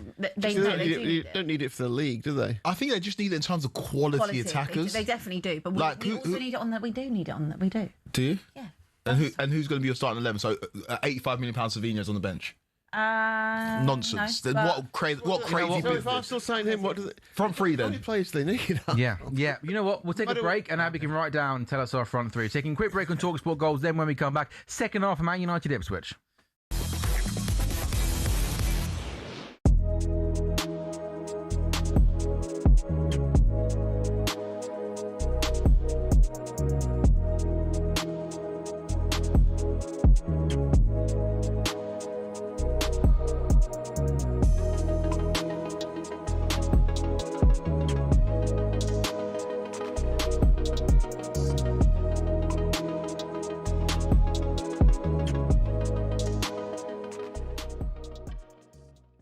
Emmanuel Petit joined the station yesterday and spoke on the difference that he could make to this Liverpool side.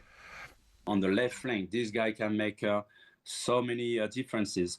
And this is what missing as well with Liverpool, the speed, something that can be fast, running with the ball, that can not scare, of fighting against defenders. And this is exactly what they are missing at Liverpool. They have good players, but they need, modern football is based on the fast players, who can make this decision within a few seconds, can make differences, with the ball. And I don't think many players, at Liverpool actually for that. Well, he's right, Gabby, isn't he? Oh. I mean, it's not all about pace, but I tell you what, nowadays, if you pace kills, Ali. Oh my goodness! Come on. Well, you know better than MD. You know better than MD, mate. Pace kills, Ali, and Liverpool would be interesting how they set up now, Ali, with Barcola in the team, because they could half in certain games, Ali, sit back a little bit, Yeah. Bring the opposition out and Barcola on the counter. Ooh. I agree with you.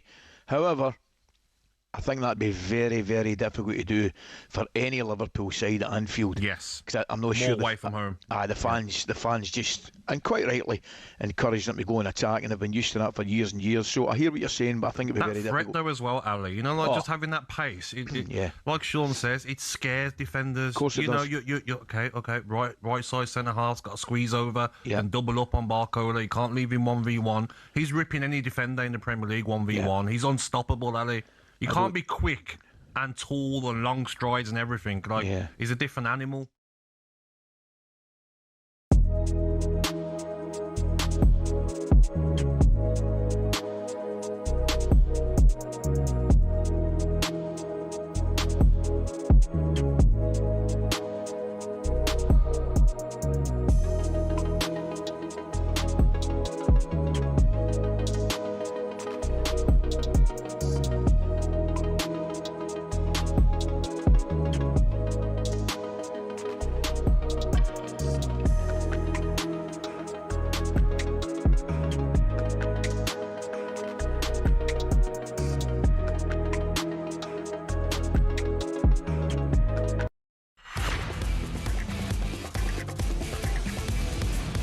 Very, very good afternoon and welcome back to the wonderful, brilliant talkSPORT Goals. We are definitely live on talkSPORT's YouTube channel and on your smart TVs. talkSPORT Goals is brought to you by William Hill, 18 plus, gamcare.org.uk. Are you struggling with the read? Just confusing me, isn't it? The gamcare. I did it on talkSPORT 2 in the week and I botched it. I said game care and I was like, no, it's gamcare.org.uk. It is Sam Ellard, it is Lee Phelps, it is Quakey Wafari, and it is Abby Summers, and we're with you until 6:30 p.m. Abby, I gave you some homework in the break. I know you didn't do it. I did do it, so actually. you can. Okay. I take that back then, and I apologise to you. When are we doing it? When everybody's fit? No. Yes. Yeah. Well, we had a few caveats. No. Abby, it's simple. Doesn't count. No, we said Kulusevski can't count because apart from hasn't played for Kulusevski, 17 when everyone's fit, what's Spurs' strongest 11? Well, my argument on this was that we need depth, firstly. Right, so That was what I was there. That's not starting then. so who's in goal? So it was Kinski because we're not going to bring in a keeper. Okay. Ben Jacobs did say we are looking for a potential right back. Okay, what right back would you start currently? Well, Pedro Porro is pretty good, isn't he? Right? He's a World Cup. Yeah, Porro start. Okay, cool. And then centre back partnership. I really like Senesi, by the way. Okay. Really like Senesi, but obviously he came on a free, so you're going to start Van Heck. Okay. And Van de Ven. Yeah. Because he's now a captain. Yeah. And left back, like, I don't think that's, like, again, locked down. I thought he would prefer Udogie over Robertson. Okay. But he seems to prefer Robertson at the moment, so just go Robertson. So you're saying Robertson is better than... Okay. Yeah. He's better than... It's not bad so far. Yeah, it's not bad. Midfield... Quite good so far. Yeah. Solid. It's Tonali and Fernandez Okay. in there. And then we've got... Again, it's really hard when it comes to like Maddison because you, like I said in the break, you literally blow on Maddison and he's injured, like made of glass. So you could argue you'd have Marmoush maybe in the 10. Okay. Solanke up top. Really? Yeah. Really. My reaction to Yeah, I know. I would have gone Marmoush up front and Same. Maddison in behind. Or Same. even if we're Same. saying everyone's fit, Xavi Simons in behind Well, Marmoush, but maybe. Xavi Simons isn't back until next Feb. Okay, but I thought we were doing if everyone's fit. Well, okay, let's do it on. We'll do it on current. Okay. Current availability. Okay, fine. Okay, so yeah. Solanke in 2026 up top. Yeah, but I've got to do it off of current available players. Like he's our only. Marmoush go up top. Well, then who put in the 10? I'll go. Conor Gallagher? No, I'll go 4-3-3, and I'll have another midfielder. I'll have another midfielder. Yeah. Well, then he seems to fancy Bentancur at the minute. Yeah. He seems to like. This is Abby's team, okay? You're going Solanke up front with Marmoush in behind. Who's on the right? Who's on the left? Ndai and Savio. Okay. You don't believe in the Savio one. You having to say it because he's 85 million. Yeah, You wouldn't you start. can't put him on the bench, can you? Oh, may not start quite well. A nice bit Ndai playing Savio. right in the box. I don't think you believe in Savio. I'm also not saying. He scored like one goal in the last but like 24 I months. did, Like, no, come on, I don't necessarily believe in the signing and the fact that it would have been my first choice. You're just saying that because he's 85 million. No, If you sign Savio for 30 million, you wouldn't put him in starting 11. I think he's better than what we've got currently. Is he better than Mohamed Kudus? No, but Kudus again hasn't been fit since January. It was saying if everyone's fit, would you? If everyone, You start Kudus, obviously. Okay, if everyone's fit, A fit 11 is a totally different I thing. think Tonali. Madison starts in the 10. Marmoush starts up front. If everyone's Kudus fit, starts. Tonali and Fernandez in the 2. Yes. You could have Simmons playing off Marmoush. Yes. and you could have Kudus in Diet. That's not bad. Yeah. Marmouche. And then you've also got Maddison. Yeah. As well, like you need to have depth. Like this thing where you think that we don't need them die. It's not true. We do, really do. Like, but again, in Steve over nice Maradona time wins a foul. It's quite rare, especially at Tottenham, that people are fit. Yeah, no, that's true. true. You've got to have bodies. So my one that I've just given you is what based on what we've currently got available. And where's that team come, Abby, this season? What, all being well, and if things start to click, which they will. I originally said in the top 10, and I went that broad because I was like, we could finish 10th, and that's there was a point in the summer where you said that you finished ahead of Chelsea. I do remember that clip. I didn't say it to you. I saw it online. I can resurface it if you want. It was early though. I resurfaced that. No, that clip came early doors. After what bit of business? Hold on, no business was done. Based on what? No business was done. The conversation that was had. What do you mean to Abby? No, I know what he's talking about. It's all right. It's going to come back to me tomorrow as well. I'm just going to get better for it. So the clip was right at the end of the season. No business had been done. After they finished 17th.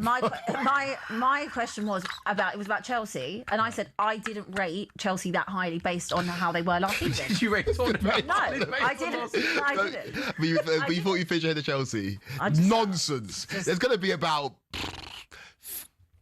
15 spots between us. It's the Chelsea come second, and Spurs come 16th. That's 14 spots. I don't even. I mean, I must have had some You lot Chelsea suck, heads. man. That's what it comes down to. Anyway, you don't need to overanalyze it. They suck. Just do your no, I'm not going to do that. I'm not going to do that. No, you know what I'm going to do? I'm not going to do that this season. The issue I've got this year is that we almost like, I'm not doing the flush the head down toilet because I feel for Spurs like they can't do anything to change their fortunes. They spend money, they don't spend money, they're still rubbish. And unfortunately, we aren't going to be rubbish. We are not going to be rubbish. Give me some time. What's going to change the culture, though? Because the culture is the thing. Well, what's going to change the culture? Wins? Well, firstly, I think getting some consistent wins. I think that massively helps any team when you're just have been in like the depths of despair for so long, and it changes it changes your confidence, doesn't it? If you start to pick up and you go on a bit of a run at home, and I say a bit of a run would be run would be winning one game, wouldn't it? Precisely, a run would be getting kind of that fear off your back of it. Yeah. Like you win a game at home. It'll take a while, isn't it? It's going to take a while to do that. You need to go on a 6-8 game. Lee, we need to go on a 2-game unbeaten streak. Yeah, but you're always nervous I'm saying the next game. I agree, but you've got to have we're dealing with a team here that has had serious problems. Yeah. Like it's baby steps. And that's why for me this season I initially said top 10, and then I was like, okay, well how high can this team finish if all goes well? I would say somewhere between 6th and 8th. I think that would be fair, and that was a very good season. We're coming from 2 17th place finishes back to back. Getting European football. Some type of European football would be great, and that's why I was like, anywhere in the top 10, I'll be very happy with it. Even if we finish 10th, because that is significantly better than what I've watched the last 2 years. All I want, genuinely, is to see us play some half decent football, win a few games, score some goals, and look like a bit of a football team, because we haven't had that. So my bar is exceptionally low because of what I've been through with them. Yeah, but I suppose my issue is, and I can't really have an issue because my team spends a lot of money as well. Exactly. Is that we look at a team like Brentford, for example. They're a much more stable football club. Yeah, for sure. But then 100 mil on Tonali, you could spend 30. You could have spent 39 mil on Sangare. I agree with you, but then the question and answer to that is, well, why didn't any other of the big teams go and get Sangare? Yeah. Why was he not on anyone else's radar? Yeah, but I suppose none of the other big teams finished 17th. Yeah, that's what I mean. You almost got relegated, then you spent 500 mil to finish 10th. But that's mad to me. That's mad business. It's a marathon, not a sprint. I think with us, you're coming from so much inconsistency, so much instability at Tottenham as well. That for me, anyone that had this in their head that suddenly Spurs are going to be great is you're in dreamland. And I never ever had that. I never ever said Spurs are back. Spurs are going to be in the top 4. Spurs are back. I've never said that, and you will never find a clip of me saying that, because that's not something I would say. There's a clip of you saying the Spurs finished above Chelsea, though. Yeah, that's poor from you. There is a clip of that, and that's just a wind up. But still, I don't know. I think you said it with sincerity. Probably did, but anyway, that's irrelevant to the conversation. The conversation is about where I think Spurs are going to finish, and I think that you've got to be patient. And something that I have been very quick at times to call a manager like that. You can tell, I think, with the amount of managers we've had, whether or not a manager is right or isn't right. I think De Zerbi is right, but I think it does take a long time, like Lee was saying, to change a culture of a football club. The comments worry me, what he was saying about, you can't... Oh, that's for sure, Abby. Really nice football. And Mbeumo went down the right-hand side and really good defending there. Bruno to Mbeumo. Yeah, lovely ball. There was also a nice moment from Enciso a short while ago. He had a really nice turn in the middle of the park, carried the ball, and his shot from 25 yards out just went over. 51 gone, still 1-1, Abby. Back to you. Yeah, you just got to wait. And I know that Spurs fans, we are impatient, but probably because it's been so bad that we're just like, well, why are we still so bad? But you've just got to give it time. You can't be going and sacking another manager for finally, after years of asking, they've actually backed a manager properly. Like, there is no way you could ever say that he hasn't been backed. He's been backed more than any manager probably in our entire history. So you've got to give him time, get what he wants across. You've got to give these players time to gel. And I think that, the the the ball hasn't gone in! How on earth did Brian Mbeumo miss that? Oh my God! Brian Mbeumo with possibly one of the worst misses you're ever going to see. How's he even done that? He is literally pretty much in the goal. How's he done that? Let's see the replay. Ball comes out to the right-hand side. Diogo Dalot stands the ball up to the back post. Rashford does really well to put it back across goal. And Brian Mbeumo is 2 yards out and he hits the bar. How on earth has he missed that? Oh my God. Off his thigh, kind of knee. That's amazing. I just thought it was a goal. Yeah, same. As it went in, I thought, goal. Look at that. It's amazing. Great clearance, if anything. It's unbelievable. Mate. Clearance. Wow. How's he? Producer Jamie is shouting in my ear, keeper's got a touch, you're being a bit harsh. What do you mean, harsh on Mbeumo? Harsh on Mbeumo for missing. What is he talking about?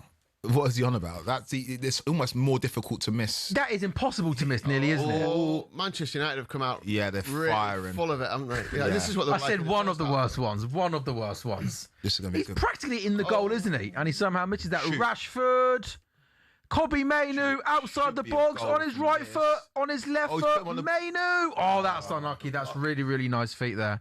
Quick feet there. Really, really good game of football, end-to-end stuff. Lee, what have you made of the start of the second half? Yeah, much like the first half. Man United came out really strong in the first half, didn't they? And had lots of good play around the box. Didn't have a chance as good as that, admittedly. Ipswich are hanging on.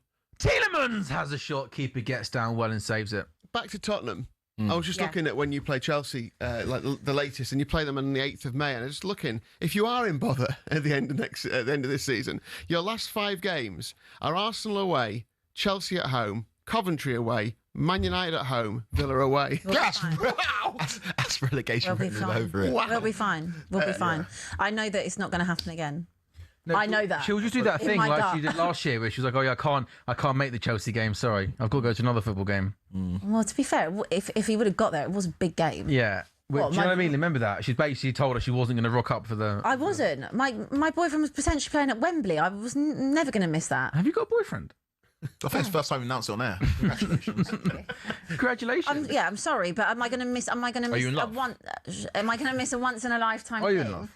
Right? Can we just play With Spurs? please? Are you love Spurs? No, I hate Spurs. All right. I hate them. Yeah, that's a love-hate relationship, isn't it? Right? With Spurs. Do you want some bet building news? Love the lane check. Yeah, go on.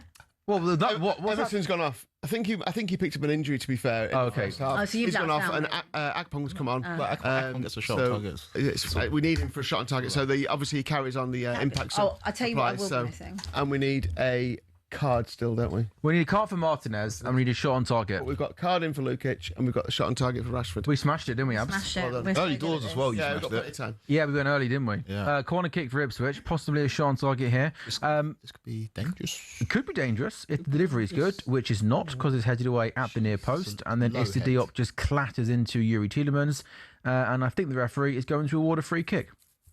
What are you going to miss? One Liverpool Spurs. I think it's the weekend before Christmas. Oh right, oh, okay. Yeah. We always pay you, I swear, the always- weekend before always, Christmas but- at your place. Yeah, at I think Spurs. it's. Oh, is this one at Anfield? I think it's Okay. at Anfield. Yeah. Yeah. No, Okay. I Well, we'll will. FaceTime. Yeah, we'll FaceTime. Yeah, it's a Liverpool, but that might get moved to a 4:30 on the Sunday, so then maybe. Okay. Well, keep us posted, Abby, so we I know. shall keep you posted. So we know where you're going to be on the I shall on keep you the posted. Sunday But before anyway, Christmas yes, in I December. think that would be fair to miss a game like that for that. Do you not? What, boyfriend playing at Wembley? Yes. No, I don't. No, by the way, this is obviously irrelevant now, but if that game, and if we were doing a show, for that game, and you decided to miss it after 2 years of sitting here, and you were going to get relegated, Once in a it would lifetime. have been bang out of order. It's I'm just saying. Once in a lifetime. It's irrelevant now, but I'm just It's saying. irrelevant. It didn't get to the final anyway. Bruno Fernandes, that's a really good header from Diop. He read it well, attacked it, and United just turning the screw here a little bit on there, Phil, guys. Bruno's turn. Yeah, Maguire. Oh, it's gone in. Harry Maguire does it. I thought, is he gonna? He's not gonna shoot. Yeah, he does shoot. He gets a shot away. It goes through a few bodies and it goes into the bottom corner. Man United have turned it around. Man United 2, Ipswich 1. Yeah, that's it. I mean, that looks. He's not hit it particularly true, has he? But it's a good effort.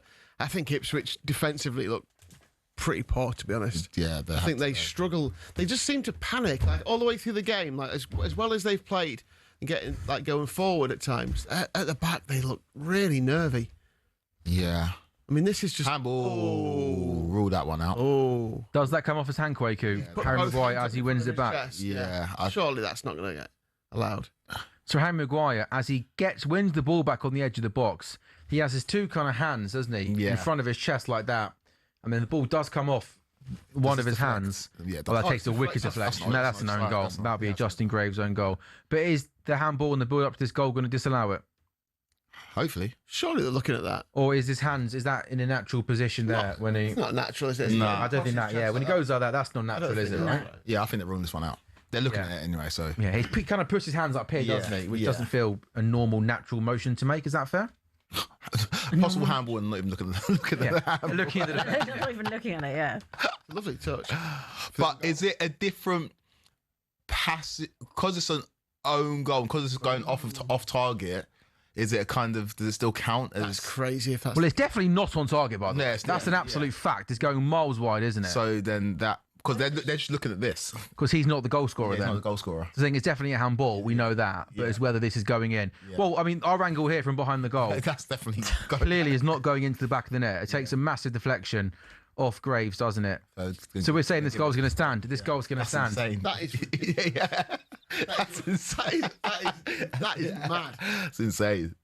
He handballs the ball. He hits the ball. But because it goes in off it's a another terrible player, shot. and it's okay. So if it goes in, it gets disallowed. Yeah, it goes in. If it goes straight in, it gets... You send me, please. I agree with you. My first reaction to that is that's a load of absolute crap.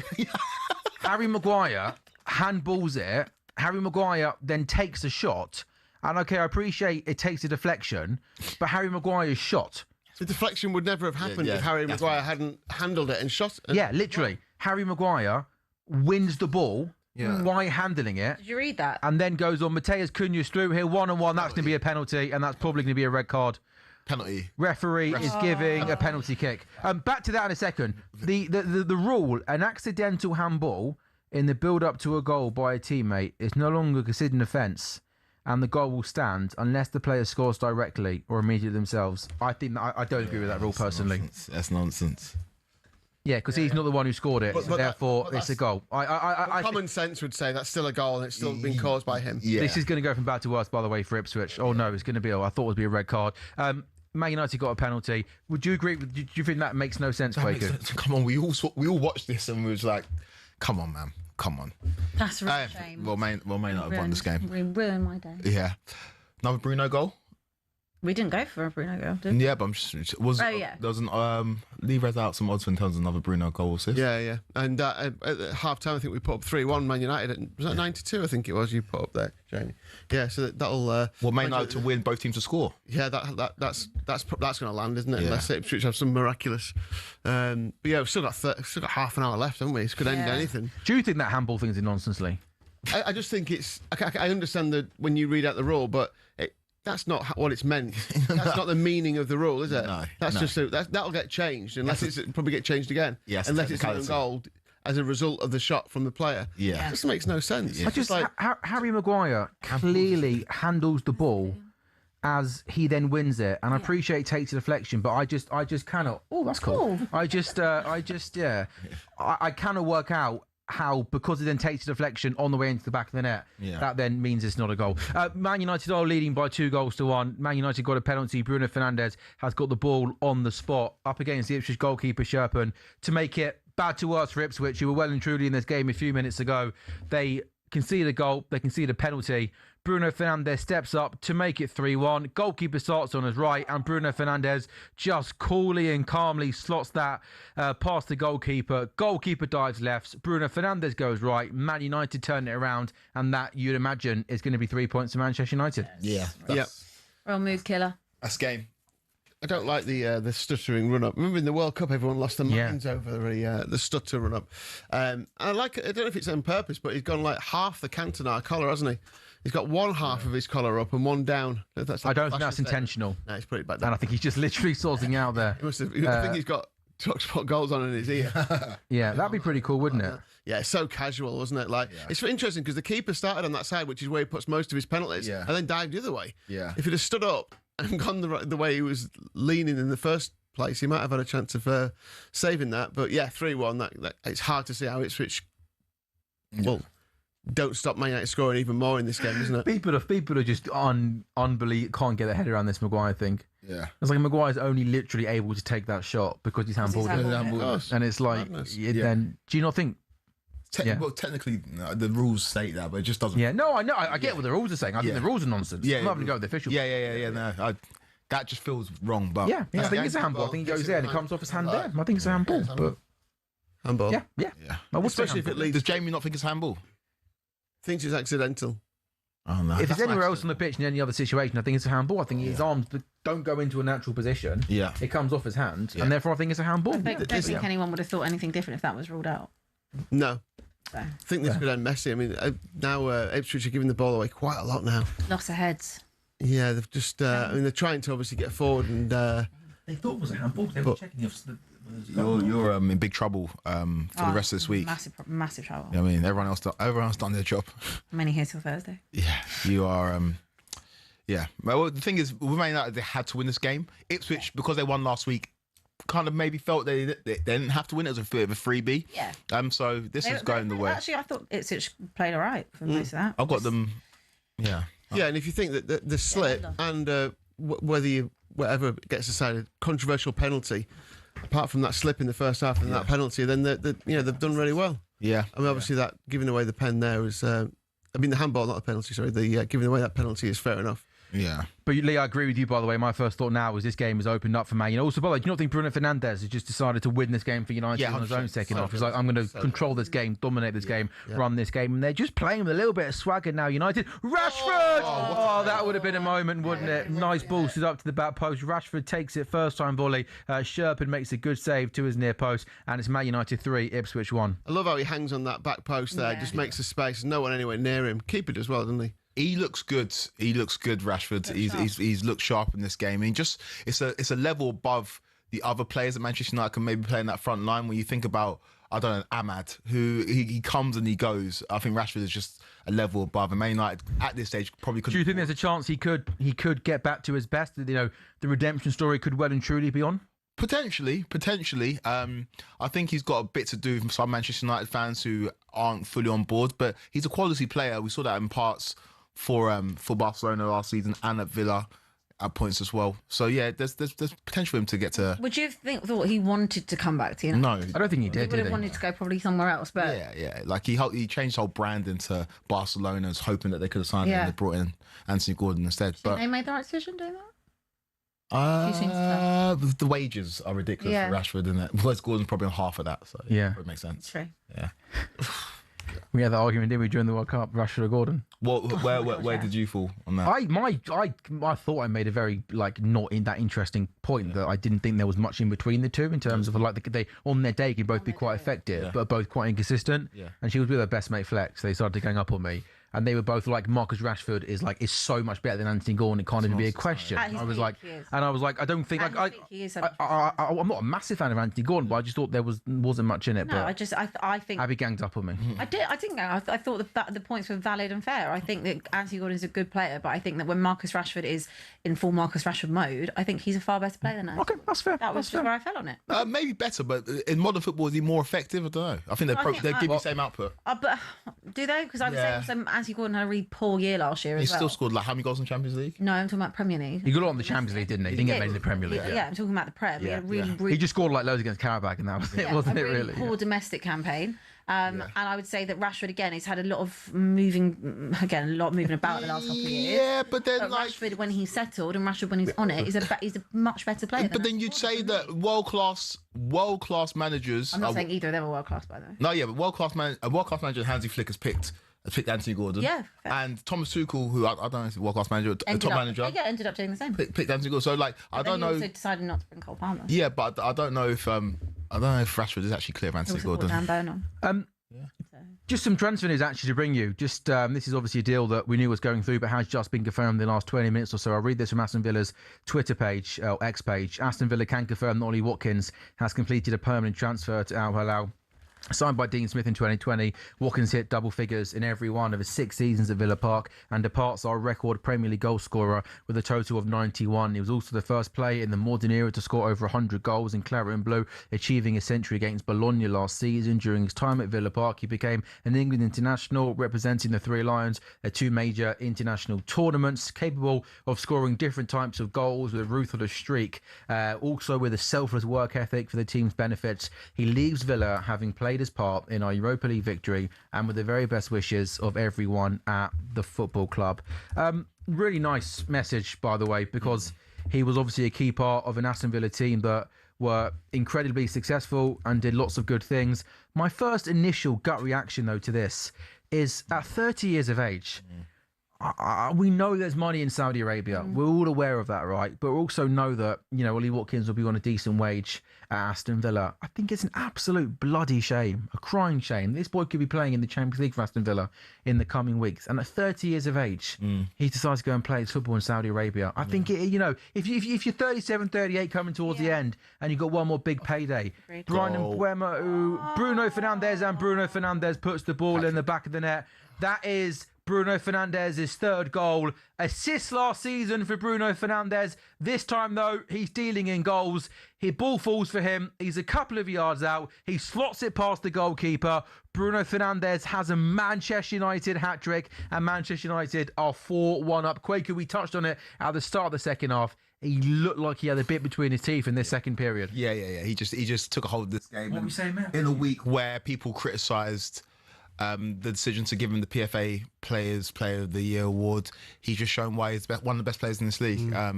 Great hat-trick for Bruno Fernandes. He's a top player, Manchester United's best player today by far. Where do you reckon actually Bruno Fernandes ranks in like the greats of Manchester United? Nowhere near, not even top 20.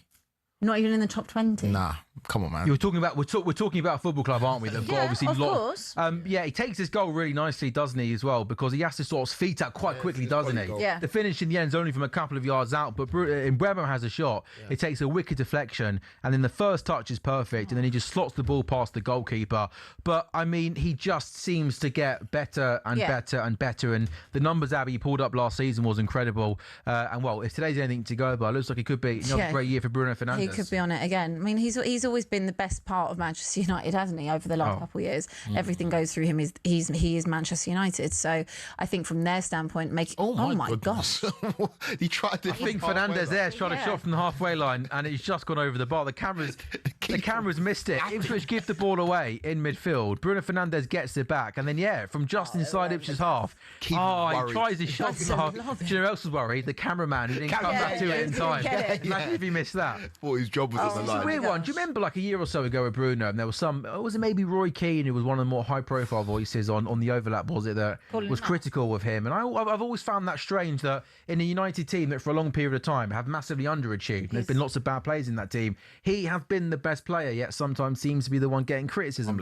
Well, his captaincy was the thing that people criticised, wasn't it? The fact that, remember the Liverpool game where he was seen to down tools. And that's 7-0. Yeah, and as captain, I think, a lot of people, I think Graham Souness made a big deal of it at the time, didn't he, saying that's not what a captain should be. And obviously Roy Keane would be from that same ilk, wouldn't he? Old school mentality. Proper captain. You run until you can't run anymore, even if you are 7-0 down. And I think that was the criticism. But his quality, I don't think, has ever been in question. You think he's been there? This is his 8th season at Old Trafford. You know, and he's consistently scored goals. Obviously, his assists have just got better and better with his the record-breaking season last year. But absolute quality, isn't he? Yeah. Is Absolute he world class? Yes. Who? Bruno? Yeah. I think he is world class. He is. I don't know. Yeah, by modern standards. But yeah. By modern standards. Well, again, because We're I not just said to saying you, where he's does We're not saying he's Messi level. No, or anything, no. But he's world class. But I just said, I think where does in he the rank? world stage, doesn't he? Yeah. Does he walk into any team? All I'd say is that I think Bruno Fernandes is a really good player, but I don't think that Manchester United, when they get to where they want to be, which is winning Premier League titles, Bruno Fernandes will be their best player still. I just think he might not be the best player, but he'll certainly be in that starting 11 still. He's still good enough to be in a Premier League winning starting 11. I think he's too metronomic. I think. What does that mean? Things like have to go through Bruno Fernandes for it. Some of the players, some of the teams he's played in the last couple of years, of course, he's got to go through Bruno Fernandes because he's playing a decent attack now, but he's played in some bad United teams, hasn't he? By their high standards. Yeah, over the last 100%. couple of years. I think. Okay, for example, we talk about the World Cup, right? And we said all the best players turned up in some form or manner. Bruno Fernandes, who's playing in the best midfield at the tournament by far, didn't. To the point where we're now saying, was Neves and Vitinha that good? I'm like, nah, it's Bruno who's come off the best season of his club career in the World Cup, did absolutely nothing. And so I'm just like, when he's in a great team, that Portugal team was one of the favourites. I don't know. I think if Bruno Fernandes was in a better team, would he be allowed to be Bruno Fernandes? And would he still be the same player? I don't know. So you're almost saying this is his level? It sounds so harsh because I think he's a fantastic technical footballer, but I just think there's some elements of his game that I don't personally love. Which teams in the Premier League wouldn't take him if they were offered him? I don't think Arteta would take him over Odegaard. Even though I think Bruno's a technically better player than Odegaard, could do more. I don't think he's technically better than Odegaard. I think Odegaard technically is unbelievable. I think he could do more of the ball at his feet, striking wise, just picking the pass. I think Odegaard technically, close ball control, is seriously impressive. But if you were to pick one, who would you pick? Odegaard or Bruno? I've honestly, with that, I have always, I think based on form in the last 18 months, Bruno's been on a different level. Yeah. But Odegaard has always been one of my favourite players to watch in the Premier League. So I would go Odegaard over Bruno. But I still rate Bruno. But the numbers tell you Bruno, right? The moments tell you Bruno. But if you want to build a team that wins stuff, you probably pick an Odegaard. That's what I mean. That's what I mean. I do rate him. I don't want to sit here and slag a man off who's just scored a hat trick. No. But I just think there's an element of his game that I don't think is conducive to winning at the highest level. Yeah, Man City. Was he getting Man City's team? I think this season he get into Man City's team, wouldn't he? I think you just pick Shirky. You pick Shirky over Bruno. Yeah, you just would. You just would. You just would. I think you would. Bruno's delivered though, hasn't he? Bruno's amazing. Very disrespectful. Bruno's amazing. He's an amazing footballer. You're putting Cherky in over Bruno. I think Cherky doesn't start every game for Man City. Cherky's We're talking about Bruno. Do you not think Bruno's consistency means that he's better than Cherky? Cherky, when Cherky's at his absolute best, I think he's one of the best players to watch in the league. 100%. He oozes class. But I think Cherky's the sort of player who'll have 2 good games and maybe go missing for 6 to 8 games. With Bruno Fernandes in a bad Man United team, I'll say 9 times out of 10 turns up, always available, always trying to make something happen. And I appreciate there was maybe that game at Anfield, maybe didn't cover himself in glory in, but over nearly a decade now, he shows up pretty regularly. His numbers are seriously impressive, and he's been the best part of Manchester United. Yeah, but that's more of an indictment of Manchester United. No, and that's also but I true. still think that's a bit of modern memory that you're saying. No, I would rather have Cherky. I mean, it's not interesting that you just won PFA player. Yeah, I know, so they shouldn't even be a thing. But I'm saying Shirky's. Yeah, he's a baller. What Shirky will go on to achieve in his career? Of course he will. In comparison to Bruno Fernandes, is not even comparable. Fair point. Shirky's But we're talking about right here. We're talking about right here, right now. Right here, right now. I think you'd be silly to take Bruno over Shirky. Come on, man. I think this is mad. Do they take Bruno? Who would you rather take, Bruno or Shirky at Liverpool? Come on, what are we talking about?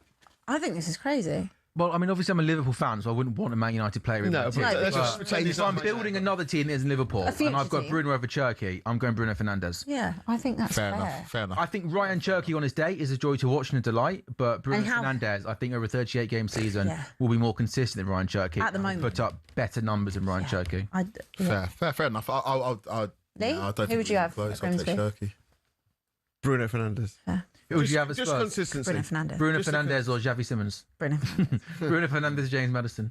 Bruno Fernandes. Bruno Fernandes or Savio? Big money. Bruno Fernandes. Bruno Fernandes or Mateus Fernandes? Good player. Bruno Fernandes. Bruno Fernandes or Sandro Tonali? Bruno Fernandes. Bruno Fernandes or Prime Dele Alli? Dele Alli. Yeah. You guys have just said it really, but the most impressive thing when you look down his stats in terms of his games each season, 37, 36, 37, 35, 36, 35. Incredible. That is incredible. No, his availability is amazing. And he's had to be this kind of player. And again, this is maybe harsh on Bruno Fernandes. Say he comes into a Manchester United team that has a world-class manager. I think he gets moulded into a player. Don't want to put him on the KDB level, but I think he becomes a very different player to what he is right now. What he is right now is a symptom of the fact that Man United have been so poor. He's had to do so much. There's been a revolving door of managers, and he's been asked to play a certain style of football that I don't think is conducive to winning at the highest level. I just don't.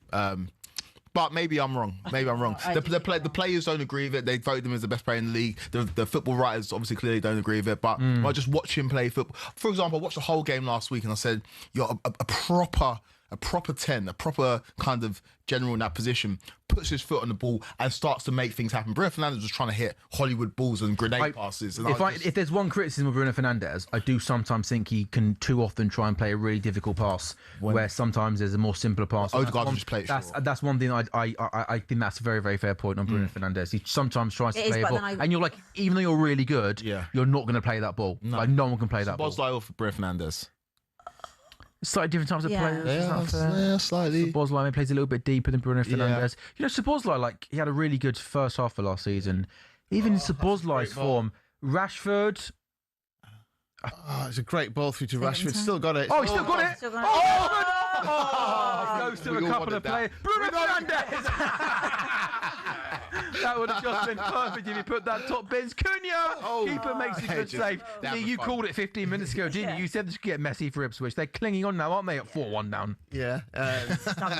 They are. Under the lights, yeah. Just like Winter's coming. Winter's coming. Wow. That's not good.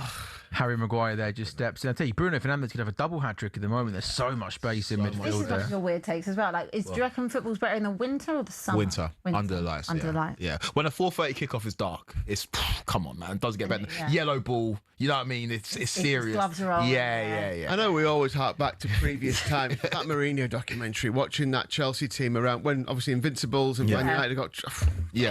That is a good era. That era of football, because you had Rafa at Liverpool and elite level managers, elite level players, and teams didn't like each other. Genuine rivalry. We haven't really got that. Yeah. And maybe Man City and Arsenal we could cultivate. No, that. but you're right. Look at the managers in this league right now. Like Rafa, they're young kids. John Terry, in managerial terms, aren't they? Yes. Yeah. You know what I mean? It's nowhere near it now. Yeah, proper. Nah, football was better when we grew up. But the thing is, we'll see how it plays out because I think there's you look at Man City. I think Haaland is obviously one of the best strikers the league's ever seen. Yeah. I think Shirky's going right to. I don't the very disagree top. with you. You rate him that highly, Shirky, yeah? Yeah, he's another. He's just a joy to watch. He's a mixture of David Silva and Eden Hazard. Not saying them at their peak levels, but in terms of style of play, just gets you off your seat. I don't disagree. He's just a mercurial. There's some murmurings about his attitude. Isn't there? Nothing around for a long time, hasn't it? But it's interesting. I was listening. I think it was on the Sunday edition this morning. They were talking about the manager's kind of giving him some jobs to do almost off the ball, and he's got to do that to be able to start. And so once he starts doing that and learning how to play when he hasn't got the ball and do a job for the team, that's just going to take him to another level. Yeah. What I will say is that it's already started. Obviously, he didn't start the first game, and then post-match after the second game, he said that Maresca was going to take him off, and that's when he started playing. I do think Maresca's a manager, and I experienced it firsthand, who likes to throw his weight about.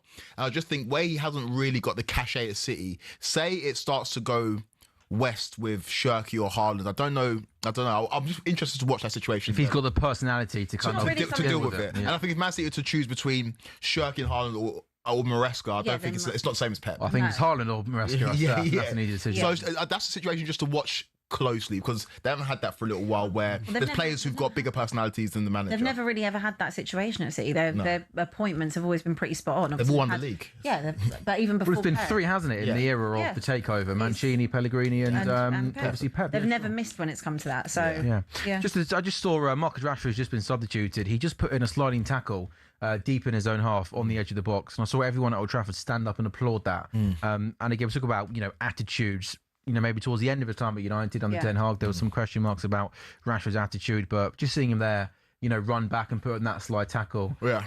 He probably knows he's maybe, I don't know, he's got a point to prove. Has he got some making up to do? I don't know. Maybe he sees it as a fresh start for himself. Coming, a different phase of his career now. He's one of the more experienced players in this team. And I've always been quite critical of Rashford. I've always found him maybe. In this country, we've slightly overhyped him maybe a little bit through no fault of his own. Maybe put him on is he a world-class player? I've never thought he was on that level. I've always thought he's a good football player, but not consistent enough to be world-class. Bruno Fernandes there with a shot, and that took all. We need him to put one more in to shut you up, don't we? Yeah, no, I do really rate him. Gets Player of the Year last year, and you're coming after him. Yeah, no, and he fully deserved that award as well. By the way, he broke a record that stood for such a long time. So many people got close, and he managed to break it. Also, breaking news: raining in Manchester. Yeah, wow. Tipping it down, isn't it? Enjoy getting back home, Lee. Yeah, can't wait. Ipswich should kind of capitulate. This second half's been poor for it. Yeah. Bit of bad luck in the game. Bit of bad luck, yeah. But then, you can kind of stem that, and they just they haven't helped themselves at all. I think they are fragile at the back. Yeah. One to look out for teams who absolutely they don't seem like the sort of team who can sit in. Sunderland against Fulham earlier on, when Fulham had about 10 minutes, 15 minutes of right. We're going to camp in here, Sunderland. Leaky roof. There's a leaky roof. But Sunderland said, right, we'll sit in, and big Dan Ballard will just nod it away. Yeah. Physical team, Sunderland, aren't they? But that's not Ipswich. Haven't got that in them, I don't think. No. They want to play out too much, I think. What do you make of one of your favourite people on the planet, Kwaku, Frank Lampard? Are you seriously early days, obviously, but how do you think he'll do this year? When people were making the predictions, I think a lot of people didn't put commentary in the bottom three because they like Frank Lampard and want him to do well. But it's going to be tough. Brian Mbeumo through on goal. Keeper comes out. He lobs the goalkeeper. That comes off the bar. Oh my goodness! What a terrible own goal. And hit the bar. I thought if that hits the bar as well as his miss earlier on. It's hard luck, isn't it? But that's Bruno with the ball, wasn't it? Through to Brian Mbeumo. Yeah. Which was absolutely quality. Keeper comes out, and Mbeumo does well to lift it over the keeper. The defender does his absolute best to try and clear it off the bar, and then it goes into the back of the net. But that is, this has been the perfect response to Manchester United. But yeah, it's Bruno Fernandes in midfield. They're playing lovely football. He gets it back off Andre Santos, and then Bruno Fernandes just first time. He just stands the ball up, lifts the ball up. Yeah, the placement's perfect. 3 goals, some assists. It was in. I think it went anyway. Yeah, before he cleared it. But that's Bruno at his best, Abby, as well, with that wonderful ball. Yeah, he's been great today. Again, it's unfortunate. I think if we were watching it just from a hate watch perspective, but it's just the difference of quality, isn't it? I mean, Ipswich kind of nice finish, by the way, wasn't it? Yeah, keeper was a bit slow of flying. So you think Bruno Fernandes is the Manchester United legend? No, I was asking the question. No, I don't think he's a legend. I just was asking the question. I think he's a great player. But I think they've had so many years of success and so many legends. I still don't know. Well, I just was who does he take out of a legendary Man United midfield? Like Gary Neville, who's a right back, is more legendary at Man United. Of course, because he won 11 Premier League, something stupid like that. No, I was just curious to know where you lot would rank him. No, it's like a good question. He's in the tier below, possibly. Yeah, tier below for sure. So on the bench, out of the top 20. But it's probably not a slight on him. Is he on the bench? It's more in terms of all-time 11. No, doesn't make the bench. Like Bobby Charlton and players like that. But it's not slight Premier League era. No, it's more of a slight on who he's playing with and the era that he played. And because of how many amazing players have come for it. What are you smirking at? No. Yeah, I'm just trying to think. If we're doing the Premier League, Manchester United Premier League all-time 11, does Bruno make the bench? Good question. I don't know if he does. I don't know if he does. Like they've had so many good players. Like Cantona and we shouldn't forget they were good once upon a time. They were the best. They were which feels a long time ago now, doesn't it? Oh, look at the spacing Mbeumo's got. Sesko's got. That you talk about bad centre forward play. He has the ball like it was one of the more easier passes out to Mbeumo, and he decides to not release it for 3 seconds. You're coming in now at 5-1. How? That was not. He should have released it 2 seconds earlier than that. And then look at so heavy. Yeah, that's really bad. Yeah. Also, Sheshko will be looking and saying, I'm not starting. No, but he wasn't. He had a bit of an injury, didn't he? He did, but then he was he had an injury in pre-season. But he was on the bench for the first time. By the way, yeah, he was. I think I think we saw last year that he used Sheshko as a sub, didn't he? Yeah, he did. I think he prefers playing with either Cunha and Mbeumo through the middle. That United attack on paper is good, though. Cunha and Mbeumo, Fernandes and Rashford as the front four. It's not a bad attack, is it? It's not. With Bruno firing the ball. It's right. Literally, yeah, absolutely. I think they're players that you'd be delighted if they're coming off your bench. I like Cunha a lot. Do you? Yeah, I think he's. I mean, I'm not saying he's like up there with the best strikers, but I think he's got something about him, hasn't he? Yeah, he has. He's got personality. He has got personality. I just look at the other front threes. I'm like, they've just got a bit more. Like, look at Liverpool. Like, they've got magic. He's not. He's not clinical, is he? Yeah, no, he's not. And none of them are clinical, really. No. No, it's an interesting Manchester United team. They're going to be competitive. I think I had them finishing 5th, which is still Champions League football potentially. But yeah, they've still got some things to work on. That's great ball. Oh, keeper makes a good save. Mbeumo with a cross to Dorgu at the back post, tries to head it across the goalkeeper. He makes a good save, pushes it away, and yeah, Ipswich. Oh, I think Ipswich are looking forward to getting out of Old Trafford, getting out of the Manchester rain, getting on a bus or maybe a private jet, and getting themselves back to Ipswich. Yeah, for sure. It's a good save. Fair play to Manchester United. A lot of pressure on this game. Had to win this game, and they have won. As well. And if you didn't watch it, you'd be like, "Oh, Manchester United battered Ipswich." It wasn't like that for 45 The first half was quite an even game. Yeah, it was. So you said 5th, so Arsenal, in whatever order: Arsenal, Chelsea, Man City, Liverpool, then Man United. Yes, Arsenal first, Chelsea, then Liverpool, then City, then United. Yeah, I think that could be a very good shout. Yeah, I think Liverpool and City can switch. Those Liverpool, 2 to 4 can switch, but you like that, Lee? Where'd you put you? I put City above Liverpool. Okay, first. You got Chelsea 4th.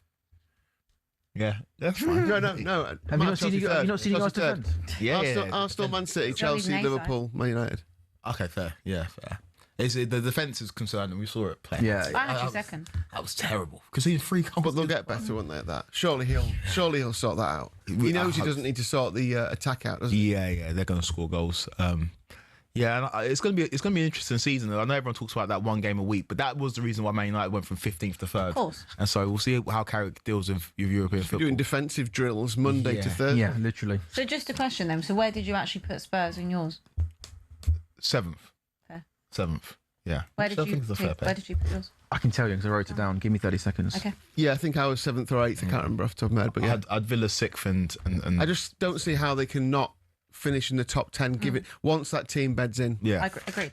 I mean, it would be beyond if they don't. Inconceivable. Even bottom half would be beyond given what they spent and the team they've got.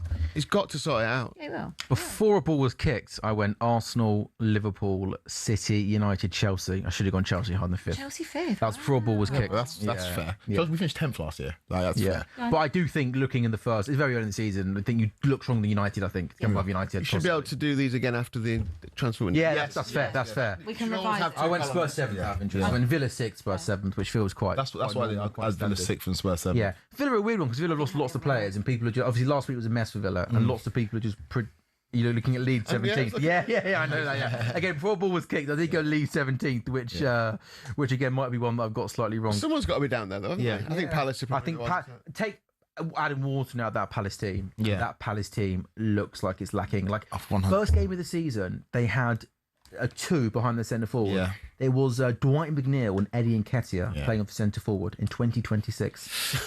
That's not a great championship attack, let alone Premier League attack. I think Gaffer's going to be maybe the first one. Sarr might be leaving. Sarr, I think, yeah. I worry. Munoz are going to Forest. Yeah. I think Palace are in trouble. They are in trouble. I think Palace are in trouble. But the thing is, if you're Palace, I think enjoy Europe. You won. You have to enjoy Europe. You've had an incredible era. Like Palace, this is their greatest. You won 2 era. trophies. Won 2 trophies. Seasons. If you finish 17th this year, you go on a nice run in Europe. It is what it is. Yeah, like, but they've always been steady in the fact that they're not going to go down. Yeah. But I think that if you look at who they've lost over the last 4 or 5 years, they've been decimated. They really have. Plus, you then lose Glasner. I think they could be in trouble. But I do think there's not an exact science to the transfer window because we always talk about this team won it and this team didn't. But like Newcastle, I know it's only been 2 games. They've lost everybody. Like they look like a decent team. I like. It's a long season though, Craig. Yeah, so it is a long season, but I just don't think it's an exact science to transfer. I know Newcastle won yesterday. I think Newcastle need more bodies through the door. Yeah, 100%. But like, as soon as you pick up the odd injury here or there, as soon as you're playing multiple games a week, when it's like the run-in or over Christmas, like I do. think you but need I'm just not into like this winning the transfer window. I don't think we can judge. Like last year, I think Liverpool might have been bigger favourites for the title than Arsenal were this year after they made all those signings, and we saw what happened. I agree. I hold my hands up. I said things like we're going to I was like, you're going to dominate world football for same, years to same. come. And Everyone was saying it. No, everyone said it. And then all of a sudden, a few like an injury and poor form. Also, it's just not played on paper. Like everyone will say the same thing. Do you remember that, Lee? Out of interest, like, do you know if how Craig? You just said that Liverpool might have been. No, Arsenal are shorter price. Arsenal are shorter price now than Liverpool. Really? Were last season? Yeah. Interesting. Liverpool were a shorter price. No, Arsenal were a shorter price. Yeah. I'm also not shocked at that. I'm actually not. There won't be a lot in it, by the way, because City were probably a bit stronger. Yeah, Pep was still in. On the face of it. Yeah. Liverpool. Yeah. I'm not sure. I'm not shocked. Liverpool had more competition on the face. Yeah, that's than true. Arsenal have. It feels like Arsenal haven't got because everyone's got new managers in. Yeah, we're all so unsure, aren't we? Arsenal have gone odds on to win the title after one game. But I don't think anyone's questioning that. Weirdly, the only people that seem to be questioning it are Arsenal fans. They're going, no, Yeah, like, trying to play it down. They're But trying to play it, yeah. They're trying to play it down, but realistically, like it should be, like you should go. Yeah, back but to bear in mind, there's not an Arsenal, shocked. but there's not an Arsenal fan alive that remembers them defending their title. Do you know what I mean? Last time they did it was the 30s. They haven't in the Premier League era, have they? They last time in the 30s. There's nobody who ever remembers that. I know, and also it's a big thing to go back to back, but they couldn't ask for a better time. Yeah, but you could say that about Liverpool. You could have said that about Liverpool. But they were also when they won the league. That's poor positioning from that man. So I don't know where on earth he is. 5-2. Consolation goal. Is that our boy? Is that our impact sub? Yes, impact sub. Why is it Martinez got booked? Good lord. Oh, it's that 3 out of 4. 7 minutes. He's got 7 minutes. Mate, he's got to have a kick in him. Yeah, Martinez gives the ball away, and then Cisco, who's been Ipswich's best player, gets the ball. He goes down and goal. Lomans does come out and maybe not get himself in a good position, and Cisco keeps his cool, plays it to Atpom, who puts the ball in the back of the net. We are Alessandro Martinez yellow card away from was it 50-1? 50-1, Did we actually put that on though? Yeah. Oh, so dinner's actually on. Like we can actually. It's on the line. Oh, by the way, can I just say it's not a real, but it's on my account, which isn't a real account. I've got leftover Chinese for dinner tonight. Oh, you did. Oh, you went Chinese last night. Oh yeah, it was my birthday last night. Not my birthday, my mum's birthday. So we got a Chinese. We've got some leftovers. Because it depends on what takeaway you're feeling that week. So you did Chinese. Well, yeah, it was my mum. She picked it. Okay. It was hers, and then I got the leftovers. Where from? There's a place in Edgware. Called? I don't know. Sorry. Chinese. I love Chinese. I do too, but you've got to be in the mood for it. Yeah, and you got to have multiple people. You can't all Chinese by yourself. Yeah, You can.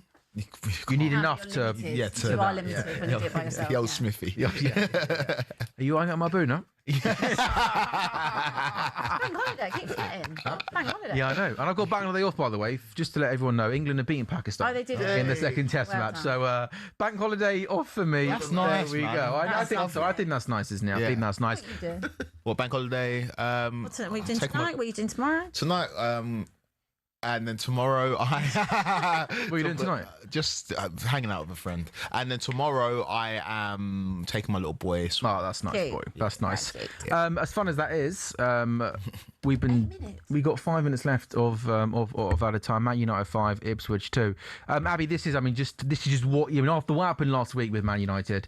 No matter how they got there, they couldn't have afforded not to win today, could they? No, definitely not. They had to, especially first game at home as well, new season, and that was a shock last week. I mean, Hull actually winning both their games is a massive shock anyway. But it was such a banana skin last week and this week, and it was like, okay, surely they're not going to slip up again. They went 1-0 down, but they showed that they're by far more together team, aren't they? And I think the real test isn't going to necessarily be this game. Is going to be as the season goes on and they're balancing European football.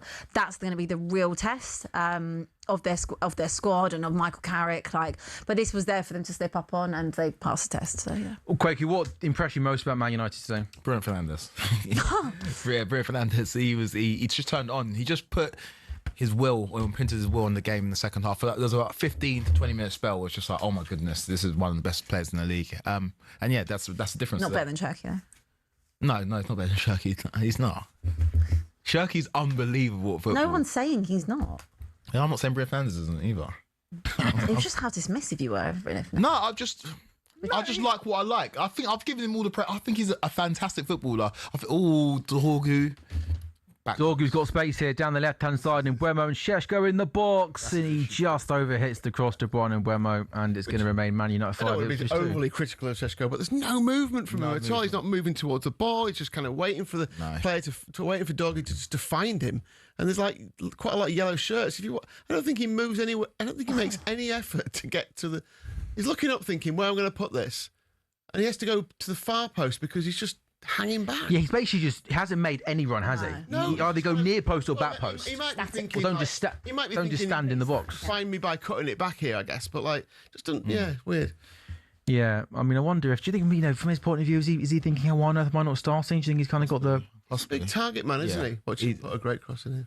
He's a good player, but he's still young, still got stuff to learn. Do you see a good player in there? Yeah, I see a high ceiling.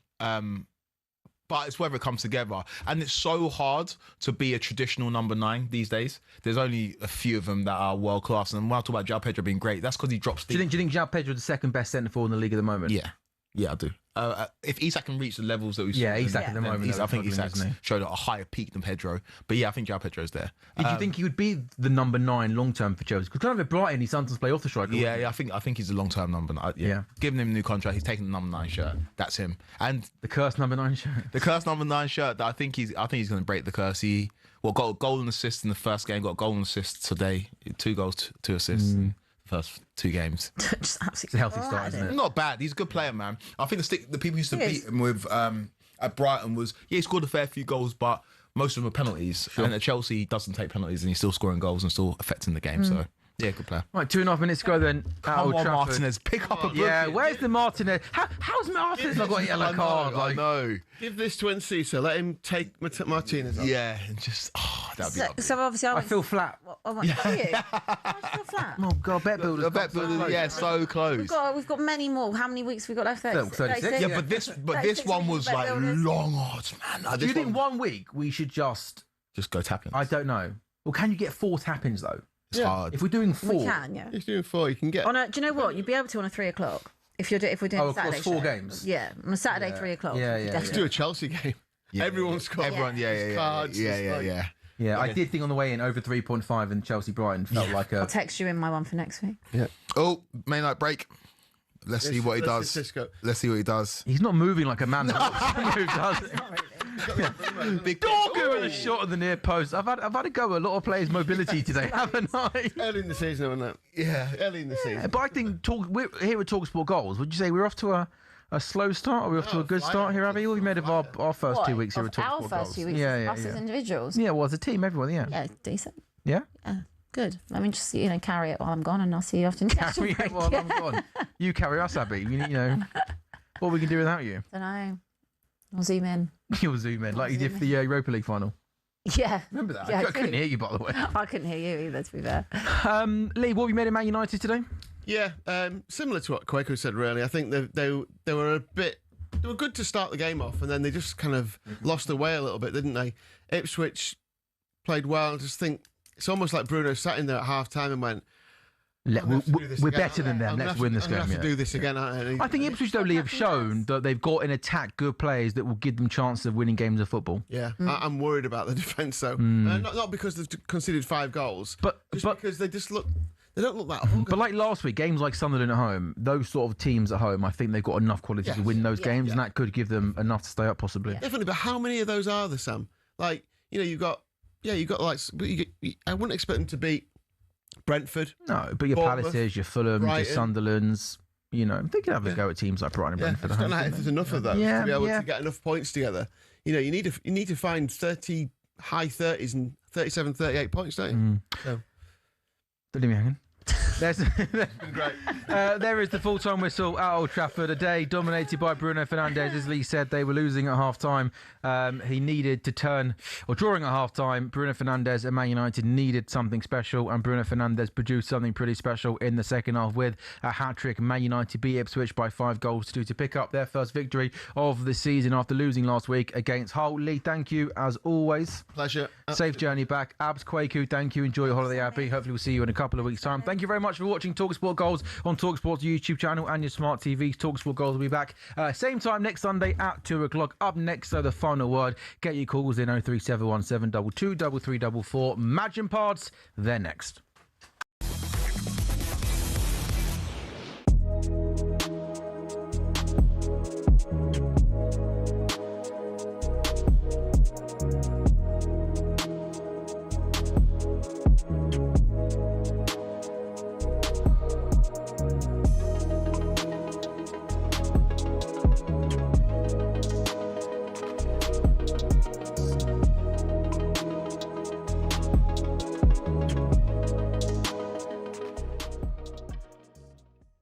I wanted to ask you about Emi Martinez, who's also going to come into Chelsea as a goalkeeper.